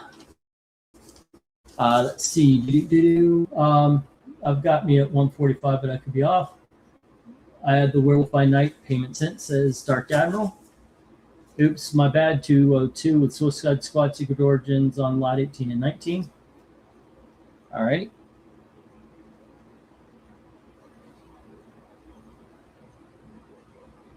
And Jim sent his list. I got you at 121 Mill. It's just $8. Don't worry about it. God dang it! All of a sudden, right here. Oh my goodness. And Jim sent his list, so we are missing $10 on Jim's.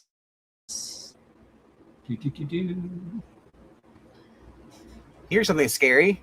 Or at least not quite yet. Here we go. The lady who directed the movie The Marvels is talking about she wants to do a live action Invincible movie. Yikes. Who? The woman who directed the movie The Marvels for MCU. Why would anybody let her at anything? Yeah, she's talking about she wants to direct a live action Invincible movie. No. Unless it's in the style of The Boys, where there's gonna be a lot of gore, people getting, but even then, I don't want it to turn into what The Boys is turning into, and it just started getting away from the actual comic book. Yeah. Let's see. Jeremiah Harm and Johnny Nemo are two that I didn't get. So that is, let's see. Yeah. They'll turn into a political thing. I guarantee if he ever gets a movie, it'll be a political thing. I'm like, nope. That's not what the whole comic book's about.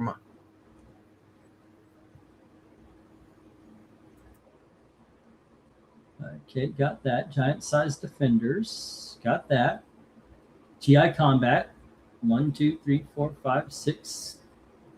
1, 2, 3, 4, 5, 6. I only got you down for 6 of them. So that's another 5. So that is 187. All right. Let's see. And then we had $8 Batman. Got that. And then 65 and 4s. 20, 40, 65. Yep. And then another action. Yep. 2 on Iron Man at 10. Yep. $3 Archie. Nope.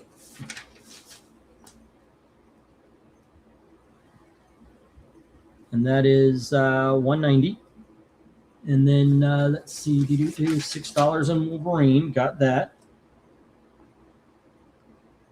The Mystic, $2, and then the $20 Wolverine. I've got you at $190 there, Mr. Jim. Okay. Let's see. Yeah, but I'm at over 200. That's more than $8.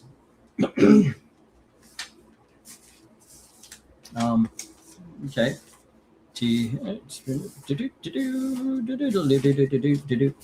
Mill.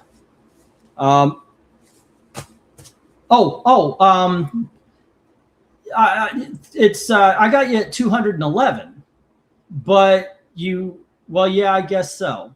Minus the 211. I had you at 211, and then we take away the $30. Let's see, that's 1, 0, 1. Get the 10. That's oh goodness, 171.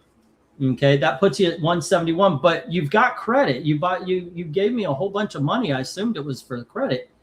So I took off $50. So it was only 121. If you want to do the 171, I'm not going to argue with you. But yeah, because I appreciate it. But yeah, I did the I assumed when you gave it was for credit. So yeah, that's what I did. I took off $50, and that's why it's 121. Yeah. Don't pull a mat floor. Don't choke, bro. Don't choke. No, I want to make sure that everything's okay. I want everybody happy with the purchases and so forth and so on. But yeah. Okay, Closer, you mentioned it was 120, which is why I was questioning. Yeah, that's why I did that, because the 171 minus the 50 is 121. I'm sending 200 to keep things going. Okay. All righty. I certainly appreciate it. Yeah. Okay. But there you go. Yeah, because I do appreciate everything you've done, Mill. There are a couple times you helped pull the fat out, our fats out of the fryer. Yeah, I said that right. Eventually. So I do appreciate it. Ask who Matt LaFleur is. Okay, I'm assuming he is a coach and or a quarterback of who was the loser tonight, Eric? The Bears. Okay. Now this. Oh, the Packers. Okay. Coached by by the way, Matt LaFleur. No, that one's fun. So the Packers ended up losing. I thought they were winning by a lot. They were. That's why Cleanser's been making these comments all night. So okay. I didn't know if he was making fun of your team or if he was bitching out his team. No, so there you go. Did you miss? All right, well, my bidding budget's been slashed thanks to Matt LaFleur. No, I missed that one. If I pay 42 tonight, I should have 150 in credit. I have you at 150 tonight, but okay, I'll trust you, because I do remember. No, I think you're right. Because you didn't take credit on the last two. So yeah, you are correct, sir. Yes, 150. As a matter of fact, that makes me think I should. I used to have a place to put everything, and I guess let me make this Tony Hayes. We'll put him at 150. All right, and I'll make a mill page. All righty. And that would have put him at 1. Now he's up at 150 again, right? Yeah. So both of y'all are sitting at 150. All right. Oh. No, not that one. That one's a written on page. By the way, my wife hates it when I do that. I'm supposed to come and pick up all these papers. There's a pile of them of the past week's auctions just sitting on the floor. Oh my gosh. I don't know what happened, but right here, just on my shoulder, right here, just tightened up all of a sudden. Yikes. 42 on the way. Thank you, sir. Pistachio drinks the Dr. Pepper, then starts flying and hitting the fan again. Oh, shit, Gailey. The fan's on. Can you turn that off? Okay, don't worry. Don't worry. Hi, boy. Okay, I'll be right back, guys. Go on ahead, honey. Go on ahead. I'm gonna put him back. I'll be right back, guys. I gotta put him in the bird cage. It's okay, boy. It's okay. It's okay. All right. Come on. Come on. There you are.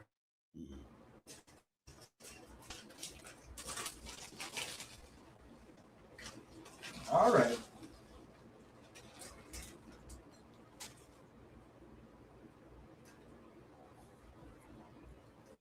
There you go. Good boy. Woof.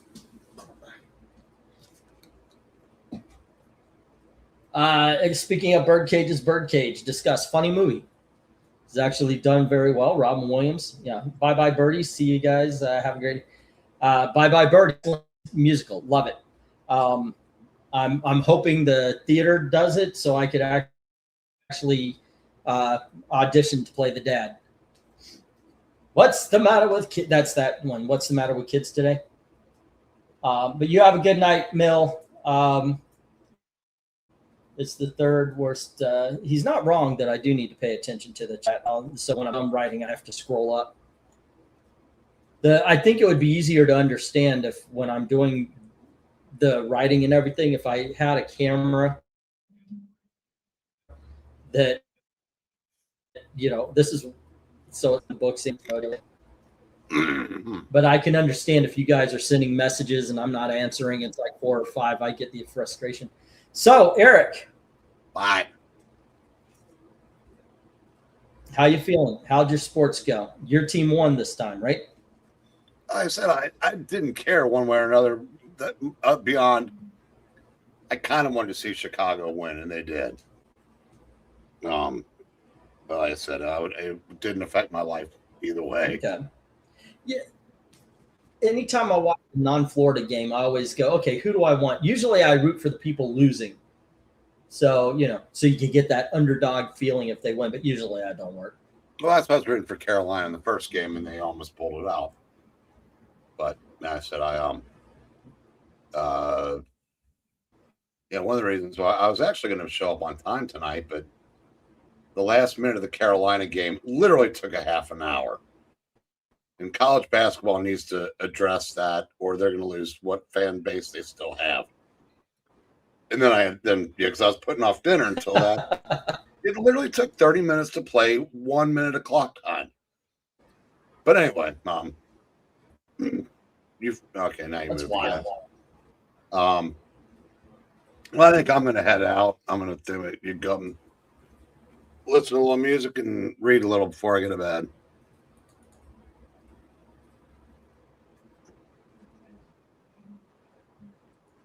Okay. It's just me, and plus the lag about here, 5 seconds now. Where I am now missing a whole bunch of stuff. Oh, it's bad. All right, kids. Tomorrow we're going to be doing a reading, but I don't have.